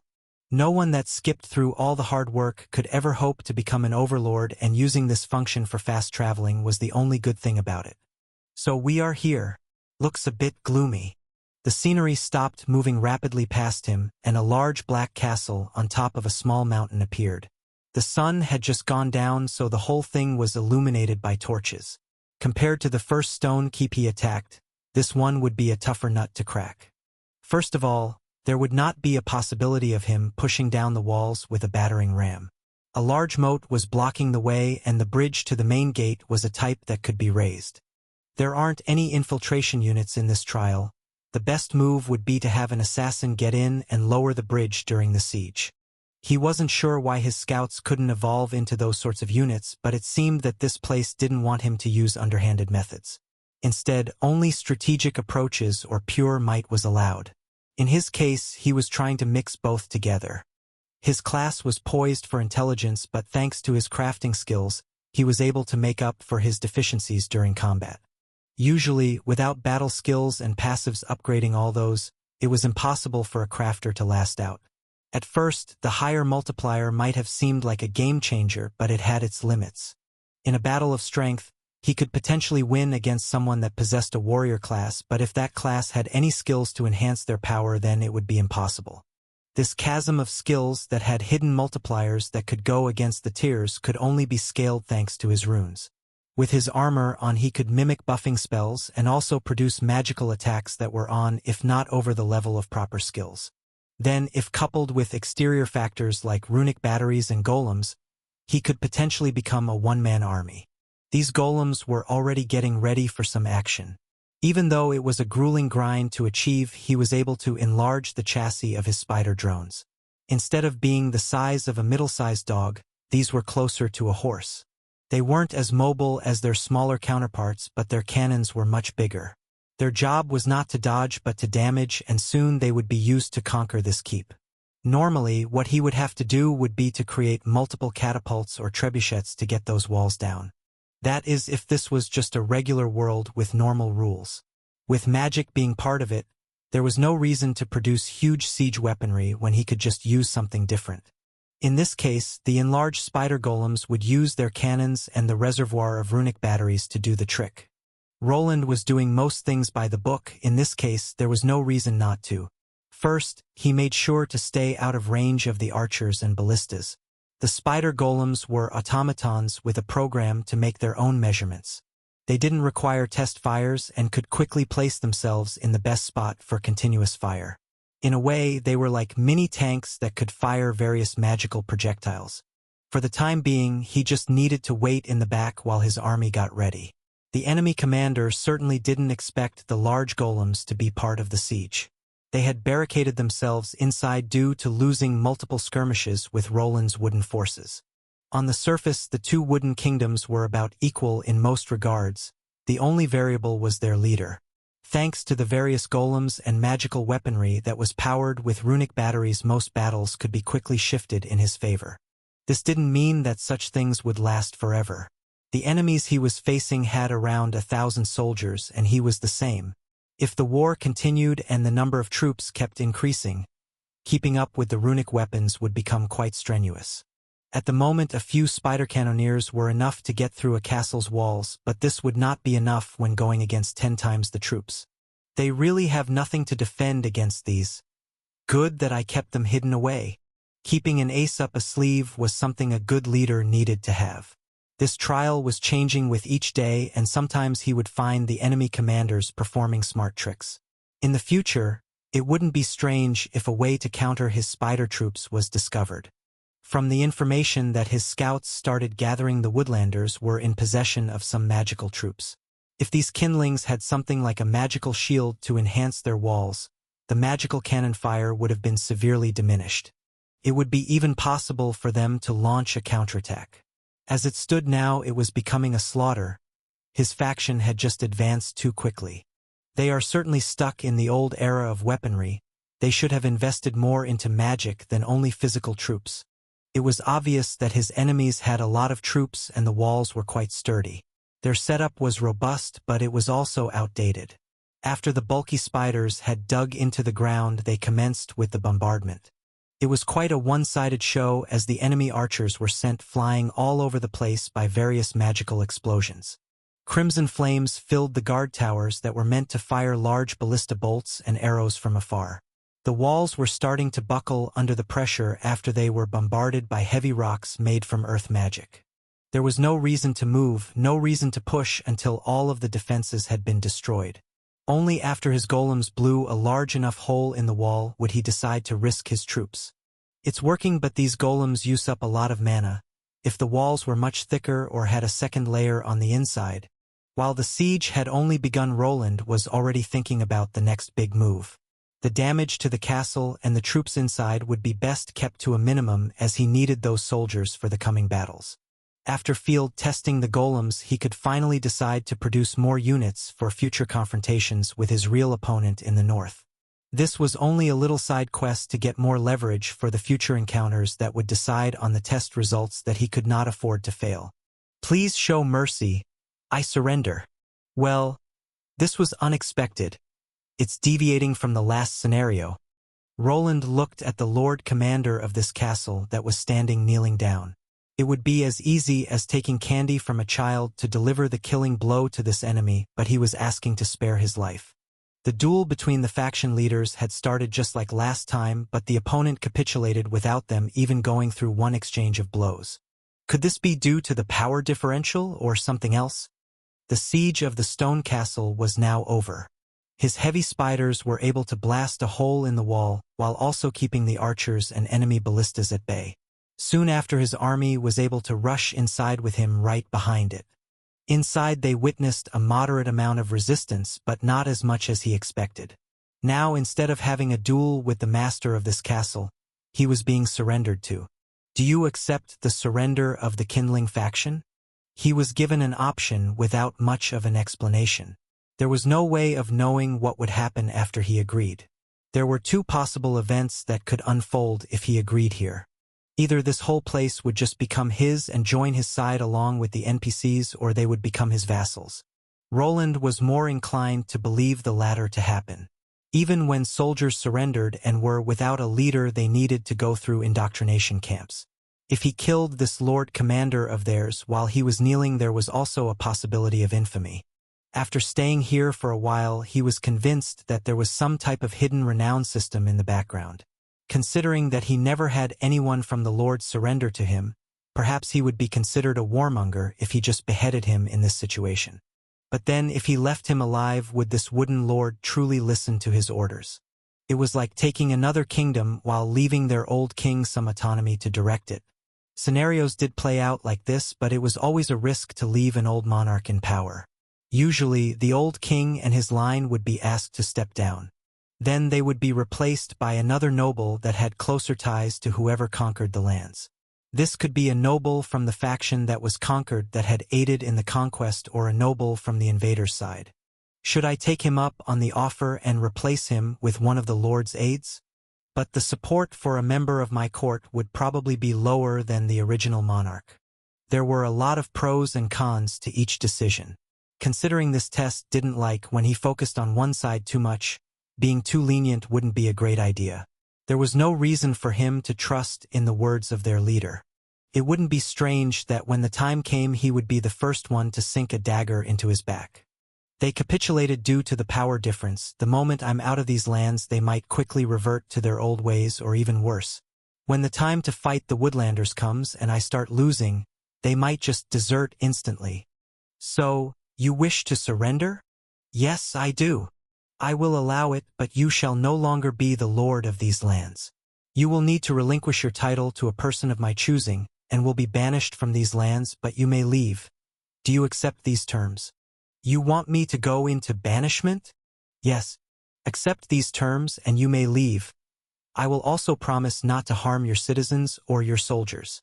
Roland made sure to talk loudly so the residents of the castle heard their conversation. Their lord was already acting in a cowardly fashion, but he could save some honor if it was known that he was doing it for the citizens and not to just save his own skin. In a sense, he was giving him a way out, but also keeping him away from any positions of power. It was a curious game-like event with a lot of results depending on what he did.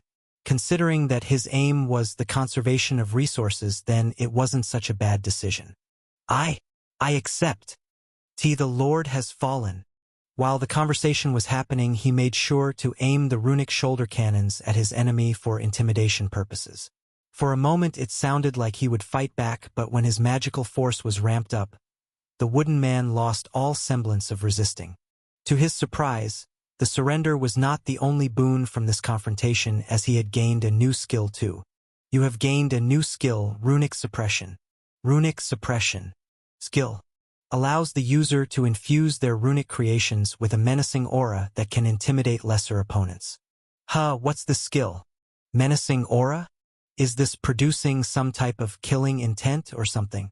The description wasn't clear, but it seemed that when he tried to intimidate the Lord Commander here, he was simulating some type of killing intent. This allowed him to create a skill to suppress weaker opponents. Similar skills like this existed in the world and were produced by some monsters. Sometimes when encountering a dragon, people would freeze up and be unable to move. This was due to skills like this that were meant to disable weaker enemies. This could be useful in a large-scale fight, but I didn't know that I could learn new skills in this place. Could this be a runesmith overlord-related skill? This was quite strange, as usually in trials he would be given all the skills at the end and not in the middle. Perhaps it was possible when all the conditions were met to acquire the skill in question. The only downside is that I need runes to use it or it won't work. It felt like the skill was a lesser variant of the suppression skill. Without having some type of runic equipment, it would probably not activate. However, he was a runesmith, so this wouldn't be that much of a problem. While standing there, he activated the new skill that spread to the sides. Some of the close aides to the now fallen lord started trembling, which was quite an interesting display. The skill made all of the runes on his armor glow in a dark red light, and some type of aura escaped from his form. It was hard to describe, but the effect was real. It didn't seem to be affecting the actual soldiers as much. Perhaps the discrepancy in levels had to be a lot higher to make it work. Nevertheless, it could come in handy whenever he needed to intimidate someone for some information. In this case, he was able to get the Lord Commander to abdicate from his position. Take him away. People of the kindlings, if you don't resist, no one from you will be harmed. Put down your weapons and this will end now. His shout, backed by the intimidation skill, was a lot louder than he expected. The weaker soldiers trembled a bit, but they still looked to some of the captains and lesser commanders that were standing there. While their lord had decided to abandon them, there were still some units that could take his place. Luckily, this didn't happen and they started throwing away their weapons. Congratulations on capturing a stronghold and accepting the Kindling faction as a vassal. The victory announcement was a bit different than the one during his victory over the Luimberlings. With this victory, he had gained a vassal nation, and after sitting down in their throne room, he was given a new window. There he could decide who to place in the managing position. It seemed that the requirements were limited to commander units that belonged to his faction or aides. The system didn't state it, but there were probably pros and cons to each choice he made here. This was his first real victory in months, while defeating the Lumberlings took him a bit over a month. This one took close to half a year. Previously, he expected the trial to come to a close when this time arrived, but as it stood, for large factions still remained. Luckily, he had not stayed here truly for half a year. There were times that he skipped through some events. With this new land, he pushed himself to the forefront. The other two in the middle were dead set on killing each other. They had been at it from the start and were very equally matched. Probably only if Roland or the Woodlanders got involved would one side be victorious. If I consider that it is possible for them to surrender, then there could be a diplomatic way of resolving this dispute. What if I ally myself with one of these two factions and help them beat the other? There were various ways of allying the two kingdoms. War was not always the right choice. Information was needed on the two factions that were in the middle. Though he could not produce assassins, there was a way to evolve them into spies that could gather information. They had already been sent out on a mission before he left his main city. With the time dilation from fast traveling, they should have gathered all the required information. When he clicked on the console in this palace, he was able to see that after waiting a day, the news would be able to reach him along with some units ready to take this place over. For a few days, he took over this palace and was sure to assign all the available workers to city repairs. Around 30% of the soldiers had died in the siege, and while he was here they could start their conversion process. As long as he remained here, all such facilities would be given a buff. To his surprise, when the information came, it showed him a way to get through this scenario while conserving a lot of time. One of the factions was named the Foresters and the other Plankers. The names seemed to get even more ridiculous with time, but this wasn't the astonishing part.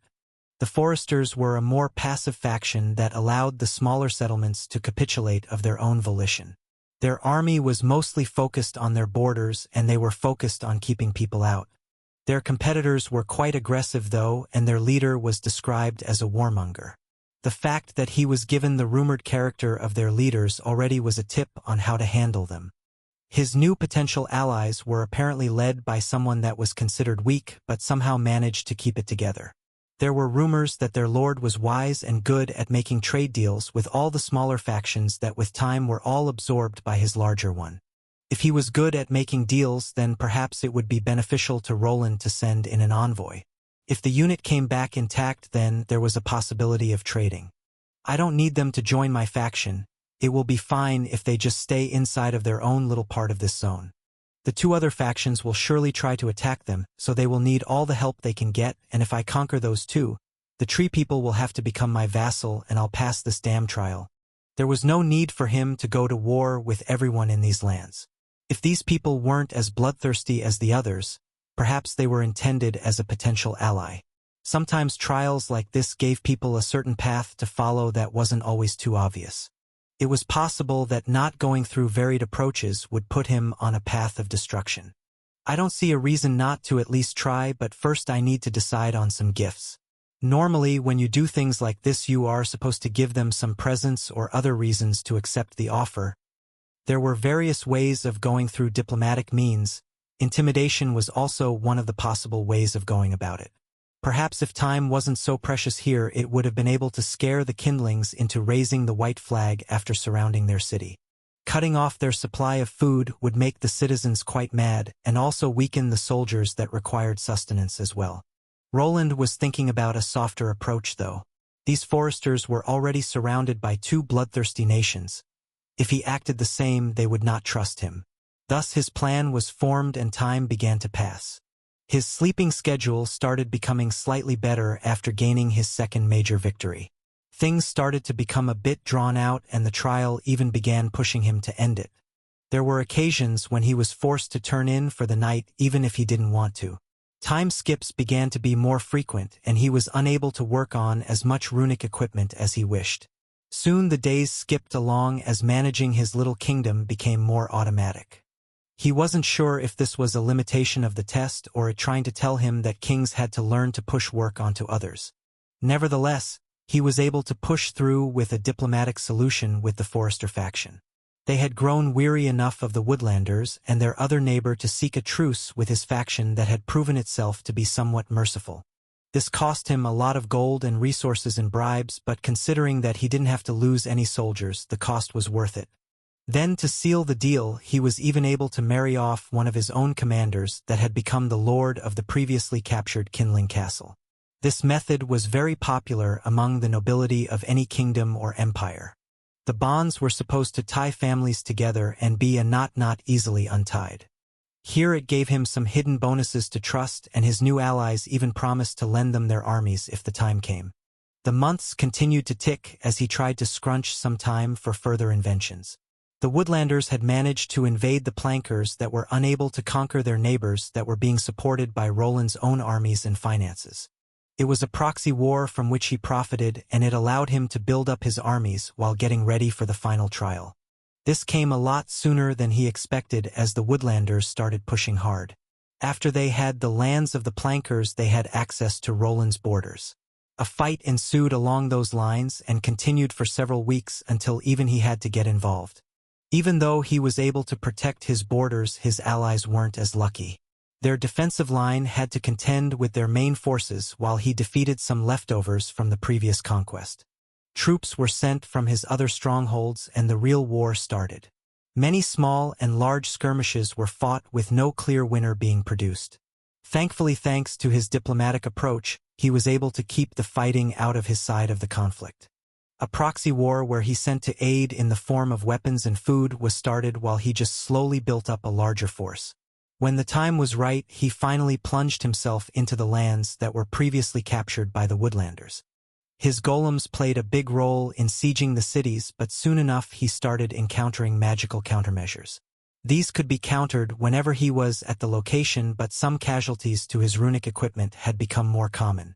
The test was finally ramping up, and no more were the battles easily won by the application of his magic. Strategy and the use of the terrain had become more apparent, and even luring in enemies by sacrificing troops had become a reality. Everything moved and he had to adapt, yet still he prevailed for multiple months. With time, the conflict started escalating, with even the Woodlanders' fabled Lord Commander having to get involved. The time for the confrontation was fast approaching, and he needed to prepare his troops and get his allies on the same page. One last final meeting would decide on the future of this battle and prove if he chose the right path or would have to take this trial once more. "My lord, is it time?" "Yes, they are waiting." "Good. Let's get this over with." Roland looked at the large room with various decorations in which he wasn't alone in. Time continued to pass and everything moved towards the last confrontation with the Woodlanders. Everything would be over after the final battle was over, that is if this trial didn't throw any more wrenches to stop his plans. Even though this place wasn't as big as the real world, for one person it was gigantic. More than a year had already passed since he started this little game.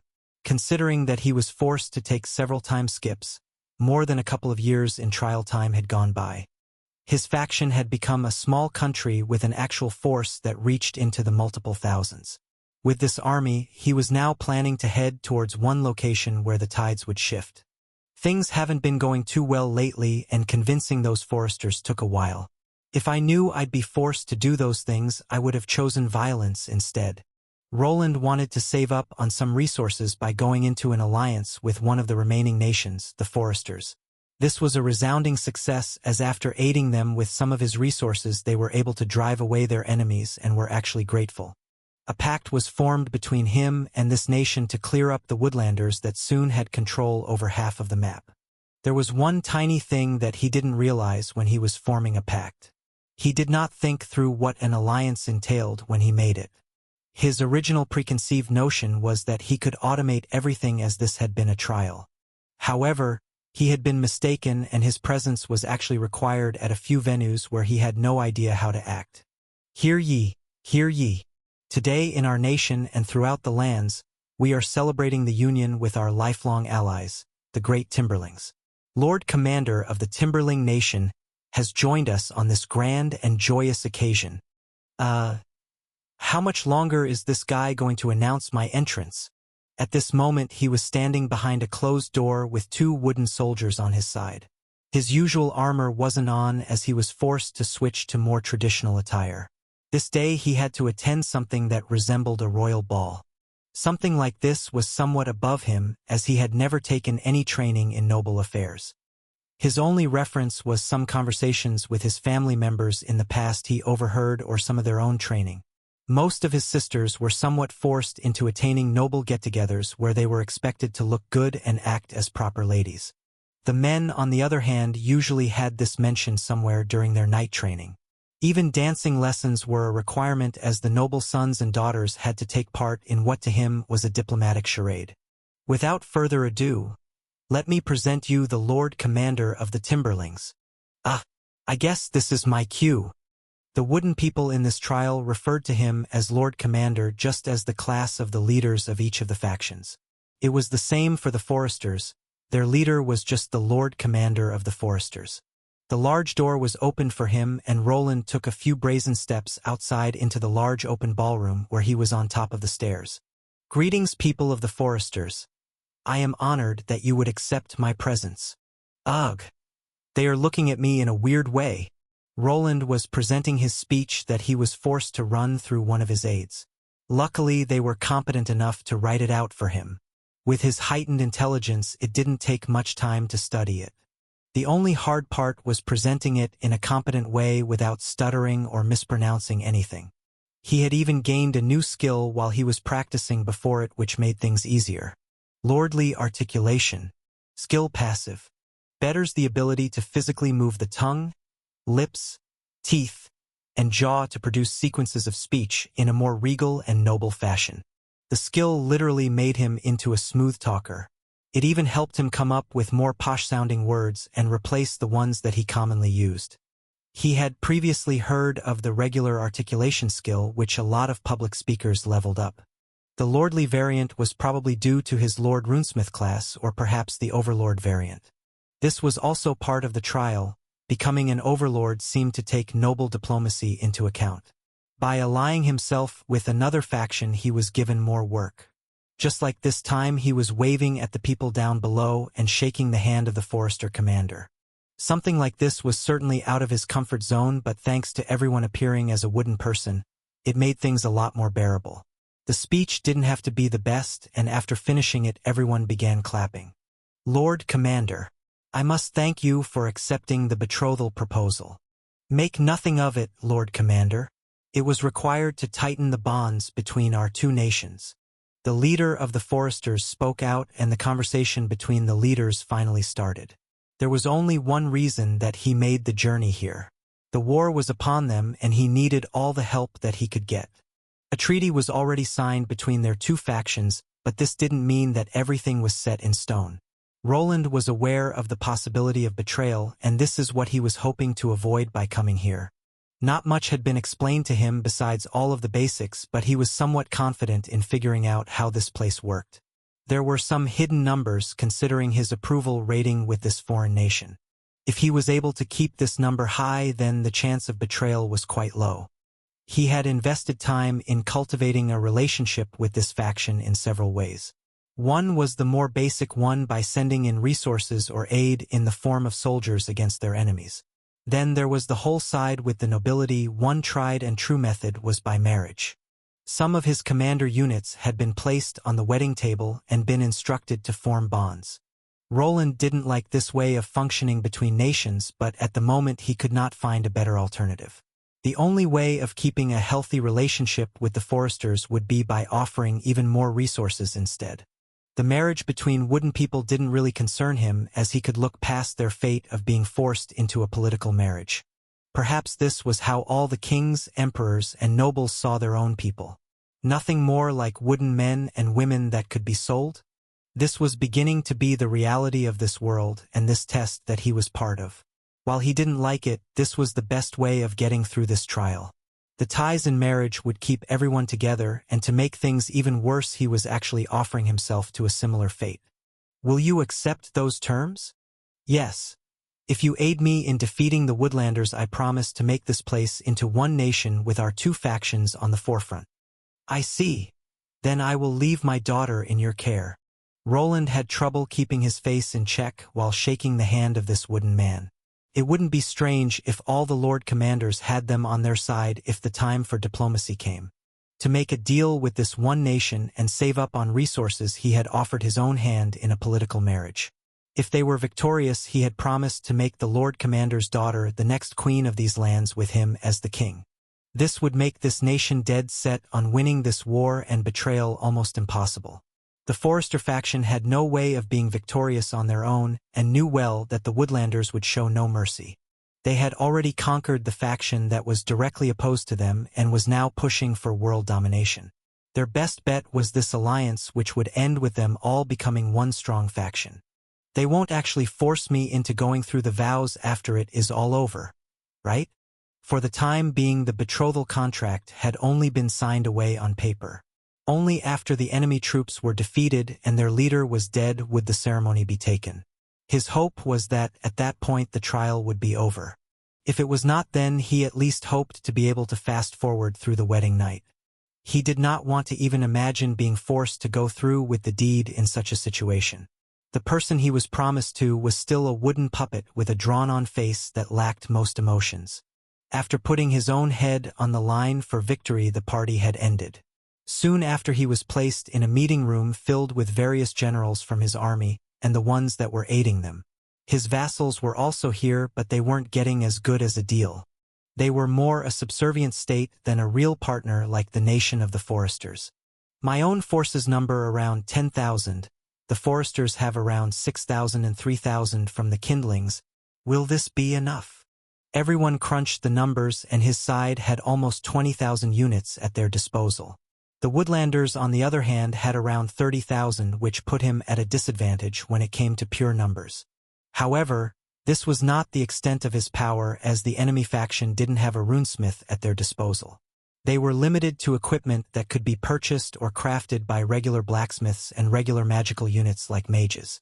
The spider drones and tanks are crucial to our victory.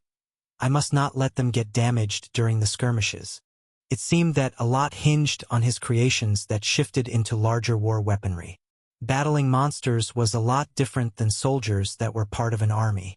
When facing opponents in cramped dungeons, weapons needed to be more compact, but when out on the field of battle, this wasn't a necessity.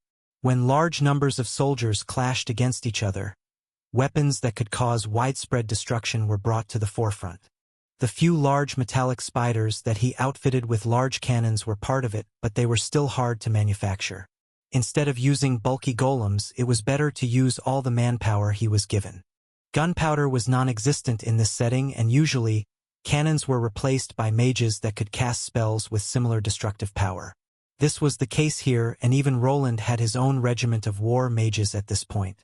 This left the old archers in a bit of a bind, as their ranged skills paled in comparison. To alleviate this problem, he decided to create a cannoneer regiment that used his own runic cannon variants. Normally such weapons would require a lot of mana fluid to even operate, but with many of his generators creating batteries each day, he had built up quite the reserve. It did seem that the trial was giving him an advantage in the field of crafting. The equipment of the enemy was around the same level that his fully leveled blacksmith buildings could create. The only true difference was their numbers of 30 against 20,000, which didn't put the odds in his favor. During the conquest of the 3 territories, Roland paid as much attention to his main enemy. He calculated that if he went with the full conquest route, he would have probably had fewer troops to command than he currently had. Only thanks to conferences with his new allies were he able to create a better chance for himself. It was as if the trial wanted him to follow this path of balance without swaying the pendulum too much into one side. While he wished to use his crafting advantage as much as possible, his enemies would not allow it. Soon they pulled together all of their forces and attacked the borders of the foresters. It was a massive push for their capital city, which without Roland's help would not be able to hold out. Now he had a final decision to make. Either he could keep to the contract and help his allies, or he would offer them up on a silver platter to gain an advantage. It would have been possible to let the forester capital fall while he himself invaded the lands of the Woodlanders. Normally this would force them to backtrack with their armies that would have been tired from the siege. There existed some spots that would be good for an ambush and even others for a guerrilla tactics approach. Then there was a secondary tactic that was somewhat more gruesome. While the Woodlanders were invading the Forester's main capital, he could rain magical attacks down on them all. With enough firepower, he could potentially bury the enemy leader in the ruins of their castle. That is if he took the bait which wasn't set in stone. However, there was one thing that he had to consider: the Lord Commander of the Woodlanders was making the push. This trial put a focus on the commander units that when defeated would create chaos in the midst of the entire faction. If he managed to take this unit down, victory was more than assured. I can end it with one potential battle, but I'll have to meet them on the field myself. It would be the end of all of this. After spending so much time in this world, he was still surprised that he was managing to hold it together. This was certainly not for people without an iron will and persistence. It was as if he was stuck into another world entirely without another real living being by himself. He was alone against the world, somewhat similar to his arrival in this world of swords and magic. Perhaps thanks to his prior experience, he had been fine with this place, but slowly it was becoming daunting to his very soul. The more he spent here, the more he wanted to return to the place he called home. The closer he got to the end of this test, the more Elodia's face showed itself in his dreams. Even Bernier and Armand with his silly shenanigans made their appearance. At least when he spent time with that idiot, it was never boring like it was here.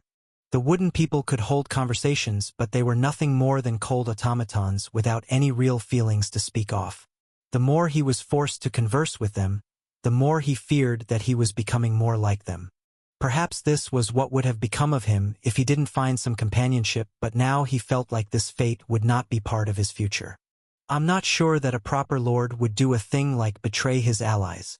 It could be possible that if I do that, the trial will make it harder for me to finish it. Just like back when he bunkered up and made his first city into an almost impenetrable fortress, a similar result could transpire here. What if the Lord Commander of the Woodlanders made it back into their main faction region? Roland already examined that place, and it was a natural fortress. Even if he could defeat the somewhat tired army, he would take a huge blow to his own forces as well. The more honorable thing to do would be to face the enemies out on the open field with all of his allies present. A word of an overlord should probably not be taken lightly, and breaking those words would perhaps disqualify him from the race. Sometimes these trials could be won by other means than force. Obscure ideas like honor and humility did appear in them from time to time. Should I risk it or not? Roland wasn't sure, but when thinking about what this trial was truly about, this path seemed like the one toward victory. Well, a proper lord should stay true to the word that they give and not betray his subjects. They are allied with me, so I should probably consider them as my own people too. A decision to take up arms formed in his head, and soon enough he was looking at where the main battle would take place. After spending so much time here, he didn't really even need to form a strategy. Everything was already set in stone, and the time for the final battle was upon him. The scale is different when you see it up close. I can't imagine how this would look if the whole army from the kingdom went to battle. Roland was impressed by the sight of the wooden soldiers standing in formation. His side amounted to around 20,000, while the opposition 30. The enemy nation of the Woodlanders was slowly leaving a large forest area and gathering on a large plain where the final fight would be taking place. Most of the soldiers were wearing full-plate armor which hid their wooden parts from showing. The mounted units were the most armored and to the sides of the formation, as he didn't want to impede their mobility by sticking them into the middle of the formation. In the front was a regiment of archers that were behind a temporary barricade. This was assembled by a row of carriages that carried a lot of rubble and would protect them from being rushed by cavalry. All the golems that he had created during this whole war were also here. This amounted to 10 spider tanks and 30 smaller spider drones. While their numbers weren't large, they could produce a lot of mayhem on an open field with so many enemy soldiers. Then, besides these runic machines, some of the archers were equipped with portable cannons that were very similar to modern mortars. How much time did I spend making the admonition for those?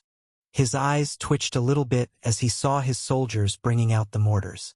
They used proper ammunition that consisted of either regular cannonballs or mostly hollow runic variants.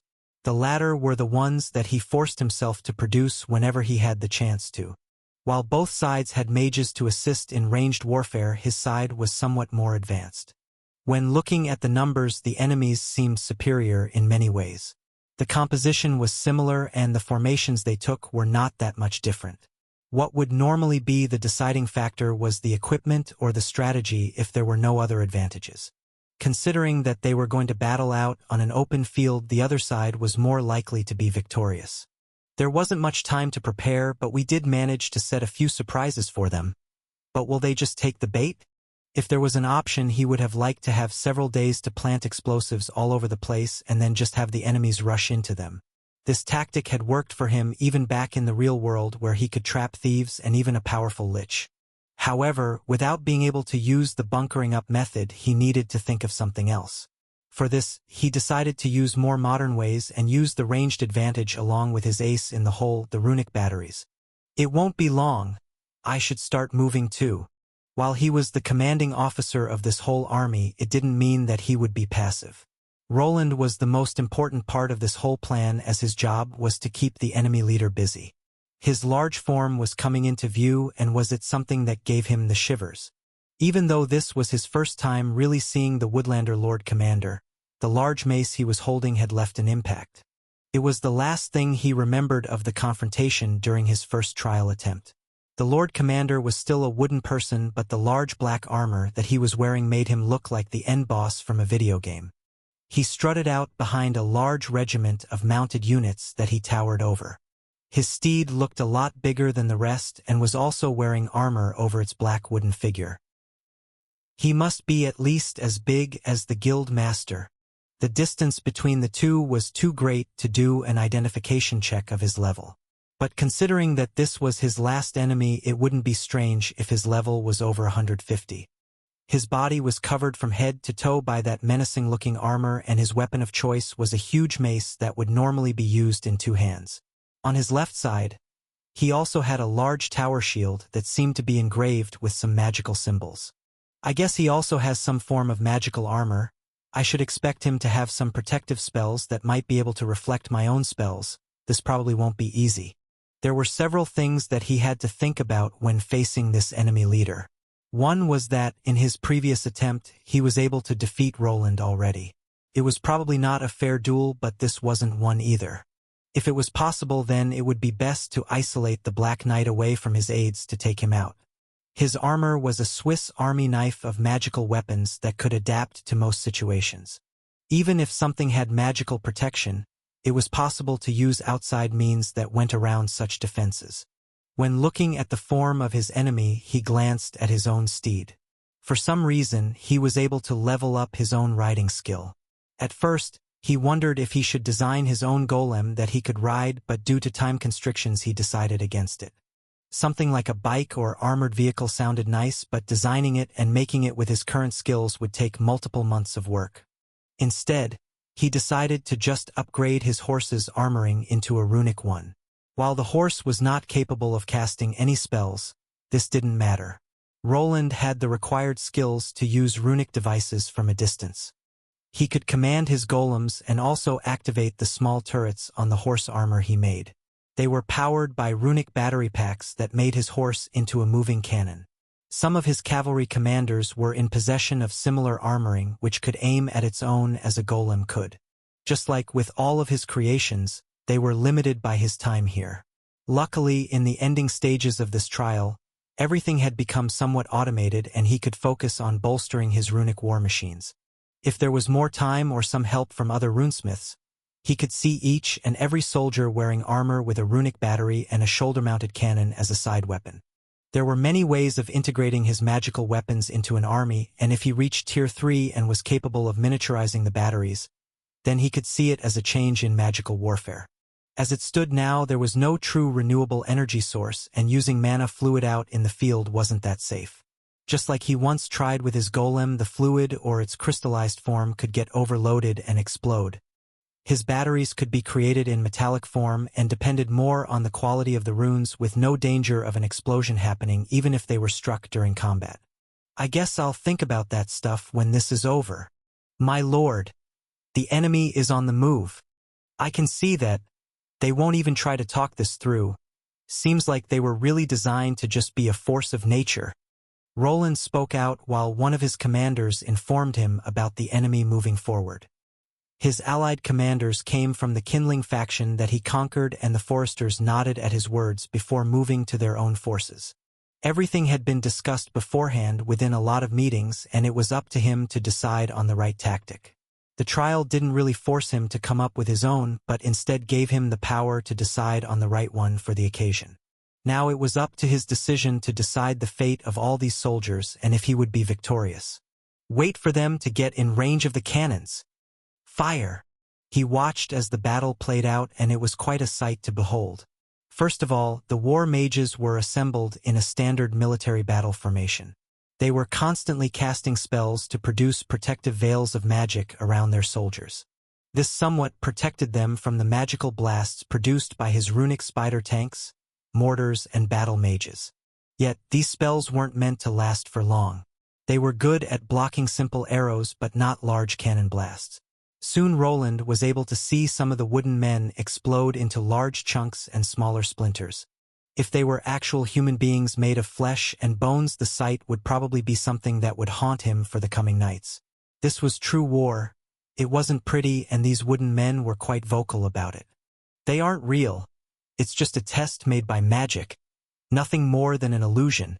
This fake representation of war felt quite real. Some of the enemy combatants were quite loud in their moments of demise. Even though they were getting blasted, they continued to pour into the range of the archers and even the few explosive traps that his army managed to place around this open space. The battle was unfolding before him, but it was not yet time for him to get involved. As the strongest unit on the battlefield, he needed to wait for his true opponent to make his move. If the enemy Lord Commander decided to run away, then this whole move would have been for naught. Just as expected, he is going in. The rumors were true. He is supposed to be a battle maniac type. Before this whole scenario was played out, he made sure to analyze what he was going up against. The enemy leader was hyper-aggressive and always surrounded himself with many powerful units. He also seemed to love getting involved in the fights. He always steamrolled his opponents. Judging by his bulky size, it was obvious that he was some kind of special unit that was good at close-ranged combat. For someone like Roland that preferred his magical attacks to do most of the work, this was a troublesome opponent. If he managed to get in range, then he would be putting himself at a disadvantage. However, he had his own advantage over this brutish knight that was at this moment swatting soldiers away like flies with that big mace of his. Well then, here goes nothing. Let's end all of this. His army charged to meet the enemies, and he was right behind them. Roland wasn't sure why, but he didn't feel as much fear as he expected. The scenes of the soldiers battling for their lives just to carry out his orders were quite vivid. Perhaps he had gotten used to all of this after regularly going from one battlefield to another, or perhaps it was all due to his brain interpreting everything as an illusion. The reason didn't really matter, but without fear, his actions would not be impeded, and he would be able to focus on the large black knight charging toward his location. To both his sides, two enemy wooden men with hook-like weapons attempted to forcefully dismount him from his horse. Yet before they were able to get in range, they were blasted away by the small runic turrets attached to his horse's barding. Even the ones that were able to deflect these blasts were pushed away by the thick magical shield that surrounded his entire body. The thick barding that covered the wooden horse was able to enhance its stats just like Roland's armor. While his speed advantage was apparent, this was not a race. With so many bodies lying around and wooden soldiers in combat, it was hard to maneuver around the place. Some of the spider drones surrounded him as a layer of defense. Their magical cannons rained down at anyone stupid enough to get too close to the Lord Commander. Yet, even with this much support, soon enough he was swinging his pole weapon around to knock some of them away. The whole field had devolved into a massive melee, with the ranged troops having to hold back their bombardment in fear of hitting their own side. Their main goal thus became to keep the magical troops busy. Thus the time for the final confrontation was also upon him. A group of armored wooden soldiers flew to the sides as the enemy commander finally appeared close to him. Roland instantly activated both of his shoulder-mounted cannons to shoot fire-type spells at his foe. To his dismay, the large wooden man clad in dark armor didn't react, as he didn't have to. The fire arrow spells that collided with his armor were absorbed by something without producing damage. Mana Dispersing Shield? Isn't that a borderline Tier 3 spell? There were several types of elemental shield spells. They had their strong and weak points, which forced their users to adapt during combat. With his custom runic armor, Roland was able to quickly switch between shielding effects depending on the situation. However, there existed a higher tier spell that did all of that on its own. The Mana Dispersing Shield spell was able to break down the attack at its core. It was a universal shield that worked well against all elemental types. None of the spies reported on something like this. Did he upgrade into a better armor before this fight, or was he hiding it for this occasion? Maybe my presence was a trigger for it to appear. Roland did his best at handling the intelligence unit of his army, but even it wasn't perfect. It was possible for his enemy to have gained this special armor before this battle, or that the trial decided to throw a monkey wrench before the test ended. Nevertheless, he had to win it at all costs, and the shield was still beatable just like all the other spells. It would run out of mana to sustain it.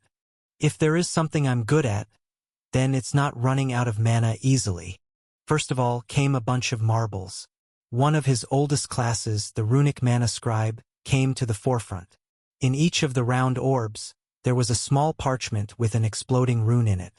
While it might have seemed cowardly from the outside, he didn't see himself winning an upfront fight with the monster he was fighting. As he examined his level, he made sure to toss a handful of these exploding marbles at him, while also barely evading the large mace he was swinging around. Name: Wooden Lord Commander L200. Classes: Wooden Warrior L25. Wooden Soldier L25. Wooden Soldier Captain L50. Wooden Lord Commander L100. At first it looked like some kind of bug.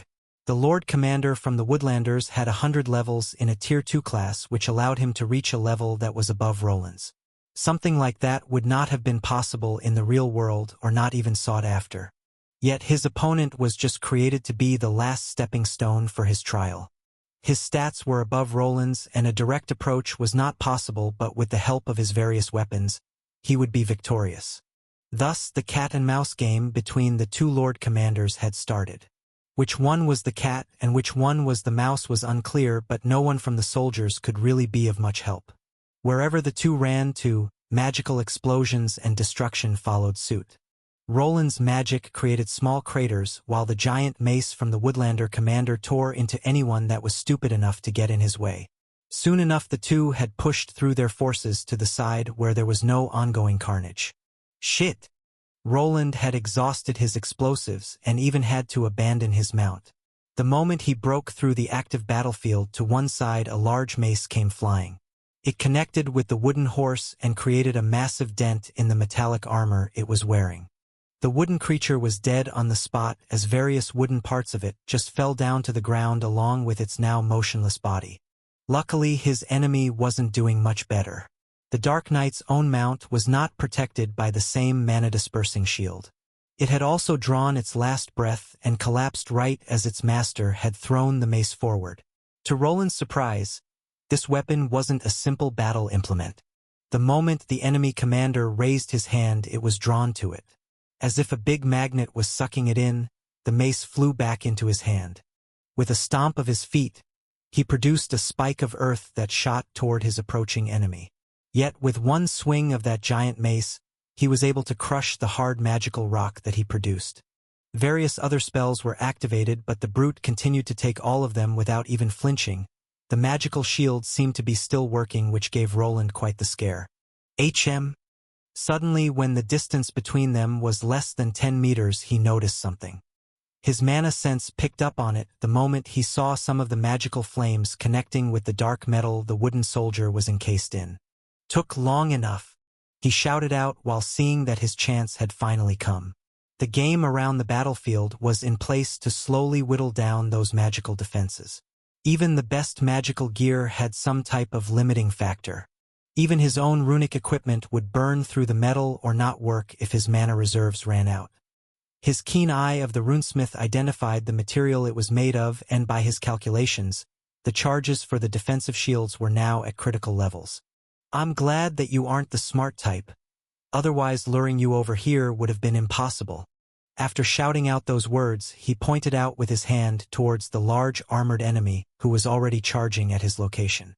The mace was close to turning his head into meat paste just like before. Yet before it could reach it, once more a plethora of metallic cables shot out from the ground to entangle each and every limb along with the one holding on to the weapon that once killed him. A large armored man was struggling against a large number of cables. They were all wrapped around his limbs along with the large mace he was holding in his hand. Even though there were many of them, he was still able to struggle. Little by little he could unearth the things these cables were attached to. Their bodies were made from metal and their form was similar to a spider's. Even though he was slowly able to yank these spider drones out, he could not do it instantaneously. This was what the master of these golems was waiting for. He had recreated a similar trap that he used to take down a massive dinosaur-like monster.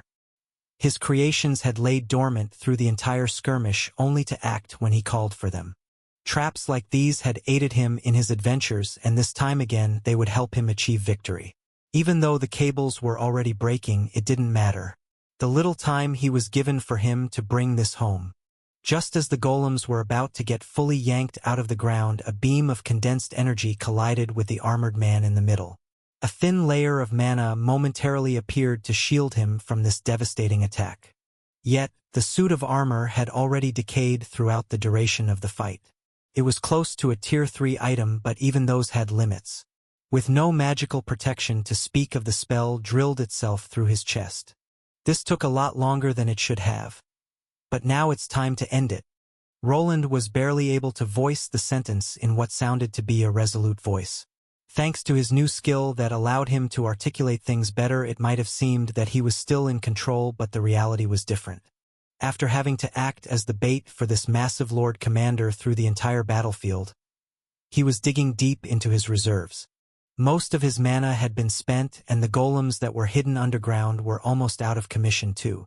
Even when they shot support bolts into the ground, the enemy general's might was just too much. Their golemic appendages were all mangled, and they would be unable to perform any of the tasks they were designed to. This didn't matter anymore though, as the battle had almost been won, and they performed their duty. The ray of condensed energy, similar to the spell he used when farming the Tier 3 skeletons, had done its job. It went through the right side of the Lord Commander and created a giant hole that he could see through. This was also the side on which he was holding that giant mace of his, the same weapon that caused Roland to have nightmares. Roland was not a stranger to death, as before arriving in this world of classes and skills, he had been living on planet Earth. Even though the trial had forced him to forget most of what had transpired on this first attempt, the death continued to be very vivid in his memories. Sometimes he would even wake up at night with the feeling of his face being crushed by something. Back in the past, when he was younger, a similar period existed which only time allowed him to mend. Now the source of his recent trauma was before him. A big chunk of his body was missing, and the enemy Lord Commander was twitching on the ground. The hole revealed the wooden parts under that thick armor he was wearing. If this puppet man had been a real man from flesh and blood, the image would have been quite gruesome. Yet, even without all the blood and charred flesh, his squirming was similar. I guess things are reversed now. Roland reached out for the large mace to pick it up. Even with his current enhanced strength, he could feel the weight being tremendous. The fact that this wooden person could fling it around with just one hand was a testament to his levels and stats. His level of 200 and Lord Commander class probably equipped him with similar power as a lesser Tier 3 class holder. After adding a second hand to the large mace, he approached the enemy commander that was still trying to fight back. Yet his whole body was still wrapped around several metal wires. The golems that they were attached to still offered some resistance that in this weakened state the wooden person was unable to fight against. When looking around, he noticed that the fighting had momentarily halted. The forces from the enemy faction weren't rushing to their leader's help. Instead, they were inching in the opposite direction. This was the obvious fate of a tyrant that only ruled people by his own power. If that might that brought him up to the top were in any way stripped away, then there was nothing left. It was a fast way to gain power, yet just as fast as it was achieved, it faded away even quicker. Crunch. The sound of the mace hitting the commander echoed through the now silenced battlefield. Roland made sure to swing as hard as his body allowed him to do. The force of the hit drove the mace into the ground along with the Woodlander commander's head. Finally, the enemy leader was dead, and his death brought an almost immediate change. The forces that were ruled by might started to retreat. Some wanted to continue, while others demanded that they became the new Lord Commander. Without the looming threat of the armored monster he slew, there was nothing holding these wooden people together. "My liege, you have been victorious." You're the aide from the kindling side. While the enemy was in disarray, the battle resumed. Even though the enemy leader was gone, it didn't mean that everything would just end. Roland had expected something like this to transpire, as this was not the only enemy that he had been aware of. This trial would probably only end if his victory was more than assured. With another enemy standing before him, it would probably not be over unless he finished it all here. "My liege, let us drive away the Woodlanders together. I've seen one of their commanders escaping towards the forest. We must chase after them." "They are escaping? Then we should follow right after them. Just give me one of your horses." "Yes, my liege." The aide looked towards one of the armored knights that were with him. The two exchanged a nod before he moved his wooden horse toward Roland's direction. This was not the only mounted soldier that appeared at this location, as there were 5 others. All of them shared one thing among themselves: they came from the side of his vassal. "That's enough mana to take care of this." "My liege, did you really think that I wouldn't have noticed?" Roland spoke out while delivering a magically enhanced punch toward the soldier that was handing over the horse. His level was slightly above 100, but with the difference in stats, he was unable to react in any fashion. The steel breastplate that was covering his chest instantly caved in from the impact. His body flew in the opposite direction while the other armored soldiers grabbed their weapons. "Kill him!" The Audi that was supposed to be one of his trusted followers shouted in anger while charging forward. The other soldiers knew that it was too late. They had been caught red-handed, and their ploy was seen through. Their enemy was not easily defeated, though, and the magic blasts from the shoulder-mounted cannons just exacerbated this fact. Before they could even approach their old Lord Commander, the magical blasts rained upon them. The discrepancy in levels was just too big for them. Their main plan included fighting a surprised and weakened Roland, not that he would be aware of their subterfuge. Even in his weakened state, he was more than they could handle, and with reinforcements coming from the side, they needed to either commit or abandon this endeavor. Treachery. Defend the Lord Commander. Kill them. A small group of armored units soon appeared to aid Roland in his fight. Even though he managed to blast some of the soldiers away, his mana reserves were low. Luckily, some of his trusted retainers were aware of this ploy and had been prepared to send aid when the time came. Roland's aide that had been left behind in the kindling faction had betrayed him. Even though he had replaced their leader, he had been left alive and exiled. This opened up a little side event in this trial, which culminated in this assassination attempt. He was not sure when these people would try to implement their ploy, but he expected them to take it whenever the chance presented itself to them. While normally he expected his own aides to stay loyal, there was a risk involved in leaving them in enemy territory. Roland decided to send out a few spies to keep tabs on this retainer that was left behind. During his stay at this new vassal, some information was unearthed which led him to take some precautions. It seemed that the trial was trying to teach him about trust and that it could not be given lightly. This should have been enough to trigger the end? Or could there be more to this trial than just war? Together with all the time skips, the war had already raged for over 2 years. Even though the enemy lord was dead, this didn't mean that the whole Woodlander faction was defeated. Perhaps the end of the trial would be only triggered if he managed to unite all of the lands. Conquering all the other locations after this battle was over wouldn't be that easy. Even though he had won and the enemy combatants were scattering, his side had suffered a huge blow as well. Around half of his units had been destroyed, and besieging all of the reinforced strongholds from the Woodlander territory would require some time. Could it have some kind of hidden favorability rating too? What if I can only complete this if everyone is living in one big happy kingdom? While thinking about the worst possible outcome and even a need for more time to pass in this hellish trial, something strange happened. The whole place began to flicker wildly. It was as if this virtual reality was having trouble loading assets. Suddenly the scenery switched to another location where he found himself in a large church. "Ha! I now pronounce you husband and wife. May your children lead our kingdom to prosperity and beyond." What was before him was the Lord Commander from the Forester faction. It seemed that he had just finished officiating the marriage between Roland and the wooden wife that he made a promise to. The wooden woman with the drawn-on face was wearing a white gown with various shiny gems on it. Behind them was a crowd of people cheering for them at this lush-looking marriage ceremony. Wait, what's happening? He could only glance between his wooden wife and the ring on her hand in confusion. Before he could utter more words, the whole scenery blurred even more before him as he was taken to another location. This time he was in some kind of royal corridor. On the other side he could see a woman in what looked to be a maid uniform running towards his location.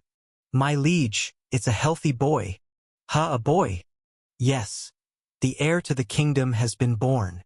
Now the line is secured." Oh, what a joyous occasion! To his side was his father-in-law, who was jumping in excitement. Apparently, his wife had gone through labor and blessed him with a son.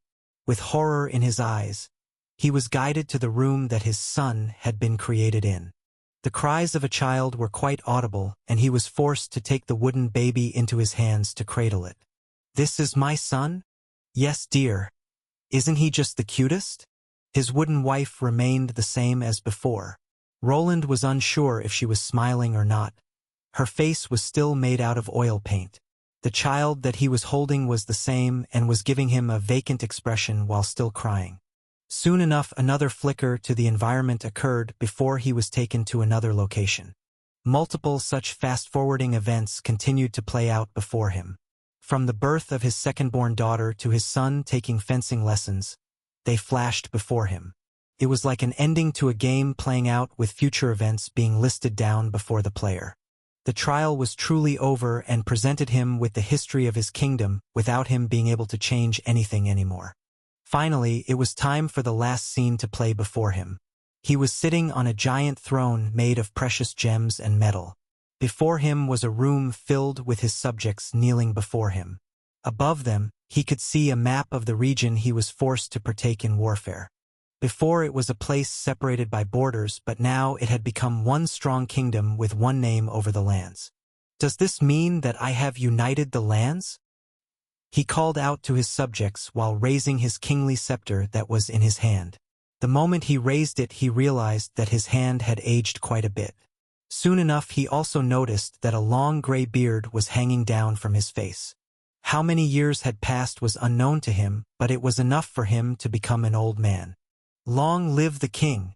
Long live the Timberling Kingdom! Hooray! No one answered his question. He could only hear them cheering out loudly while clapping. It was like a cut scene from a game. The only thing that it was missing were the credits rolling down. Thus he just remained there and let it end as within a couple of minutes everything went dark and he appeared somewhere entirely different. Gone was his old appearance and also the clothes he was wearing. Is it finally over? When he cleared his runesmith lord, a pathway appeared after he had defeated his enemies. This time wasn't the same. The whole trial area just vanished after he was given the ending recap. Instead of being given a new path to walk through, he appeared before a wooden door. "I guess this should be where I gain my new knowledge," or he didn't want to think about the second option and the possibility of a second part of this trial. From reading some recaps, there was a possibility of multiple checks, but not when the main one had already taken a whole year. There wasn't even any mention of one taking this long, which made him believe that what he went through was quite unique. When looking behind him, he couldn't see anything. This door was just in the middle of nothingness with not much light around them. He could even walk around this door that was seemingly floating in the air without being connected to any wall. No invisible buildings or structures were there, and without anything else, the door needed to be open. Thus he went for the knob that was sticking out from this door to turn it. Without much resistance, it opened before him, and to no surprise, he found something inside. The first thing that he noticed was the nice red carpet with runic patterns on it. It depicted some of the main runes that he had learned through the years. When looking further in, he discovered some shelves filled with thick books. On the sides he could see some shiny symbols. Some of them he knew while others were familiar.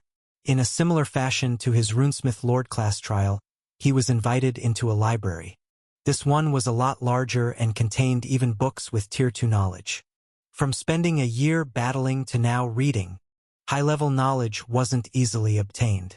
Simple skills could be injected directly into the brain after a person met the minimal requirements. Yet a skill like runesmithing at the tier 3 level wasn't that simple. Roland didn't meet the requirements and needed to go through the knowledge here before understanding the basics. His theory was that a person's mind could not take the infusion of difficult knowledge. It would be unable to understand it. Thus a need for slow study in the trials was created to keep people from going crazy.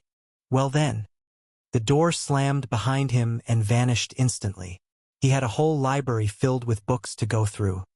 He wasn't sure why there were so many tier 2 ones around, but perhaps gaining this class had some other perks than just gaining the ability to comprehend tier 3 runes.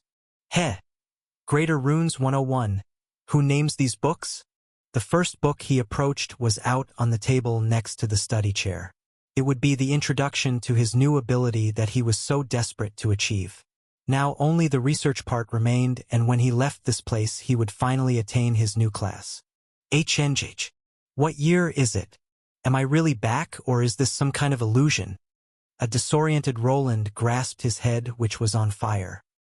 He could barely keep one of his eyes open as the experiences that he absorbed in the trial came rushing in.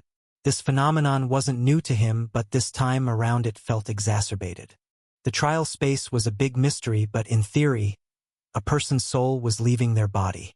Then, after it was finished, all of the information that was gained in that space needed to be somehow transferred also into the brain and body. This time around, the transference was augmented by the fact that a change from tier 2 to tier 3 was different. While a person going from tier 1 to tier 2 wouldn't experience any growing pains, it wasn't the same in this case. There was a reason that people that managed to get into this rank were called the elites. Their bodies went through a drastic change as they acquired several skills that made them into enhanced superhumans. It feels like I'm getting bitten by thousands of ants. Even with his pain resistance and resilience skills working overtime, he felt like he would pass out at any moment. Normally he would have just accepted his fate, but after getting through so much time in the trial zone, he was fed up with it. His stubbornness had reached a new zenith as he decided to power through the massive migraine along with the pain his whole body was going through. During the whole debacle, he could only grit his teeth and look at the screens appearing to keep himself distracted. You have gained the Runesmith Overlord class. You have gained the Overlord's organs trait. You have gained the Overlord's muscles trait. You have gained the Overlord's skeleton trait. They just kept coming, and he kept reading through these strange passive skills. Roland knew that something like this would have happened, but he didn't expect to see those names. Usually what a tier 3 class holder would be given were skills like Advanced Skeleton, not what he received. The probability of this just being a higher form of the same passive skill was true, but he had no research or guides to confirm this claim. You have gained the Overlord's tendons trait. You have gained the Overlord's nervous system trait. His whole body was changing. The moment his nervous system got enhanced, he could feel the pain subsiding in a more substantial manner. It was as if it gave him some control over the pain threshold even more. His whole body was enhanced, and he started to actually feel it. After the worst part was over, the feeling of euphoria washed over his pain-stricken body that had gone through a change. Why do I feel so light? For the time being, he ignored the other pop-up messages that this world's game-like system was giving him. Below him, A puddle of sweat was formed along with some strange pus-like substance. Roland had heard of something like this happening but had thought it were just rumors. It seemed that some of the toxins that were stuck in his body were forcefully pushed out, and after the process was over, it was as if all the build-up stress that he accumulated was gone. I don't remember the last time I felt so relaxed. It's as if I've finally gotten a good night's sleep in forever. After tirelessly working and not sleeping for more than a couple of hours a day, his body was slowly deteriorating. Roland had kept ignoring it, but sooner or later it would finally catch up to him. Even when there were potions to alleviate everything, he was never really at 100%. Now, after going through the Tier 3 class change, it was as if his whole body was reborn and he was given a second chance. But what is that smell? While he felt refreshed, his whole body, along with the chair and ground he was sitting previously in, had been soaked by the strange body liquid. He really wanted to look over his new skills, but doing it in this smelly room wasn't optimal. There was also one other aspect of himself that he was interested in seeing, as his body had gone through some changes as well. The best way to get around this would be to take a bath and take a look in the mirror. Thus he headed out of the workshop where he activated the class crystal previously. For the time being, he didn't bother with cleaning up as he was feeling a bit frantic. His mind had not processed everything that had actually happened. The time spent in the trial area was just tremendous, and he hadn't actually realized that he didn't really have an interaction with a real being for close to 2 years. Even the walk from this workshop had him feel that it was all a dream. So much time had passed during the trial with the wooden people, and then a period of learning was close to 6 months. There was just so much theory he needed to absorb and learn how to apply his mana to learn the new Tier 3 rune crafting skills. His steps were silent and slow, as in the back of his mind, he dreaded that he would just wake up back in that library with more texts to go through. Woof! Agni! Finally, after opening up the door, going out of the workshop, and opening it up, he heard something familiar. Before him stood a large dire wolf with a mane composed of red rubies. He looked at it, and the wolf looked back without approaching for some reason. Usually, a tackle would come from the wolf's side, but instead, Agni was left smelling the air around his master. Agni! Worf! Roland was the first to initiate the tackle this time around. This was something that the ruby wolf was not prepared for, as he recoiled in fright. The power of his grip had increased by several times, so it was quite the tight squeeze. Agni started squirming around while howling and whimpering slightly. This caused Roland to quickly ease up without pulling back. Ha! It's nice to see you. But I guess for you I was probably gone for a few minutes. The time dilation in the trial was very real. Before going in, he left a little runic stopwatch running out of curiosity. While he didn't deactivate it instantly, it seemed that the trial took less than a minute, perhaps even just a few seconds, considering he was shaking in pain for a bit. Woo! Hey! Weren't you always the clingy one? To his surprise, the ruby wolf that usually liked to jump on him and lick his face was trying to pull away. It took him a moment to realize that the reason was the smell he was giving off. The clothes he was wearing were soaked in that pus-like substance that came out of his pores.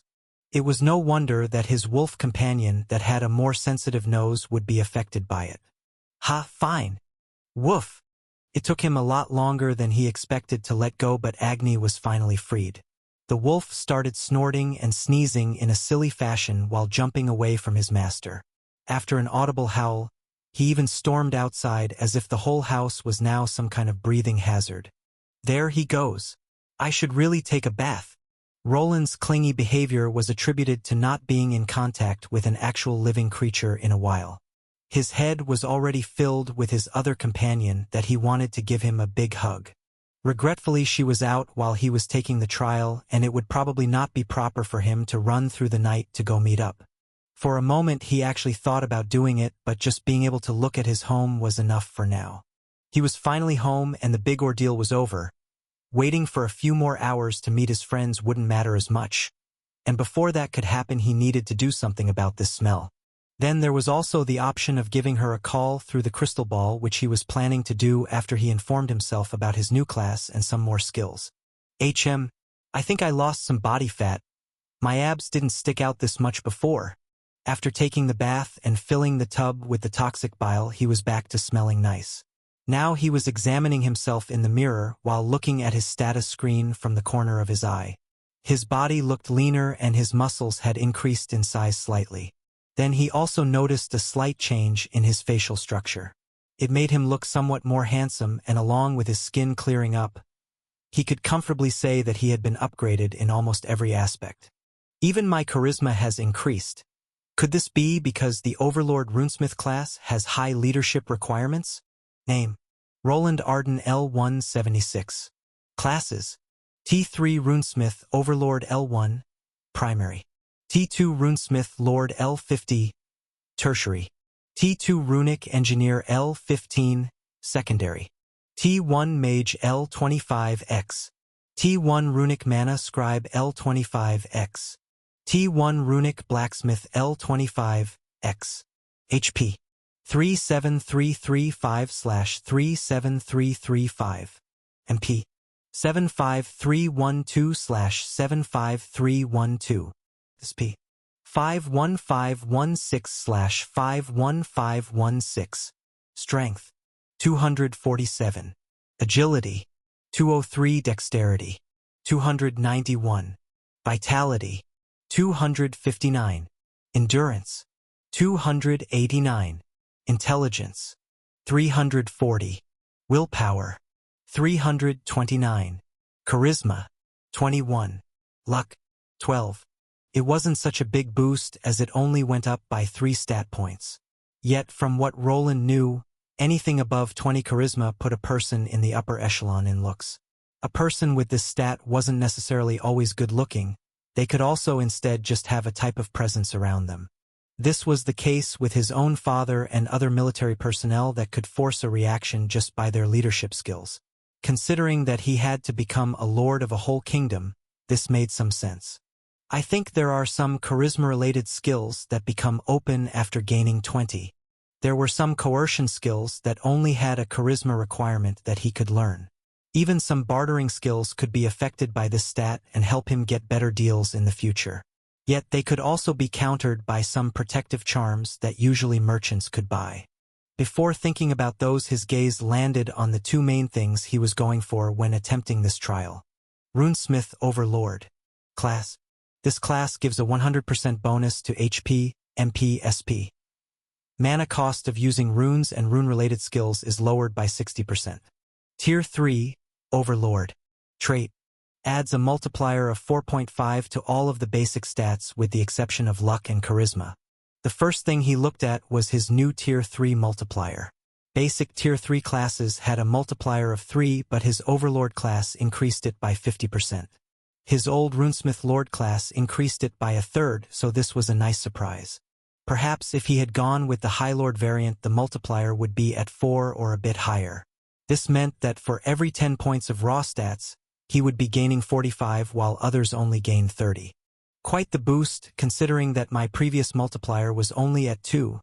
I've gained more than twice my old levels. How much would I need to equalize the stats? More than double, and that's without taking the stat growth into account. Besides the stat multiplier, Tier 3 classes gained more of them in general with each level up. Now, after making some calculations in his brain, he could see how people that attained them were considered the elite. With just one trial, even the lesser Tier 3 classes doubled their seats to their Tier 2 counterparts. The discrepancy between Tier 3 class holders only snowballed from the point they attained it. Even more if they gained a prestige variant just like he did. Almost all knowledge about these classes was hidden away for a reason. Keeping the multiplier and the passives was an edge everyone wanted to have over their competition. In a world as cutthroat as this, there was no reason to make it public, and the ones in power would probably not allow anything that could knock them down a peg to get out. The Overlord passive is just a better version of the Lord one, but it's probably not cumulative. Even though his old Lord class lowered the mana usage by 30% and this one by 60%, it didn't mean that he would get a flat 90% decrease. If a spell cost him 100 mana, usually what would happen is first the active class passive of 60% would be counted, which was 40 MP. Then the secondary passive would be implemented by lowering it by another 30% from the 40 MP. In the end, he would be left with a spell that cost 28 points and not 10. 10 would be the number if it went the pure cumulative way, while stat multipliers almost always affected only the base stats without taking into account any of the other skills. Even if it's not a full 90%. This is huge, and then I even got all these other skills. I can't see myself running out of mana during combat. There were a few level 1 skills that he received after attaining the Runesmith Overlord class. After reading some, they seemed kind of broken to the point of him not knowing if there would be some side effects.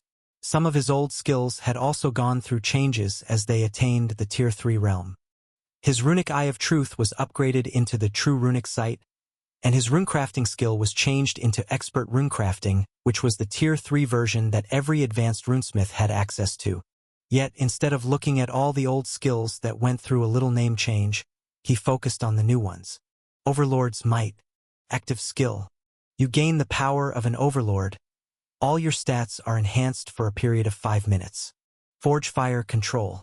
Active skill. Allows the runesmith to alter the flames in the forge to their liking, increasing or decreasing their potency to suit their craft.